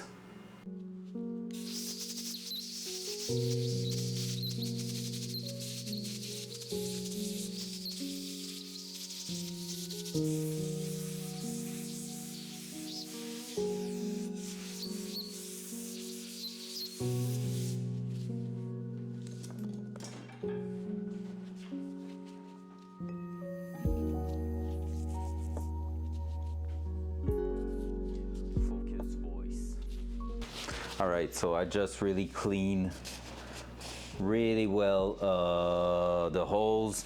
So I saw a bit of white dust getting out just because basically, well, you know, it was just like the old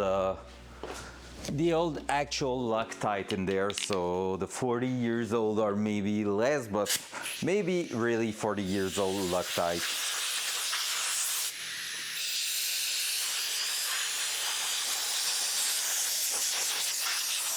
There we go. So from here, we're gonna go ahead and put that back in, and then it's gonna be cleaning the actual bolts. And then going on to, like some of them are really, really clean, but yeah, gonna make sure we are putting much more effort than less. And I'm gonna bring the actual Loctite, so blue one's gonna be our choice. You know what? Let's Google it.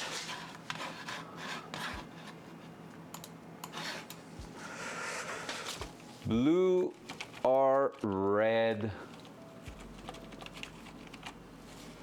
Loctite for differential. I can't write differential. Thread locker, red or blue, which one right for you? The application technique, thread locker removal. Wait.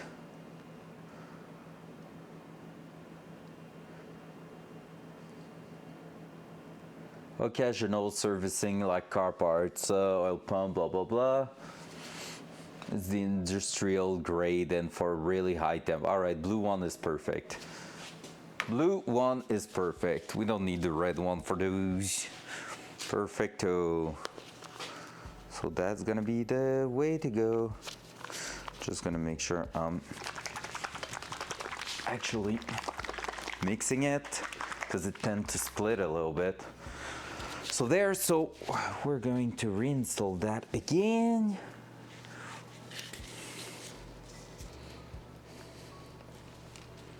That should be close. There we go. Now flipping that to the side. There. Ho, we were like a millimeter away. Let's go. That, and I'm gonna clean bolts after bolts after bolts.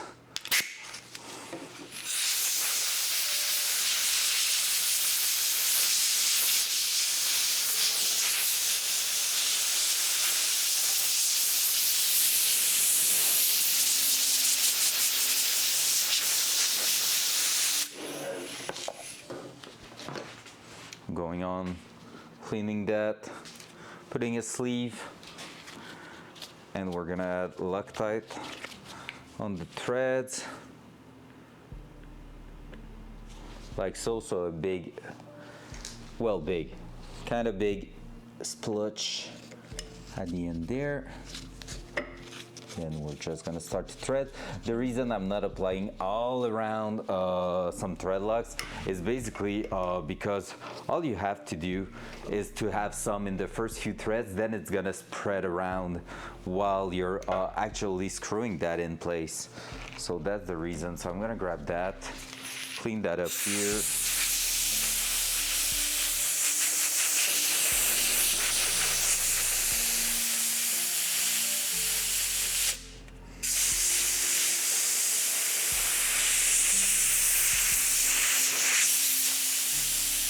I would say the most enjoyable thing about actually working on differential is that there's not 10,000 parts. It looks intense right now, but when you think of it, it's that big chunk, the ring gear, and you just throw that in there. We're gonna have a bunch of measurements to take right after that, but otherwise, it's pretty straightforward.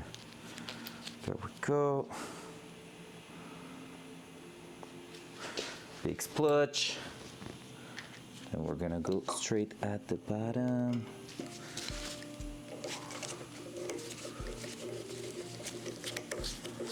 And our sleeves are going straight in, which is amazing. We love to see that. There we go. I'm just going to tighten up a little bit more that one. So it's gonna crush it in place.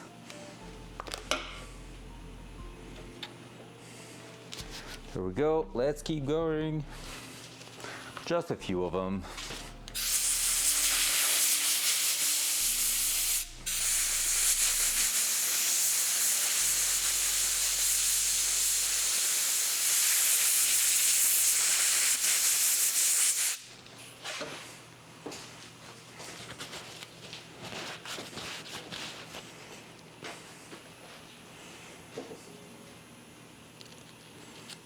Honestly, just like half of them will have sleeves and it will work probably. I'm just going a bit nuts with that.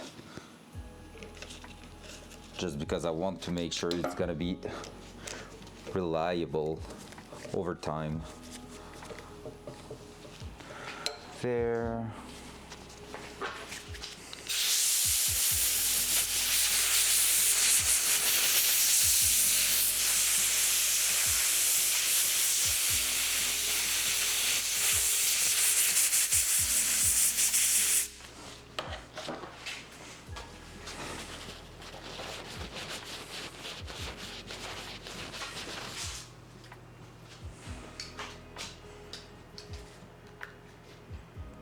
Let's see a little bit more what's going on.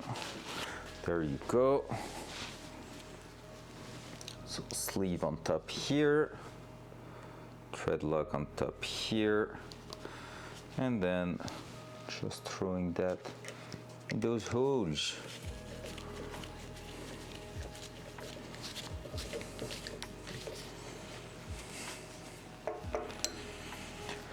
Taking another bolt, cleaning it.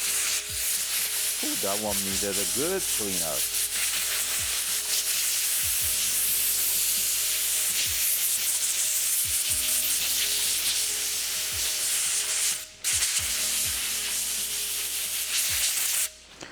What's fun is that those bolts are not getting damaged or not rusting or anything because they are always in oil. So they are really just like brand new 40 years old bolts, and they are just looking like new pretty much, which is quite amazing when you think of it.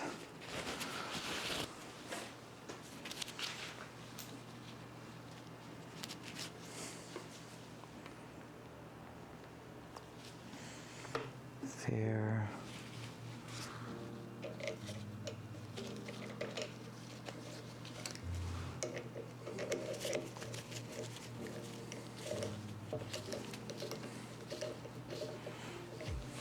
The hardest part is going to be to torque them down probably.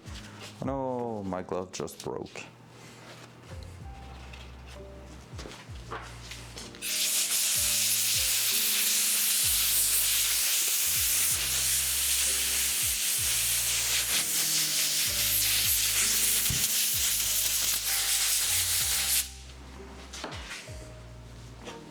Because basically it's gonna try to spin while I'm trying to actually torque that, so yeah, that's gonna be a rough one.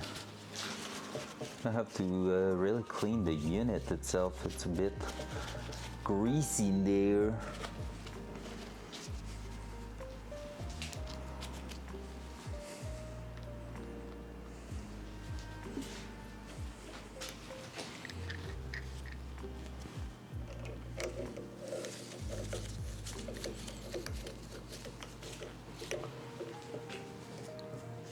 There we go. Few of them left and then we're good.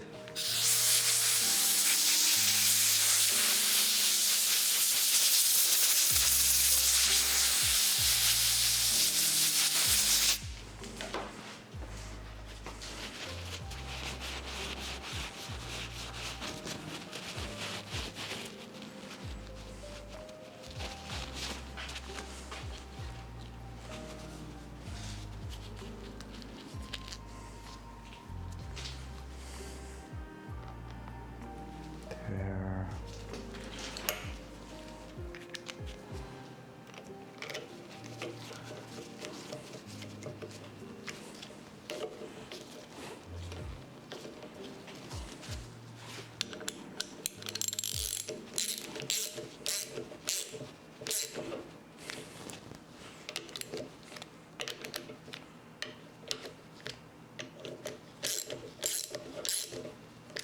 Just making sure everything's sitting in place properly.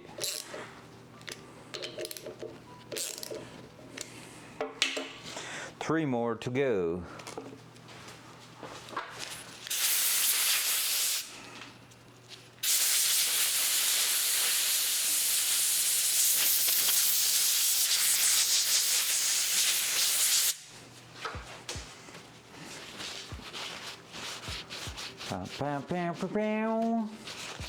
Oh my god, it's been already 5 hours I'm streaming. Damn!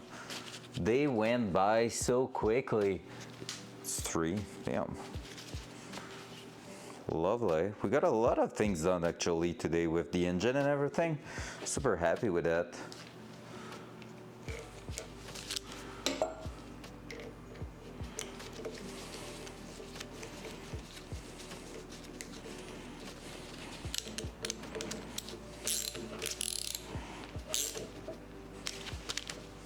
There we go. 2 to go.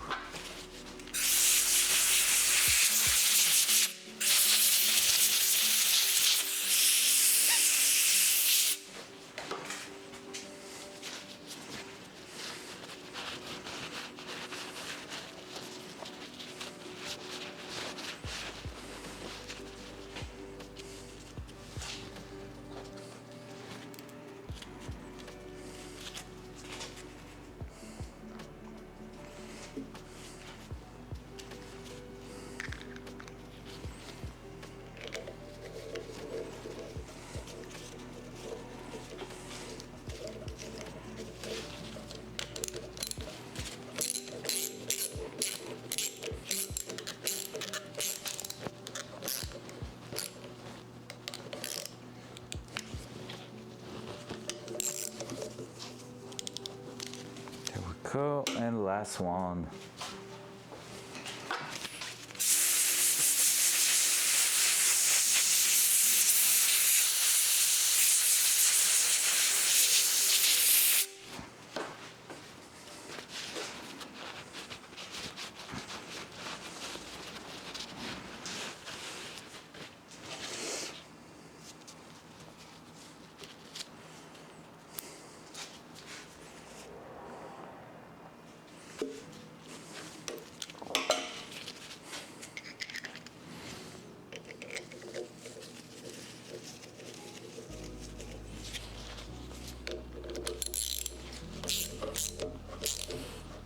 There we go, boom. And now from that being set up in place, we can actually look ahead and torque that. So we're gonna grab what we need to torque it in place. It was quite a high amount of torque, so we're gonna have to take a look on how we're doing that. We said it was what? Something like, here we go. On here. 43 to 51, so pretty much 50, and it's really pounds, but yeah, it is, yeah, feet pounds. So we have to go up to 50 feet-pounds, which is quite a lot. Let's see if we're using the big ass torque wrench, because that one I kind of trusted a little bit more. Yeah, 50 is right in the range there, the low range, but it's there. So with 14 mil bolt, there we go. And our 14 mil is right here. Oh, the camera changed. Low, dual side. Dual side. There we go. So here, that's gonna be the rough part. We need to go in the cross pattern, so we're gonna make sure we're doing that. I can even take some yellow pencil to mark which one I did, because there's a bunch of them in there. So just so we can actually, there we go, mark them down. So that's gonna be the rough part.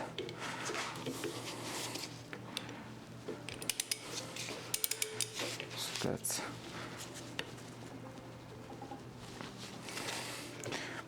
I'm trying to figure out how we're gonna be able to torque that to 50.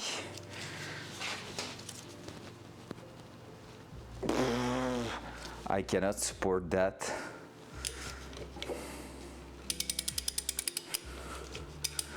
What will be the best way? That and torquing. Ow. That was my hips cracking.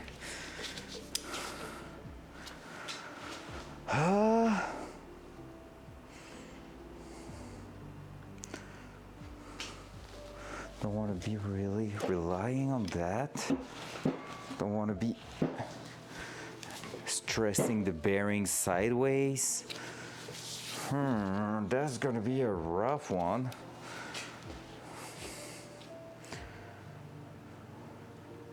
Because basically we need to lock it in place. So right now we want to spin like that. So we need to kind of lock it in place. Got a vice grip? I do, but not big enough for that, first of all. Second of all, we need to make sure we're not damaging the housing itself. So we cannot really scratch or do anything bad to it, so yeah.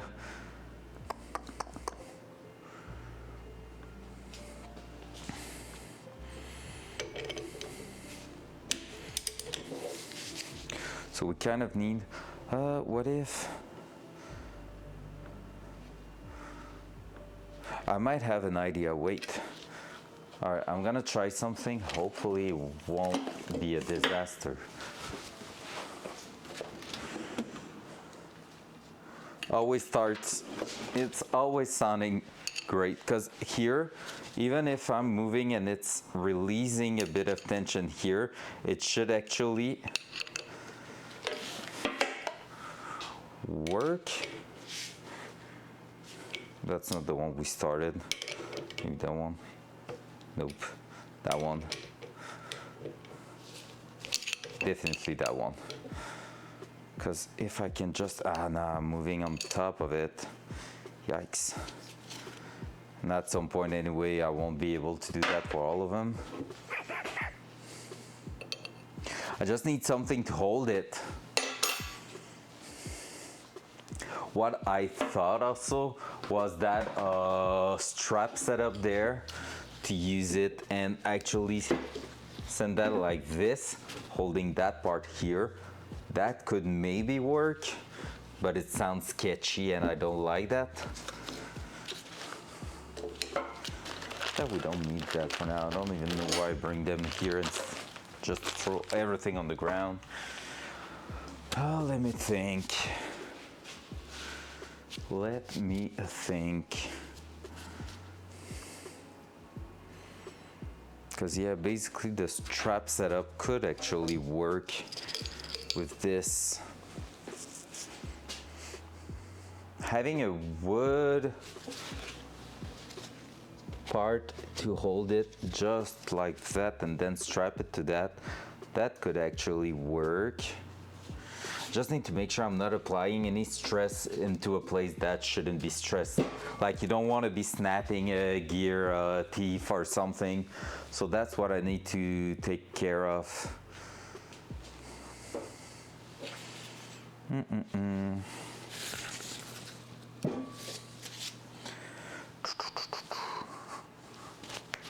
I'm gonna take a look in the papers what they are doing for that.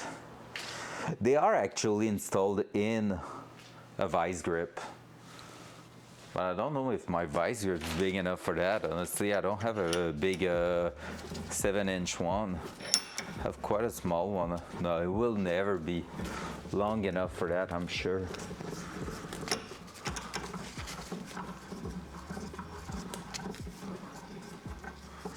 And it won't be deep enough to. Shit!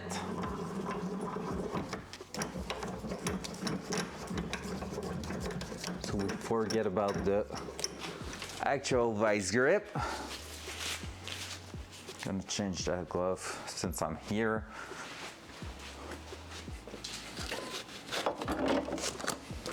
I will need someone to just hold it like this with all its force and me just torquing the shit out of it.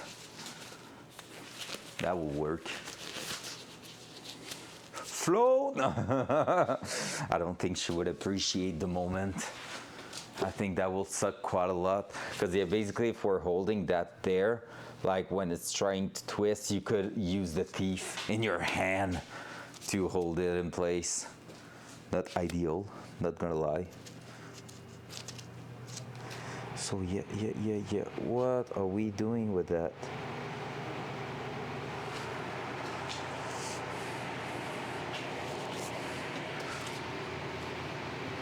Because yeah, like I said, I don't want to be actually stressing anything. But so far, the idea with the side of the table seems to be maybe the best idea so far. Are we trying that? That seems so sketch, but hey, it sounds sketchy. It might work great, right? So let me move you back. If I'm dropping it on the ground, I'm gonna cry.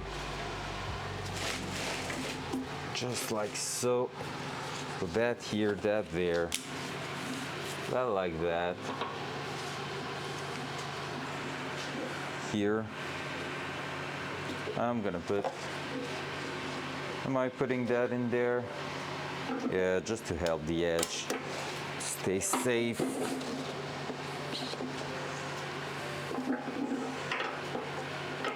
It won't fall, right?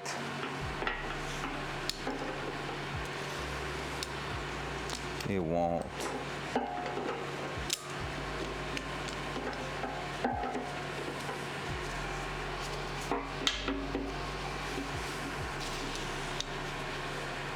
Oh yeah, no, I have that problem here. Because that will act just like a vice grip basically. Doing that this way, just not like the most conventional thing to do.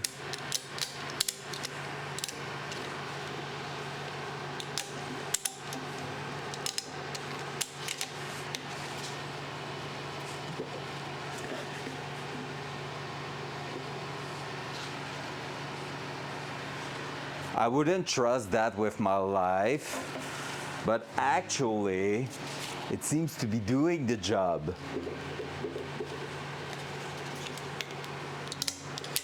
Let's put a shit ton of pressure. All right, we're gonna try that, guys. Hopefully, we're not dropping that on the ground. So let's go. Oh, it's gonna roll like that, right? Can I make it roll this way here? Not really. All right, if it's rolling this way, I'm so afraid.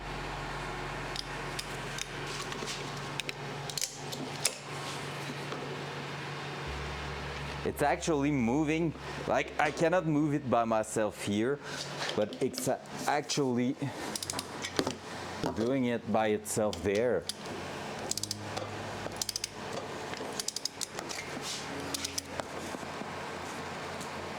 Like I cannot prevent it from doing that.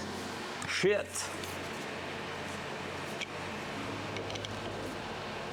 That's gonna help it even more.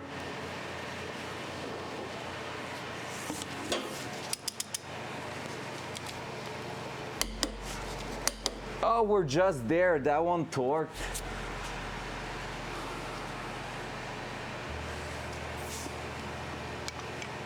So it will be that one turn now. We are actually able to. All right, let's keep doing it. That's so redneck right now. So which one I just did? That one, right?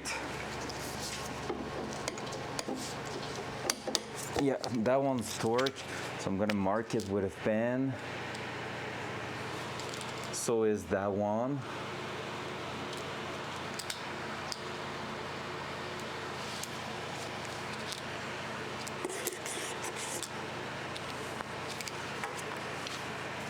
So now we will need to go in a cross pattern.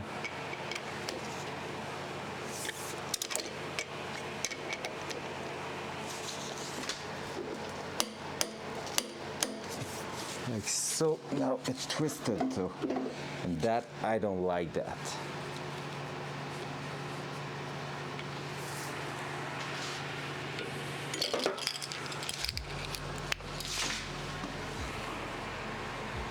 So it was that one right here. Always good to use a marker, paint marker like that to make a line, tells you which one you did, which one you did not do yet, and stuff like that. It's always good. All right, that I don't like what it's doing there. So we're gonna hold it.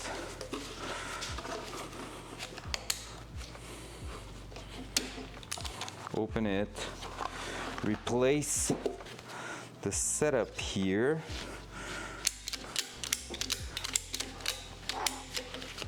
We got this.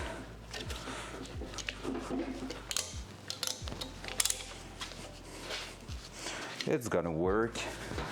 Still using Jeff techniques there. So that one is the one we are at.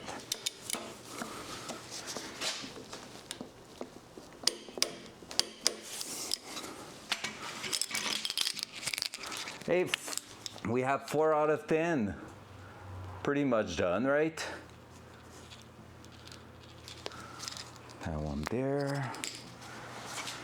So now we would be moving to one of these. They were also saying to like hit it with a hammer a little bit around the bolts. I don't know why exactly, but we're just going to do it with a small hammer.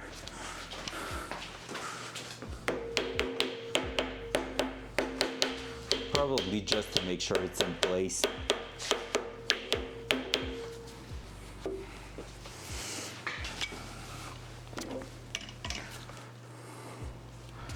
I think what I should have done is that, and then move. I can tell you it will work still.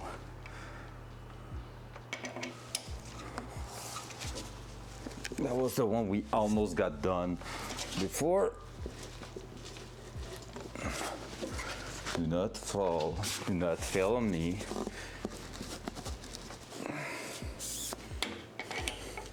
It's a hard one. Allô Mathis! Comment ça va?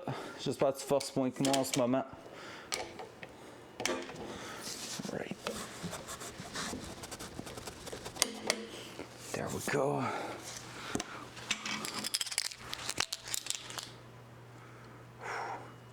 I could make it easier by lowering the torque because I'm on the high spec of the torque here, not on the small spec. So I'm not helping myself there, to be fair.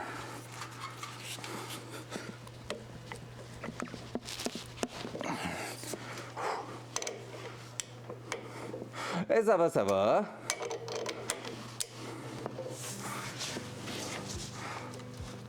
On travaille fort, mettons, to achieve awesomeness.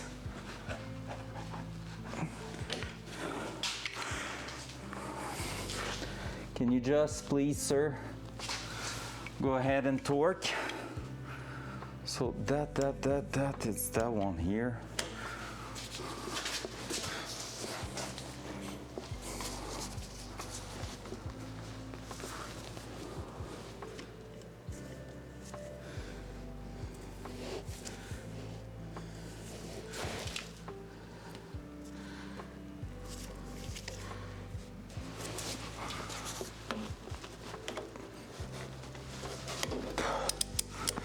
Can you please just torque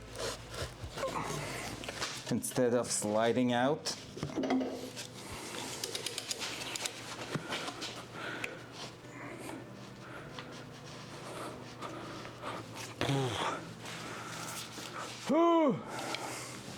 Vous, tu peux me tutoyer en passant, Mathis. En ce moment, on travaille sur le différentiel, ce qu'on a peinturé la semaine passée. Ça ici, on est rendu en ce moment sur l'interne du différentiel qu'on est en train d'upgrader. On a transféré au fond l'engrenage principal, fait que la gear sur la ring gear qui appelle sur le nouveau cœur. Puis on s'apprête à mettre ça dedans. Si on arrive à tout mettre le torque correct sur ces bolts là du tabernacle.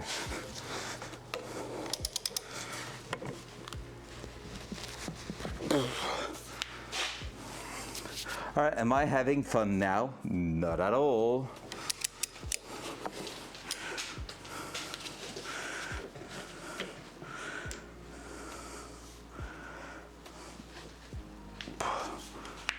That one won't work at all. Let's try to give a bit more tension still in that. I'm gonna try another one here.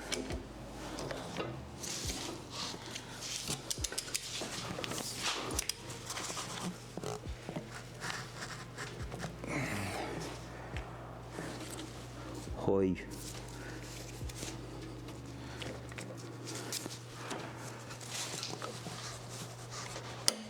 All right, so we got that one done.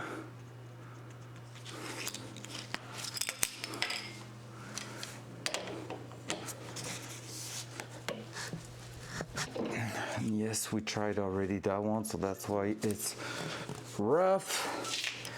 Not working the way we want it to work.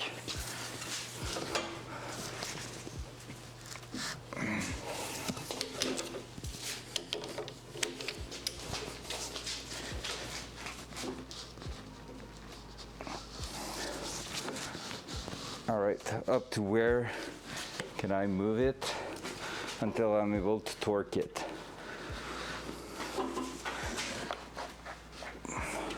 It's spinning on itself there. I won't be able to release it.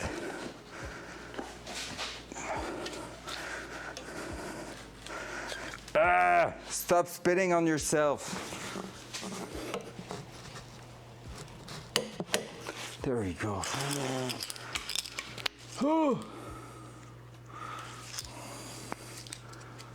Differential is rough to install if you don't have a proper vice grip. Noted, duly noted. That one's almost done. It's not going. But I know it's right there. Almost done.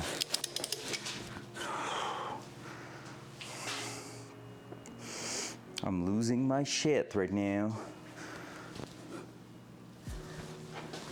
We're hitting into the cardboard. Gonna have to clean up the teeth all over again. It's a good thing I added that though, because that means it is forcing.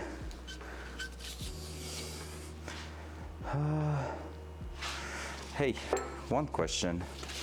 If I'm doing that here, try to use that as a rope.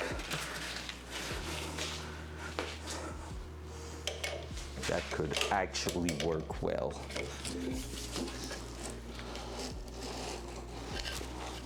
Nope. Nope, nope, nope. I don't like what it is doing there. Never mind, it didn't work well.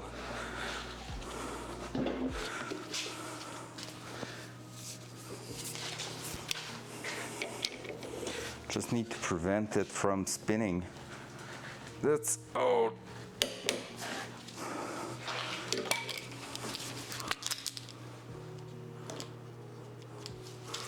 There we go, we have 2 left. Only 2 left, it's so hard.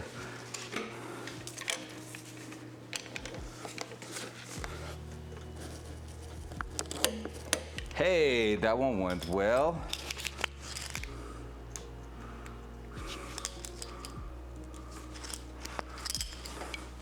That one's gonna be one of the worst. Actually, I'm gonna spin it.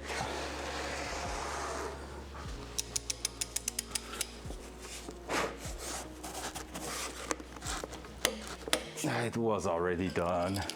It was right there, probably just didn't click when we did it. There we go. I don't want to touch that ever again. Holy.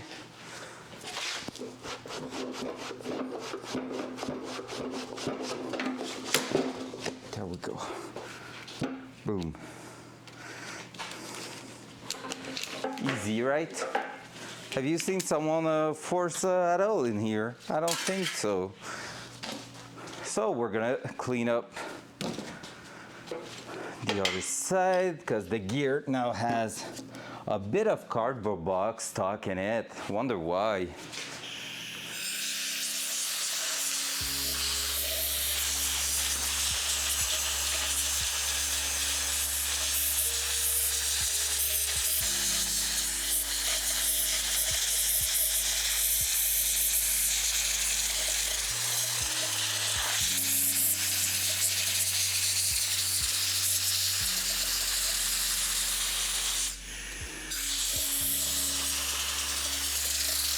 There we go. Whoo! GG. So, next step is going to be to install that inside the unit itself. So right here.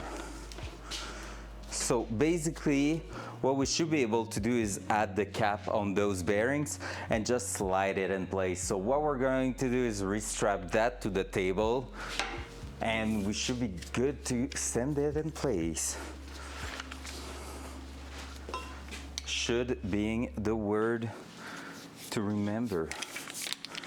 Take that out. I'm gonna just put the wrench, the torque wrench back in place. Hopla. There. Good afternoon to everybody joining. Hope you're doing great. I almost died. There. Coffee.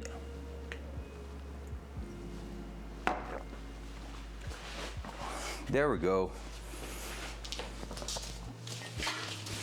Let's strap it back and see how this is going. To throw that in there. Should be actually not too bad. I just jinxed myself, I know it, but it should be not too bad.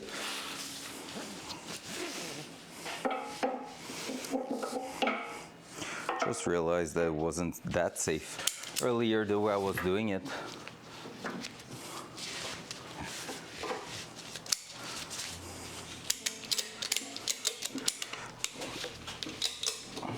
There we go, so that unit won't move too much. And now, let's just put what we need in here. Everything looks great, yes. No dust, surface, bearing surface are insanely good. So let's grab our 2 bearing shells here.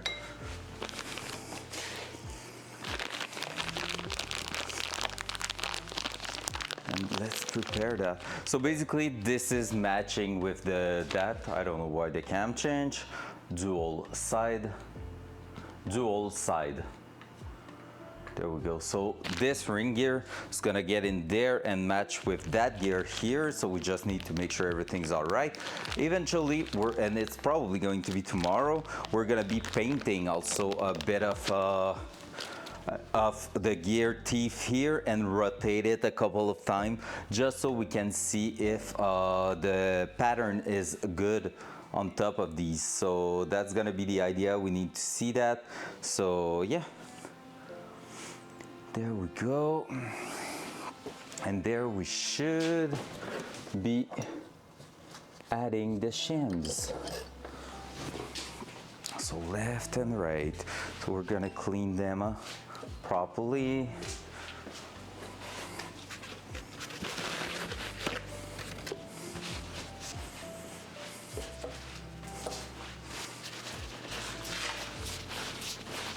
There. Is the stream okay? I see that since a while my bit rate is marked as red and I have no clue why. So is everything looks great on the stream? I hope so, guys. Hope you will have tell me if something was weird, like bad quality or anything. There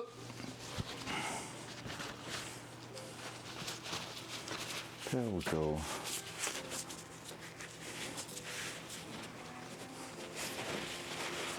Shims are looking now brand new, which is great.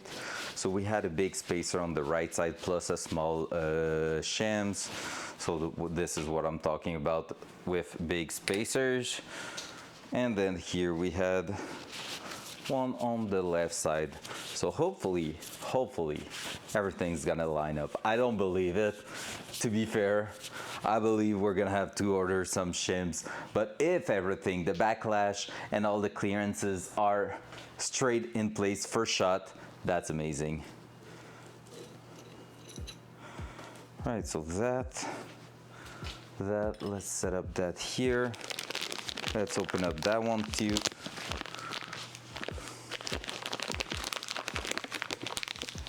Moi, je trouve que tes lives sont qualitatifs pour répondre à ta question. Très chill. Nice. Thanks. Mais je parle aussi la qualité vidéo en ce moment. Tout ça, tout est beau. Ça lag pas. On n'a pas genre de problème technique quelconque. Parce que ça, habituellement, c'est genre en vert. Puis là, je vois que ça ne l'est pas. Alright, so I'm gonna pre-play, like, can I say that? Pre-place? I'm gonna put in place the shims. That one won't stay in there, right? Oh, hell no. Maybe, no, not at all. So we're gonna just lay them down here. Nailed it. That's gonna be an interesting one to do, actually. Let me try one thing. Let me try to spin that just a touch like that. So maybe this way we're gonna be able to do that. There we go. Now I need to grab that one. We're gonna clean that one too, actually, because I just see a layer of grease on top again. Just the oil film they are putting. Cool, parfait. Génial, génial. Et t'es toujours le bienvenu, by the way, Matt. C'est très, très apprécié. Parce que même si tu dis les quelques fois, à chaque fois, tu prends le temps de dire bonjour, tout ça, puis ça, pour vrai, ça fait la différence. C'est très agréable. Ça fait en sorte que je me sens pas tout seul dans mon garage. All right. First shot.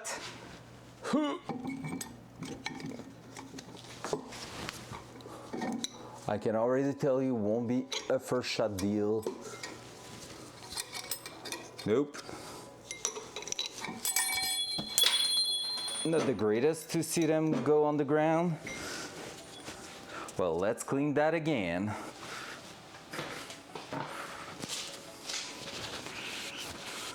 Because basically every time it hits the ground, it could damage them and be unusable. I'm not too worried because so far it was like quite a kind of smooth crash.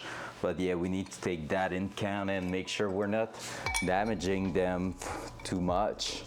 All right, maybe I could add those though right afterward. I've seen that in a bunch of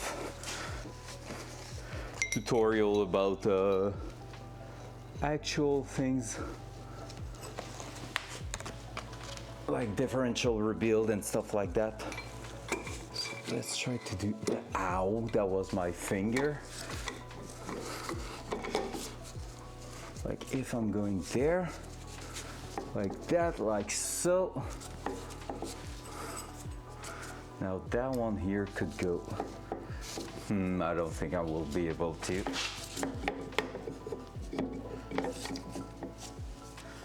No, I think I'm gonna have to actually go ahead and put them all at once. That's it, we were almost there. You can see how, you can see the idea right there. Let me try it, but no, I don't think I will. And this is the backlash, by the way. Once it's gonna be in place, but this is way too loose. I can assure you this is not normal. Don't go on the ground. Maybe I'm gonna have to put it differently. Just like we dismantled it, actually. Let me try that. Whew, that's intense.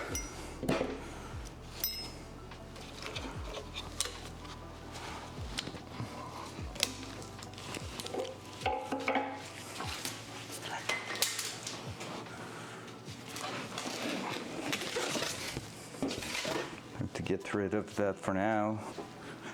This is how they seems to be doing. Ah, but they were on a vice grip. That's why I cannot hold it like that. All right. So then, how are we doing that? Not gonna lie, I just realized it seems a bit dirty at the bottom here. I'm gonna try to clean that up. Doing a little ADHD session where I'm doing something else than what I was doing.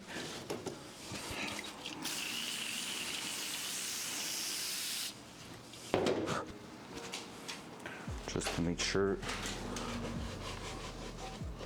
All right, it's not dirty. Yeah, no, perfect. Phew. I thought it was really something like dust that was easy to remove, but no. All right. How are we going to assemble that?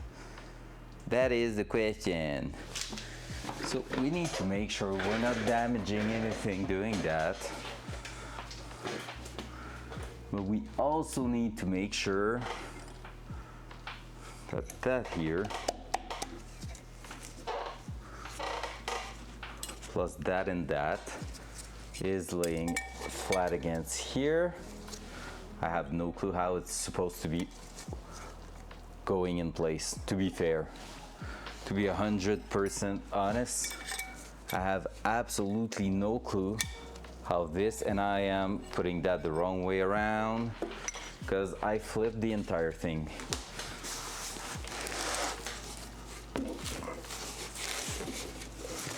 This is how it is actually going. Oh, yep, I need to fit that there. These two were going right side. This one was going this side. And we need to fit everything in there. Ooh, that's not going to be a fun thing to do. I'm telling you that.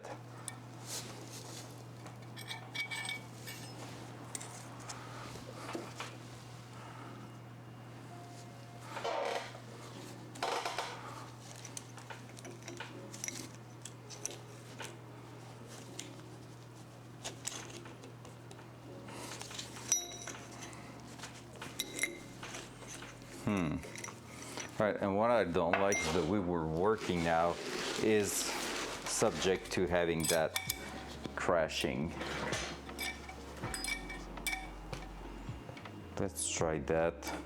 I'm gonna try to have both shims on the right side here in place, throw the unit, and then see if I can actually fit the last shim in place afterward. I mean, that sounds like maybe something doable. So why the heck not?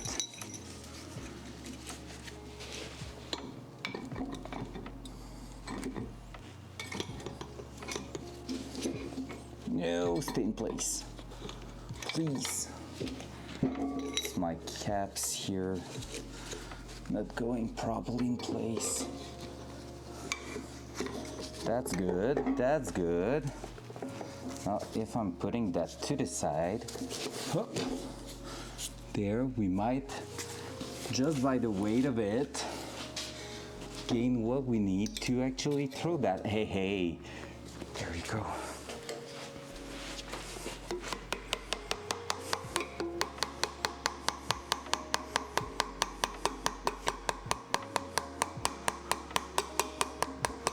There is a tool to actually push shims like that in place.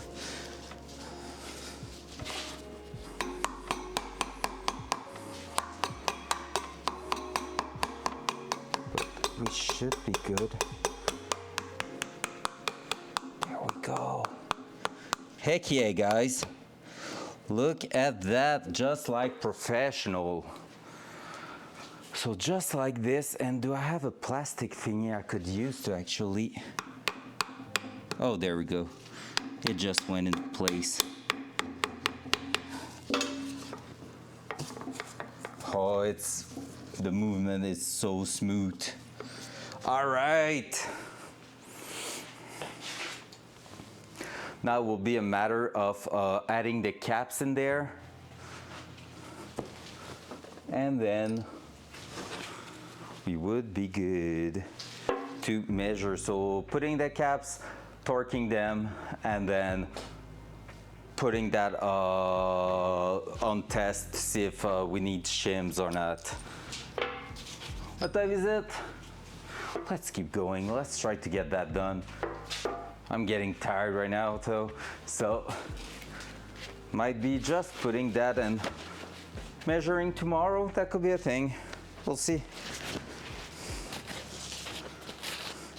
So I'm gonna be cleaning these. Mostly the surface there, but like I'm gonna try to clean everything in there. We'll even take some brake cleaner to make sure they are super duper clean.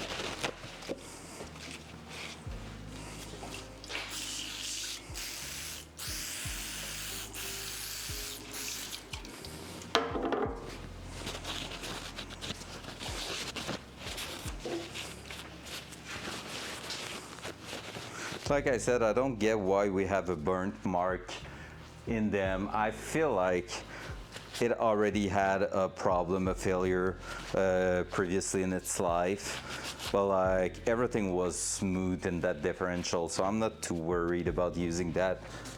I'm pretty sure it's gonna be working great.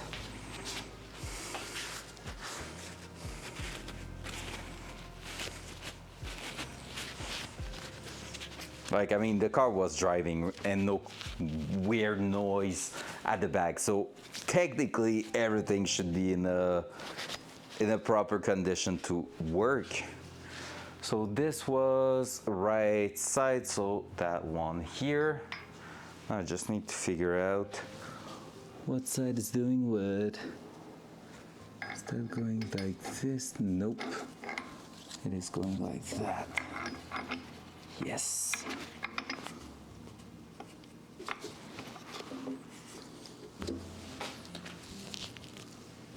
Just gonna make sure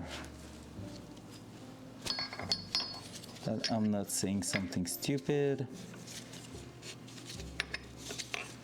Yeah, no, that's all good. That, and I'm gonna grab the other one. I put it underneath. No, oh, it's still there. You're supposed to try to keep everything where they were and not moving them too much, but hey, since I'm changing quite a lot of things, it doesn't, like, it can matters, but like, I haven't been careful enough at first. And anyway, like, all bearings, everything's new. The only thing we were using is the ring gear, so yeah. Yeah, that one is driver's side. The burnt mark is even bigger.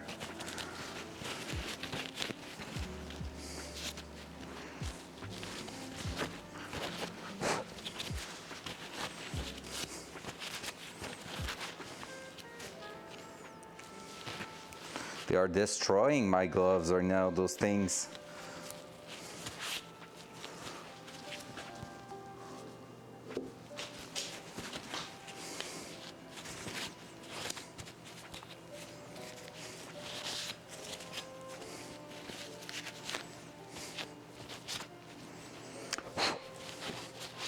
Right, I'm gonna take time to change one glove and then put some compressed air through them so we clean the actual holes, and we're gonna take a look if we need to put some Loctite on that.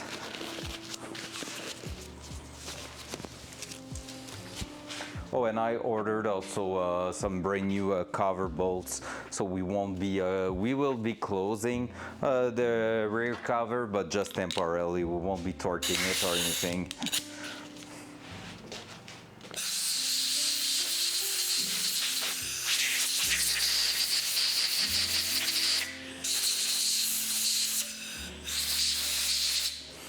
There we go.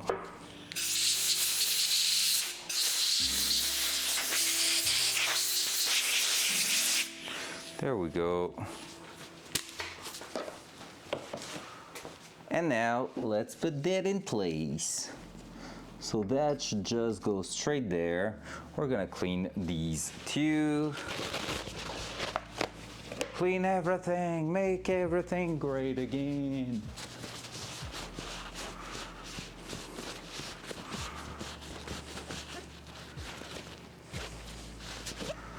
There we go.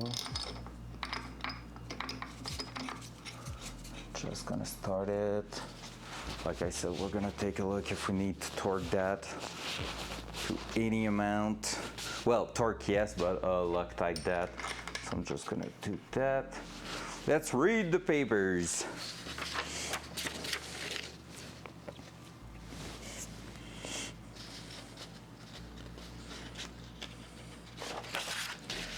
Where is it? Align mark on bearing cap with that on carrier and install bearing cap on carrier.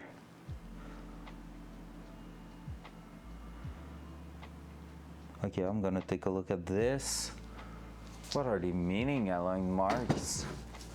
Is there marks in there? Oh, maybe that? All right, we're gonna take a look.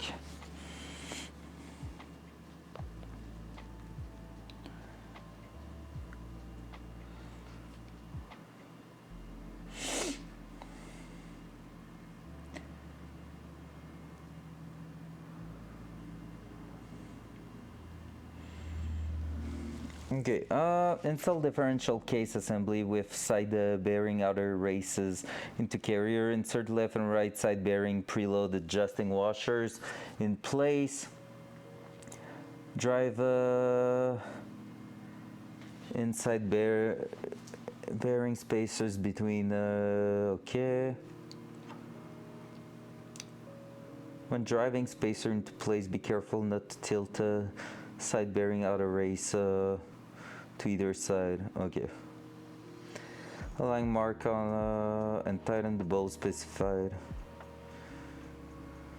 Okay, so no thread lock on those. Oh, 65 to 72 feet-pounds. Damn!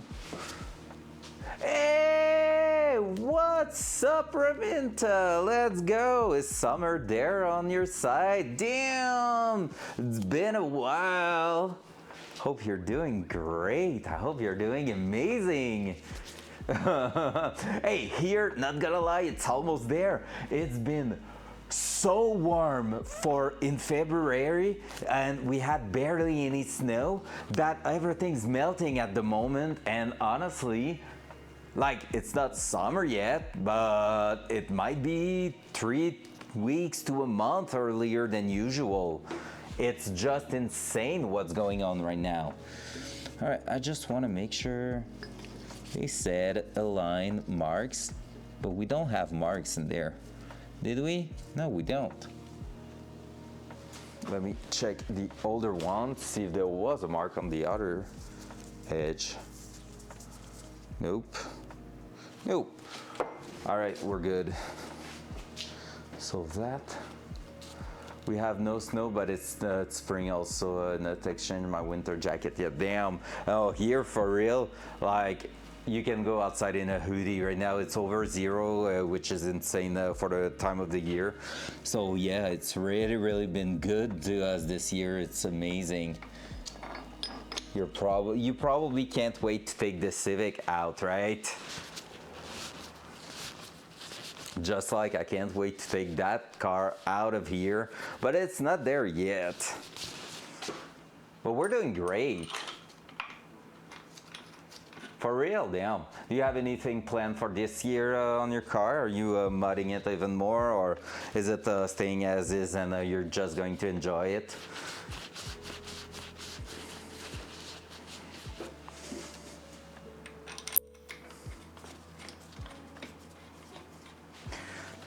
There we go, that was probably some 17, right? Do you know your Datsun? Hell yeah. There we go. I'm gonna take a little extension for these. Some bits and bobs, nothing major unless I will be able to afford to buy new wheels at end of season. Sick. Yeah, wheels might be a thing for the Datsun too. I love the one I had, but like they are not wide enough for what I want to do with it, first of all. Second of all, just realized that, and we will find out probably tomorrow or in 2 days, the new big brake kit might not fit at the front. Whoopsie. Which is like an awesome problem, to be fair. I've seen worse than that. And here we are upgrading to a multi-clutch LSD setup, 1.5 way. So this is going to rip. It's gonna make sure we're leaving 2 skid marks on the ground, not 1.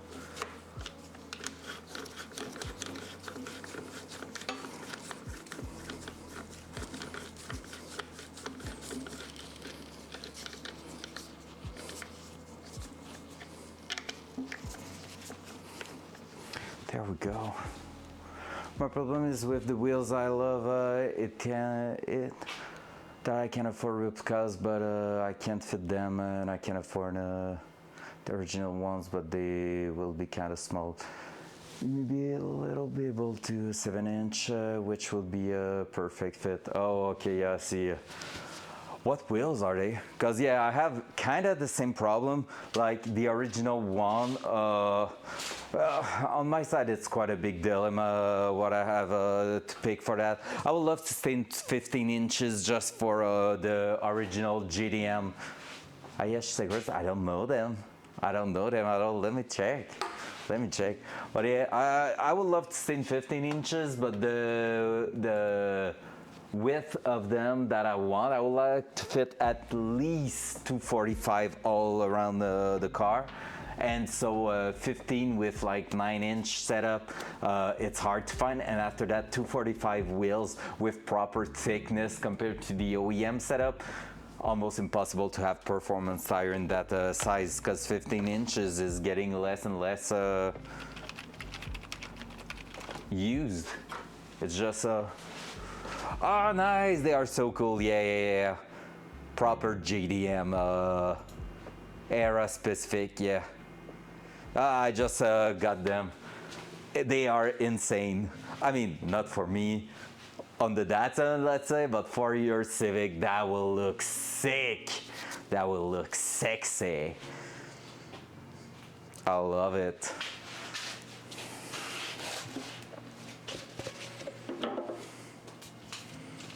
For real, I get what you mean there, yeah. Totally agree with that. I have a couple of wheels I'm looking at, but like, yeah, right now the dilemma is I would love to stay in 15 inches, have thick tires on the sides, like some thick sidewall and everything, because I just feel like it looks really good on those old JDM cars. But the problem is I'm getting in a point where I realize that if I want to run the tires, the kind of tires I want to run on the car, I'm gonna have to maybe go in 16, maybe even 17 inches, and I feel like the choices of wheels in 17 inches is awful for the kind of car I have. There's no proper replica of the 15 inches one, so it's gonna be a big problem. It's gonna be a bit of a problem. All right, let's try to torque that. So let's go back with that little ratchet setup.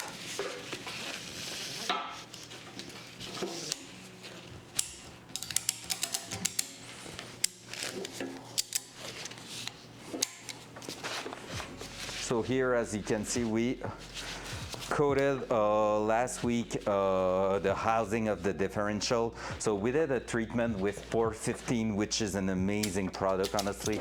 I really enjoy working with that. And that's pretty much one of the best product to make sure you won't see rust again. So yeah. And yeah, for the wheels, I will see it's a problem for future me for now. Trying to get the car to work first on shitty tires. And then after that, I'm gonna find out what we're putting in there. So what was the spec I said there? It was 65 to 72. So that sounds like 70 to me. 75, 70.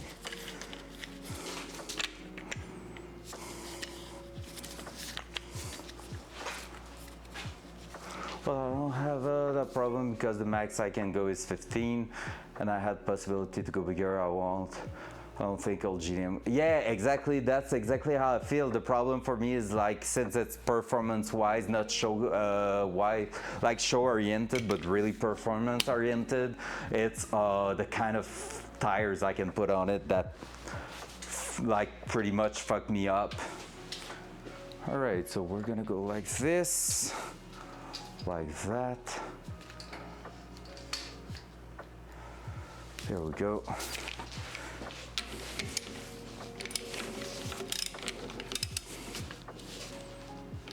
Just going to start them both and go for it. Quite easier to do than the previous one on the ring gear.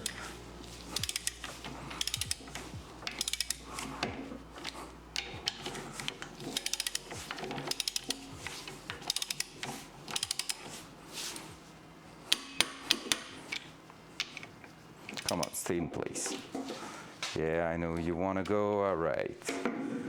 You want to get loose on the last one. All right, boy. But I need you to stay like this for just a touch more.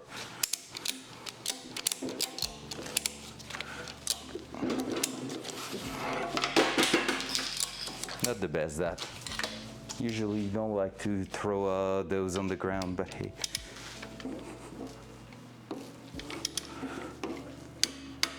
There we go. Let's make sure everything's fine.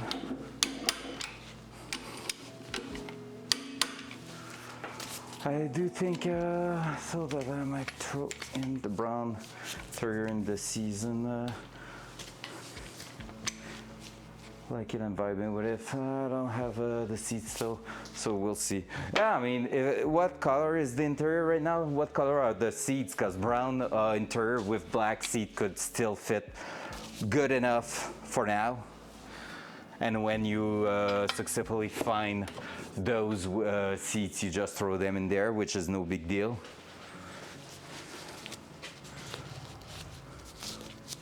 Yeah. Sorry, Datsun, you're gonna be boring. But yeah, I get what you mean. Like, again, show car, you're looking for that kind of details.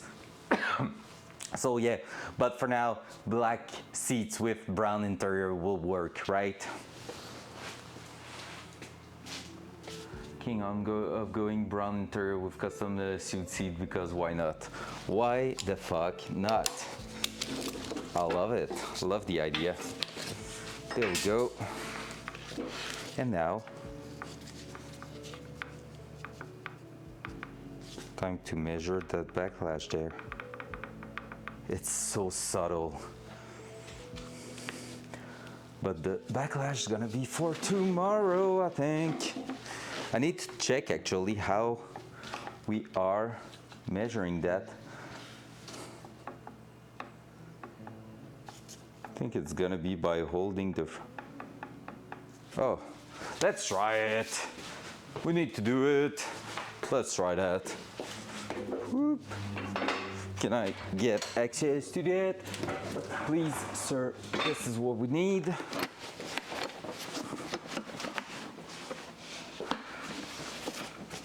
Managed to get the Fuji set for super cheap.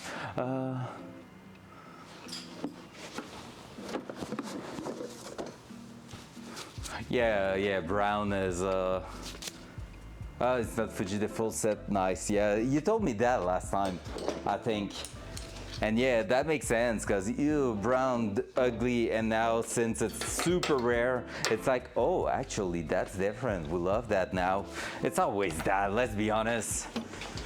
Like 10 years ago, people were throwing to the junk the K24 from the Nissan 240 SX, and nowadays it's like almost 1,500 to buy one in proper condition, if not more, because people were throwing them like, oh my god, SR20 is the only thing real. And now that they are rare AF and the SR20 is like $5,000, people are like, well, actually you could do some pretty cool stuff with it. And now they are ready to pay for it, but they are so rare that, yeah, you know how it's going.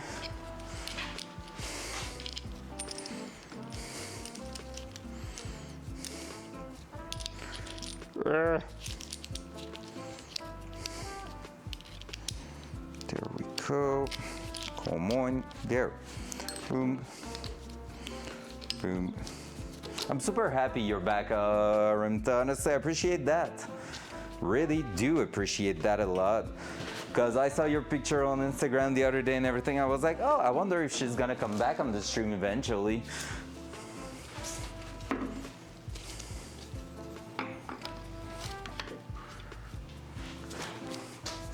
So I thought maybe I should just put it in with the black seats, see if I vibe with it, because I don't have any major mods unplanned this season, nor I have money to get started with the engine, so it's either the interior wheels or engine. Yeah, go for the interior, make it simple for now. Like, oh, you want to know something crazy? Actually, I've been talking with people about it earlier today, but yeah, basically tonight I'm gonna have well, it's already recorded, but tonight on a local radio station, well, I mean local, it's still a radio station in a 600,000 people city. I'm gonna have a podcast, a 1 hour long podcast, talking about how a guy like me can go from having no knowledge and background in mechanic and go up to doing a project as intense as the Datsun, just like you did with your Civic. And like, because you're not having any course or anything in mechanic, right? You did all that by yourself with the help of your dad, and like work your way around that, right? I'm not wrong saying that, I think. Oh, I fuck it up there. Exactly what I'm saying. And also passion and being true to yourself, like what can you do and what are you able to do with the knowledge you have right now, like starting with small chunks and actually grinding up to being able to do it. So not trying to do the full big intense project right at first, because 90% of the people will but you can always text me on Instagram to put me like, hey, why don't you come visit? It's all good. I'm not that kind of person. I don't want to do that. That sounds awful to do. Like, hey, you owe me a view now. Come on. No, that's so not me. But yeah, I get what you mean. I can message you just saying, hey, how you doing? You know I still exist. But yeah, so basically that's exactly what I'm saying in the podcast, pretty much. Like how to start with something maybe a bit smaller and work your way up to actually knowing what you're doing enough to throw yourself into a crazy project and get up there with insane stuff going on. And that was a super interesting chat with the guy, it's a car journalist over there at the radio station, and he's doing that podcast every week. So once a week he receives people, and it's funny to know I'm sitting like right in me as a nobody in Quebec, sitting in the place that proper guys from the TV and everything that has some cool cars have been sitting on. And like I was just there and I was like, damn, that's insane. How comes I'm in here now? And probably just because I was able to take an opportunity, and like you said, passion. I just put enough time to actually get a little bit noticed, even though it's no like big notice or anything. It's just cool. And actually the guy that did the podcast with me is looking forward to do a project himself, and he just didn't have the courage so far to throw himself into that and do it. So I'm like, well, what are you waiting for, sir? All right, let's try to get that right here, the reading there. So right at the edge, we need to measure that about here.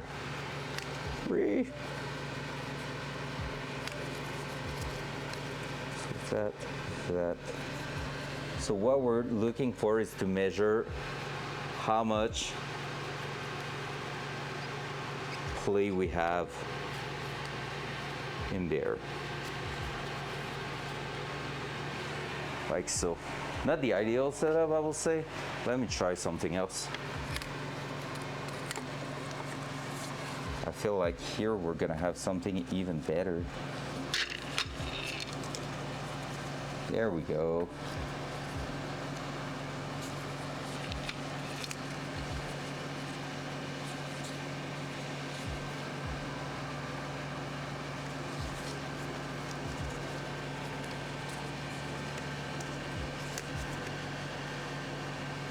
Like that, and then like this.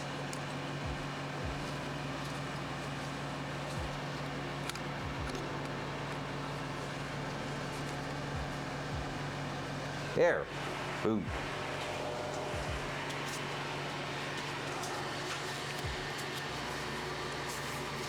Nice, I love that. For the vibe. I think starting small and going slowly is better than throwing a bunch of cash to have everything at once. why are you hurting my feelings and describing my project like that? Because everything you do in life, when it comes and crashes, you like a wave, you're gonna get burned out and get bored of it very fast. That's so true. In your car to a shop. Exactly, yeah. You don't want a shop to do everything for you. You want to have the experience with it and everything. I agree so much with that. And honestly, that's it. Like, that's why I had the car for 10 years before going all in with it and everything. Like, I had time to take some experience, to learn, to feel comfortable with it actually, and like go ahead and then actually spend a lot of money on it. Look at this. That's not a beautiful view. I have no clue what that is. So there we go. Can we? Fuck me. All right, smartass. That's how you want to play. Oh, the button just went off. That's why. All right. Just need that to stick to the housing actually.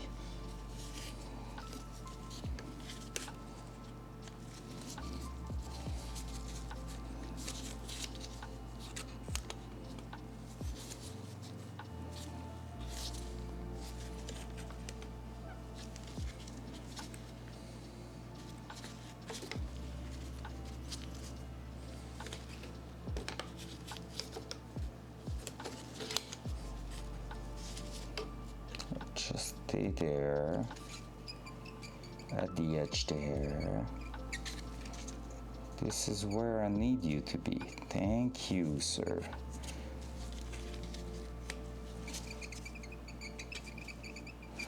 There we go. All right.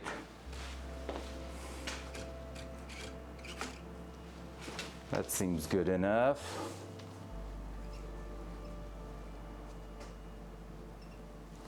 So basically I need to hold that. See that plate? That's the one I need to calculate.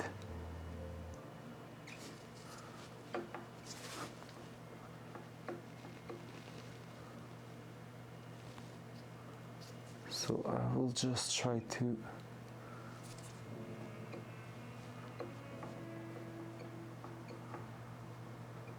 that's my backlash right there.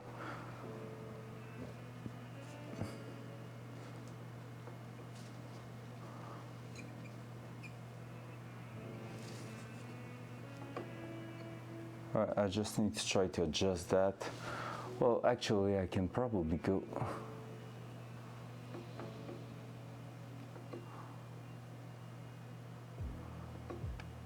Hey, there we go. That's 60.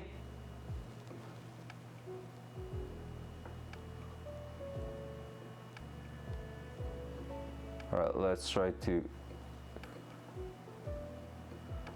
That's spot on 60 there.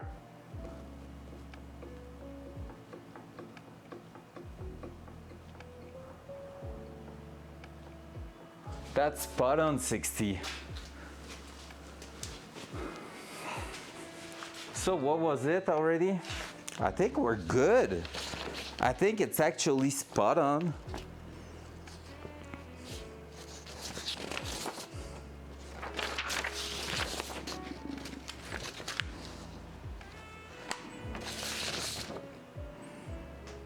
Let me check it again, but I think we're spot on. 16, 17. Sheesh, what's up there? Danix75 Hey, is looking yo! for more power for the last 21 months. On fun on stream mono. 4h09, ça arrive assez souvent que je suis là. Comment vas-tu, Danick? J'espère que ça va bien. Merci pour ce 21e mois. Sheesh, almost 2 years. All right, so there we go. Just let me check. All right, measuring the backlash there. But then I just need to find it again in here. I had it that earlier. Where was it? here? No. All right, not in those things. If you're still there, Raminta, I'm gonna give you an overview of where we're at on the project since it's been a while. Exciting news coming our way right now. But just let me try to find out. I feel like I'm missing a paper here. Ring bolt. Oh, there we go. There we go.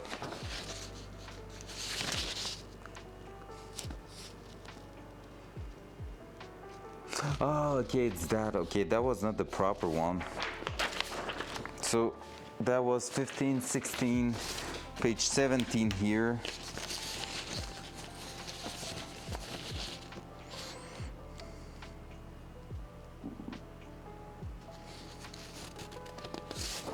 Oh my god, I haven't printed the last few pages there, thinking, oh, that's gonna be for later on. Well, we know now we have 6,000 of an inch of tolerance on backlash there. We're just gonna have to make sure we are okay with that. Do we have also? No, we're good with that. Yeah, there's a bit of play left to right, and that was the one they were talking about. I can try to measure that one actually.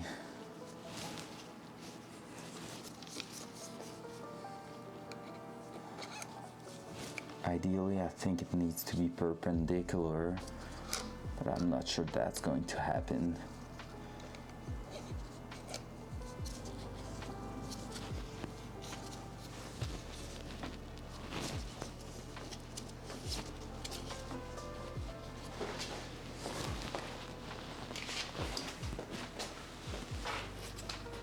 Yeah. Oh, you're going to sleep. Okay, wait. Front cam. Front cam. There we go. Okay, so basically now the Datsun is facing rear, because we're gonna be sending in our subframe, custom subframe. We did learn TIG welding in the last few months. After that, we modified the fuel tank, OEM fuel tank that's over there. Dual fuel pump setup is installed in it. This week we're gonna be testing the level sensor that we need to fit on top of it, and pretty much everything is done there. The engine's actually assembled right here if you want to see it. Dual side. There you go. So here's our engine. We spent like 3 weeks assembling that because we had to do a bunch of procedure and everything. So here we go, big ass engine looking clean. We got a view of before and after of it. It's crazy the difference. It was so dirty and so disgusting. Now it's looking insane. So right there, it should be around 400 HP plus the turbo 600 HP.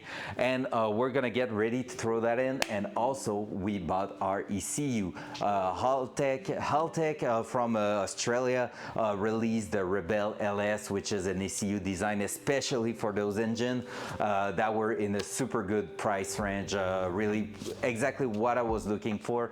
Gonna allow us to have everything we want in it, and even more. Like, it's gonna be a crazy unit with even Wi-Fi on it. Like, there's a Wi-Fi built in, so I'm gonna be able to actually even data log and tune some stuff straight from my smartphone. So that's nuts, honestly. So yeah, there we go. That's pretty much the update. What we're looking for is probably our first start in around May. So I'm hoping before the end of March, we are throwing in the engine and transmission to have the measurement for the drive shaft, custom drive shaft, and putting all the rest like exhaust, turbo, and cooling system together. Here we go. That's a wrap up. So have a great night. Thank you for coming by, and I hope you have a fantastic week. So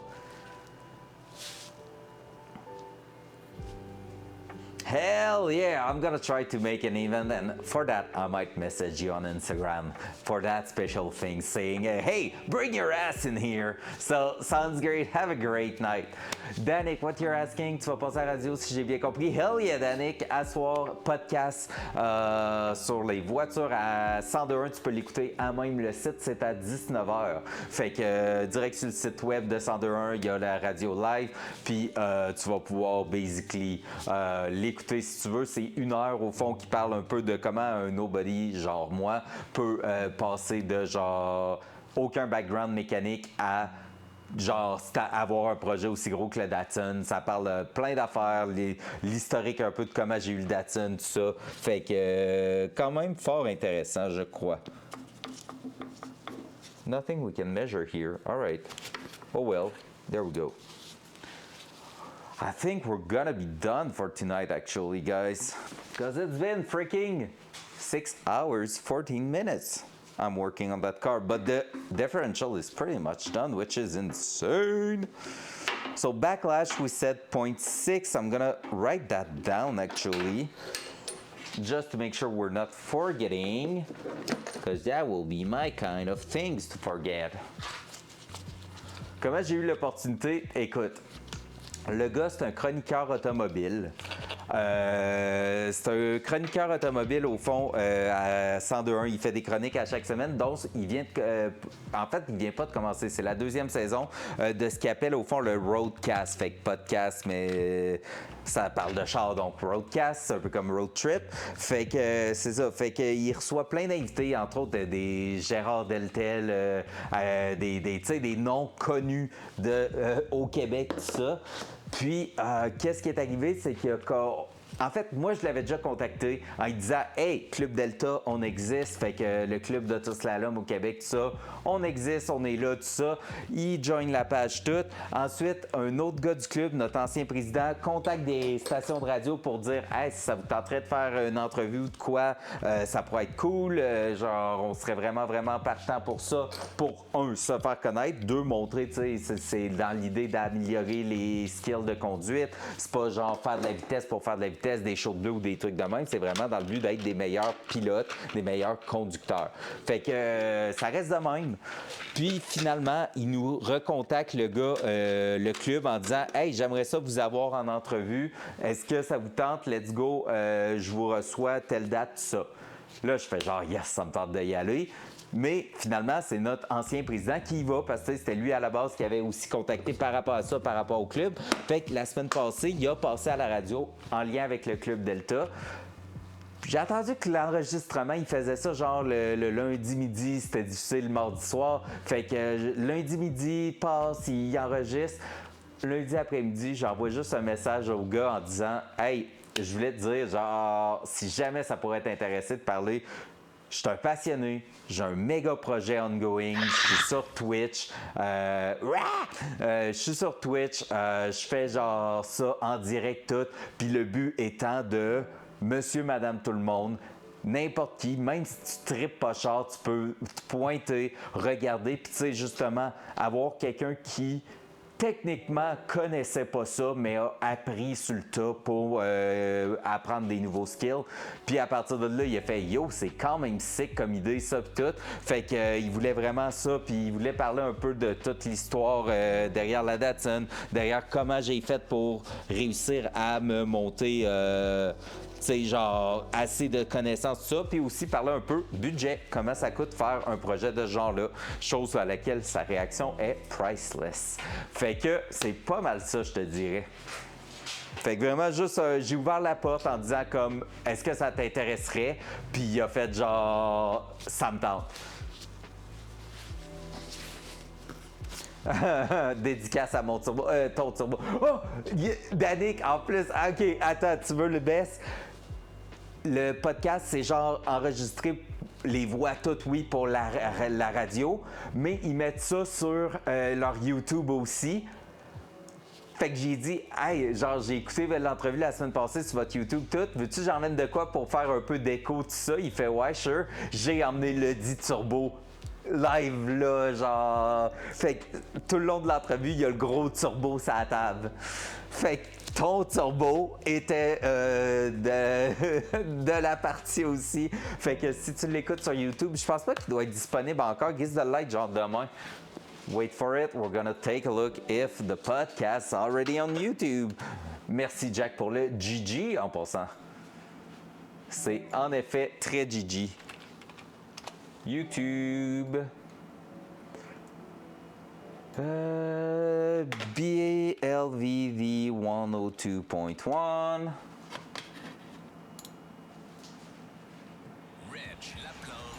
Reg Laplanche. Yeah, it's probably going to be there only tomorrow after it got released. Yeah, it's probably gonna be released after the diffusion tonight, after it aired. But still, on risque de l'écouter live on stream aussi éventuellement. J'aimerais ça checker si les sous-titres anglais automatiques de YouTube sont pas trop mal. Si oui, on va peut-être l'écouter live en stream vendredi ou de quoi de genre. Alright guys, so we're pretty much done with the diff, which is pretty amazing. Look at this. I'm gonna try to give myself a bit of space. There we go. Woo! So what's left with that? We're gonna need to make sure the pattern on the teeth are still good. So I'm gonna take a look if I still have the product for that. I think I do. I think it's right here actually. The preload, the backlash looking good. I just need to make sure it's the proper measurement. I have the document in the house. The preload itself, it technically didn't really change. Well, if you're talking about the pinion preload, because it was not removed at all. So I need to take a look, but I don't have the tool to measure it, not daddy. Welcome by the way. Welcome back. Do I still have... I had the yellow stuff you put on there to measure the pattern. I just don't know if I still have some left because I know it was making a mess there. I think I do. Yep, right there. I think, oh, it's so disgusting. Yes, I do have some. Perfect. That's what we're gonna use tomorrow. Yeah, the pinion itself, I don't have the tool for it, and basically I haven't changed it at all, so didn't like unplug anything there. So yeah. It's yellow over here usually. It's some yellow paint you put on the teeth and then you spin it around, but yeah.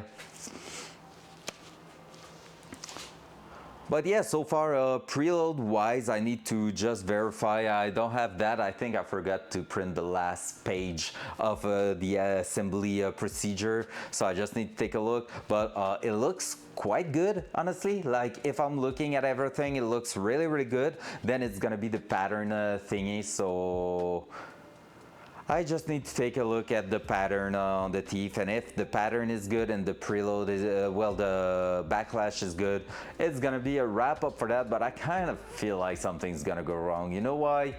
Because basically I just put everything back together but with a new carrier, so the unit in the center plus the bearings are different, so technically it should be different, but like what are the chances that it fits into the same like shims and everything? But there's no shim kit for them, so like I said, except if they are pretty much done in a really specific manner which makes the tolerances really, really good, I have no clue. I will be the luckiest diff rebuild ever, and I don't believe that. So yeah, we're gonna take a look probably tomorrow for the rest of it, because I was about to go out 6 hours 30 minutes later on that differential build. We did work though on the engine actually, so we done a bunch of little things like fitting that new front cover here with the actual side turbo oil return, so that's gonna be amazing.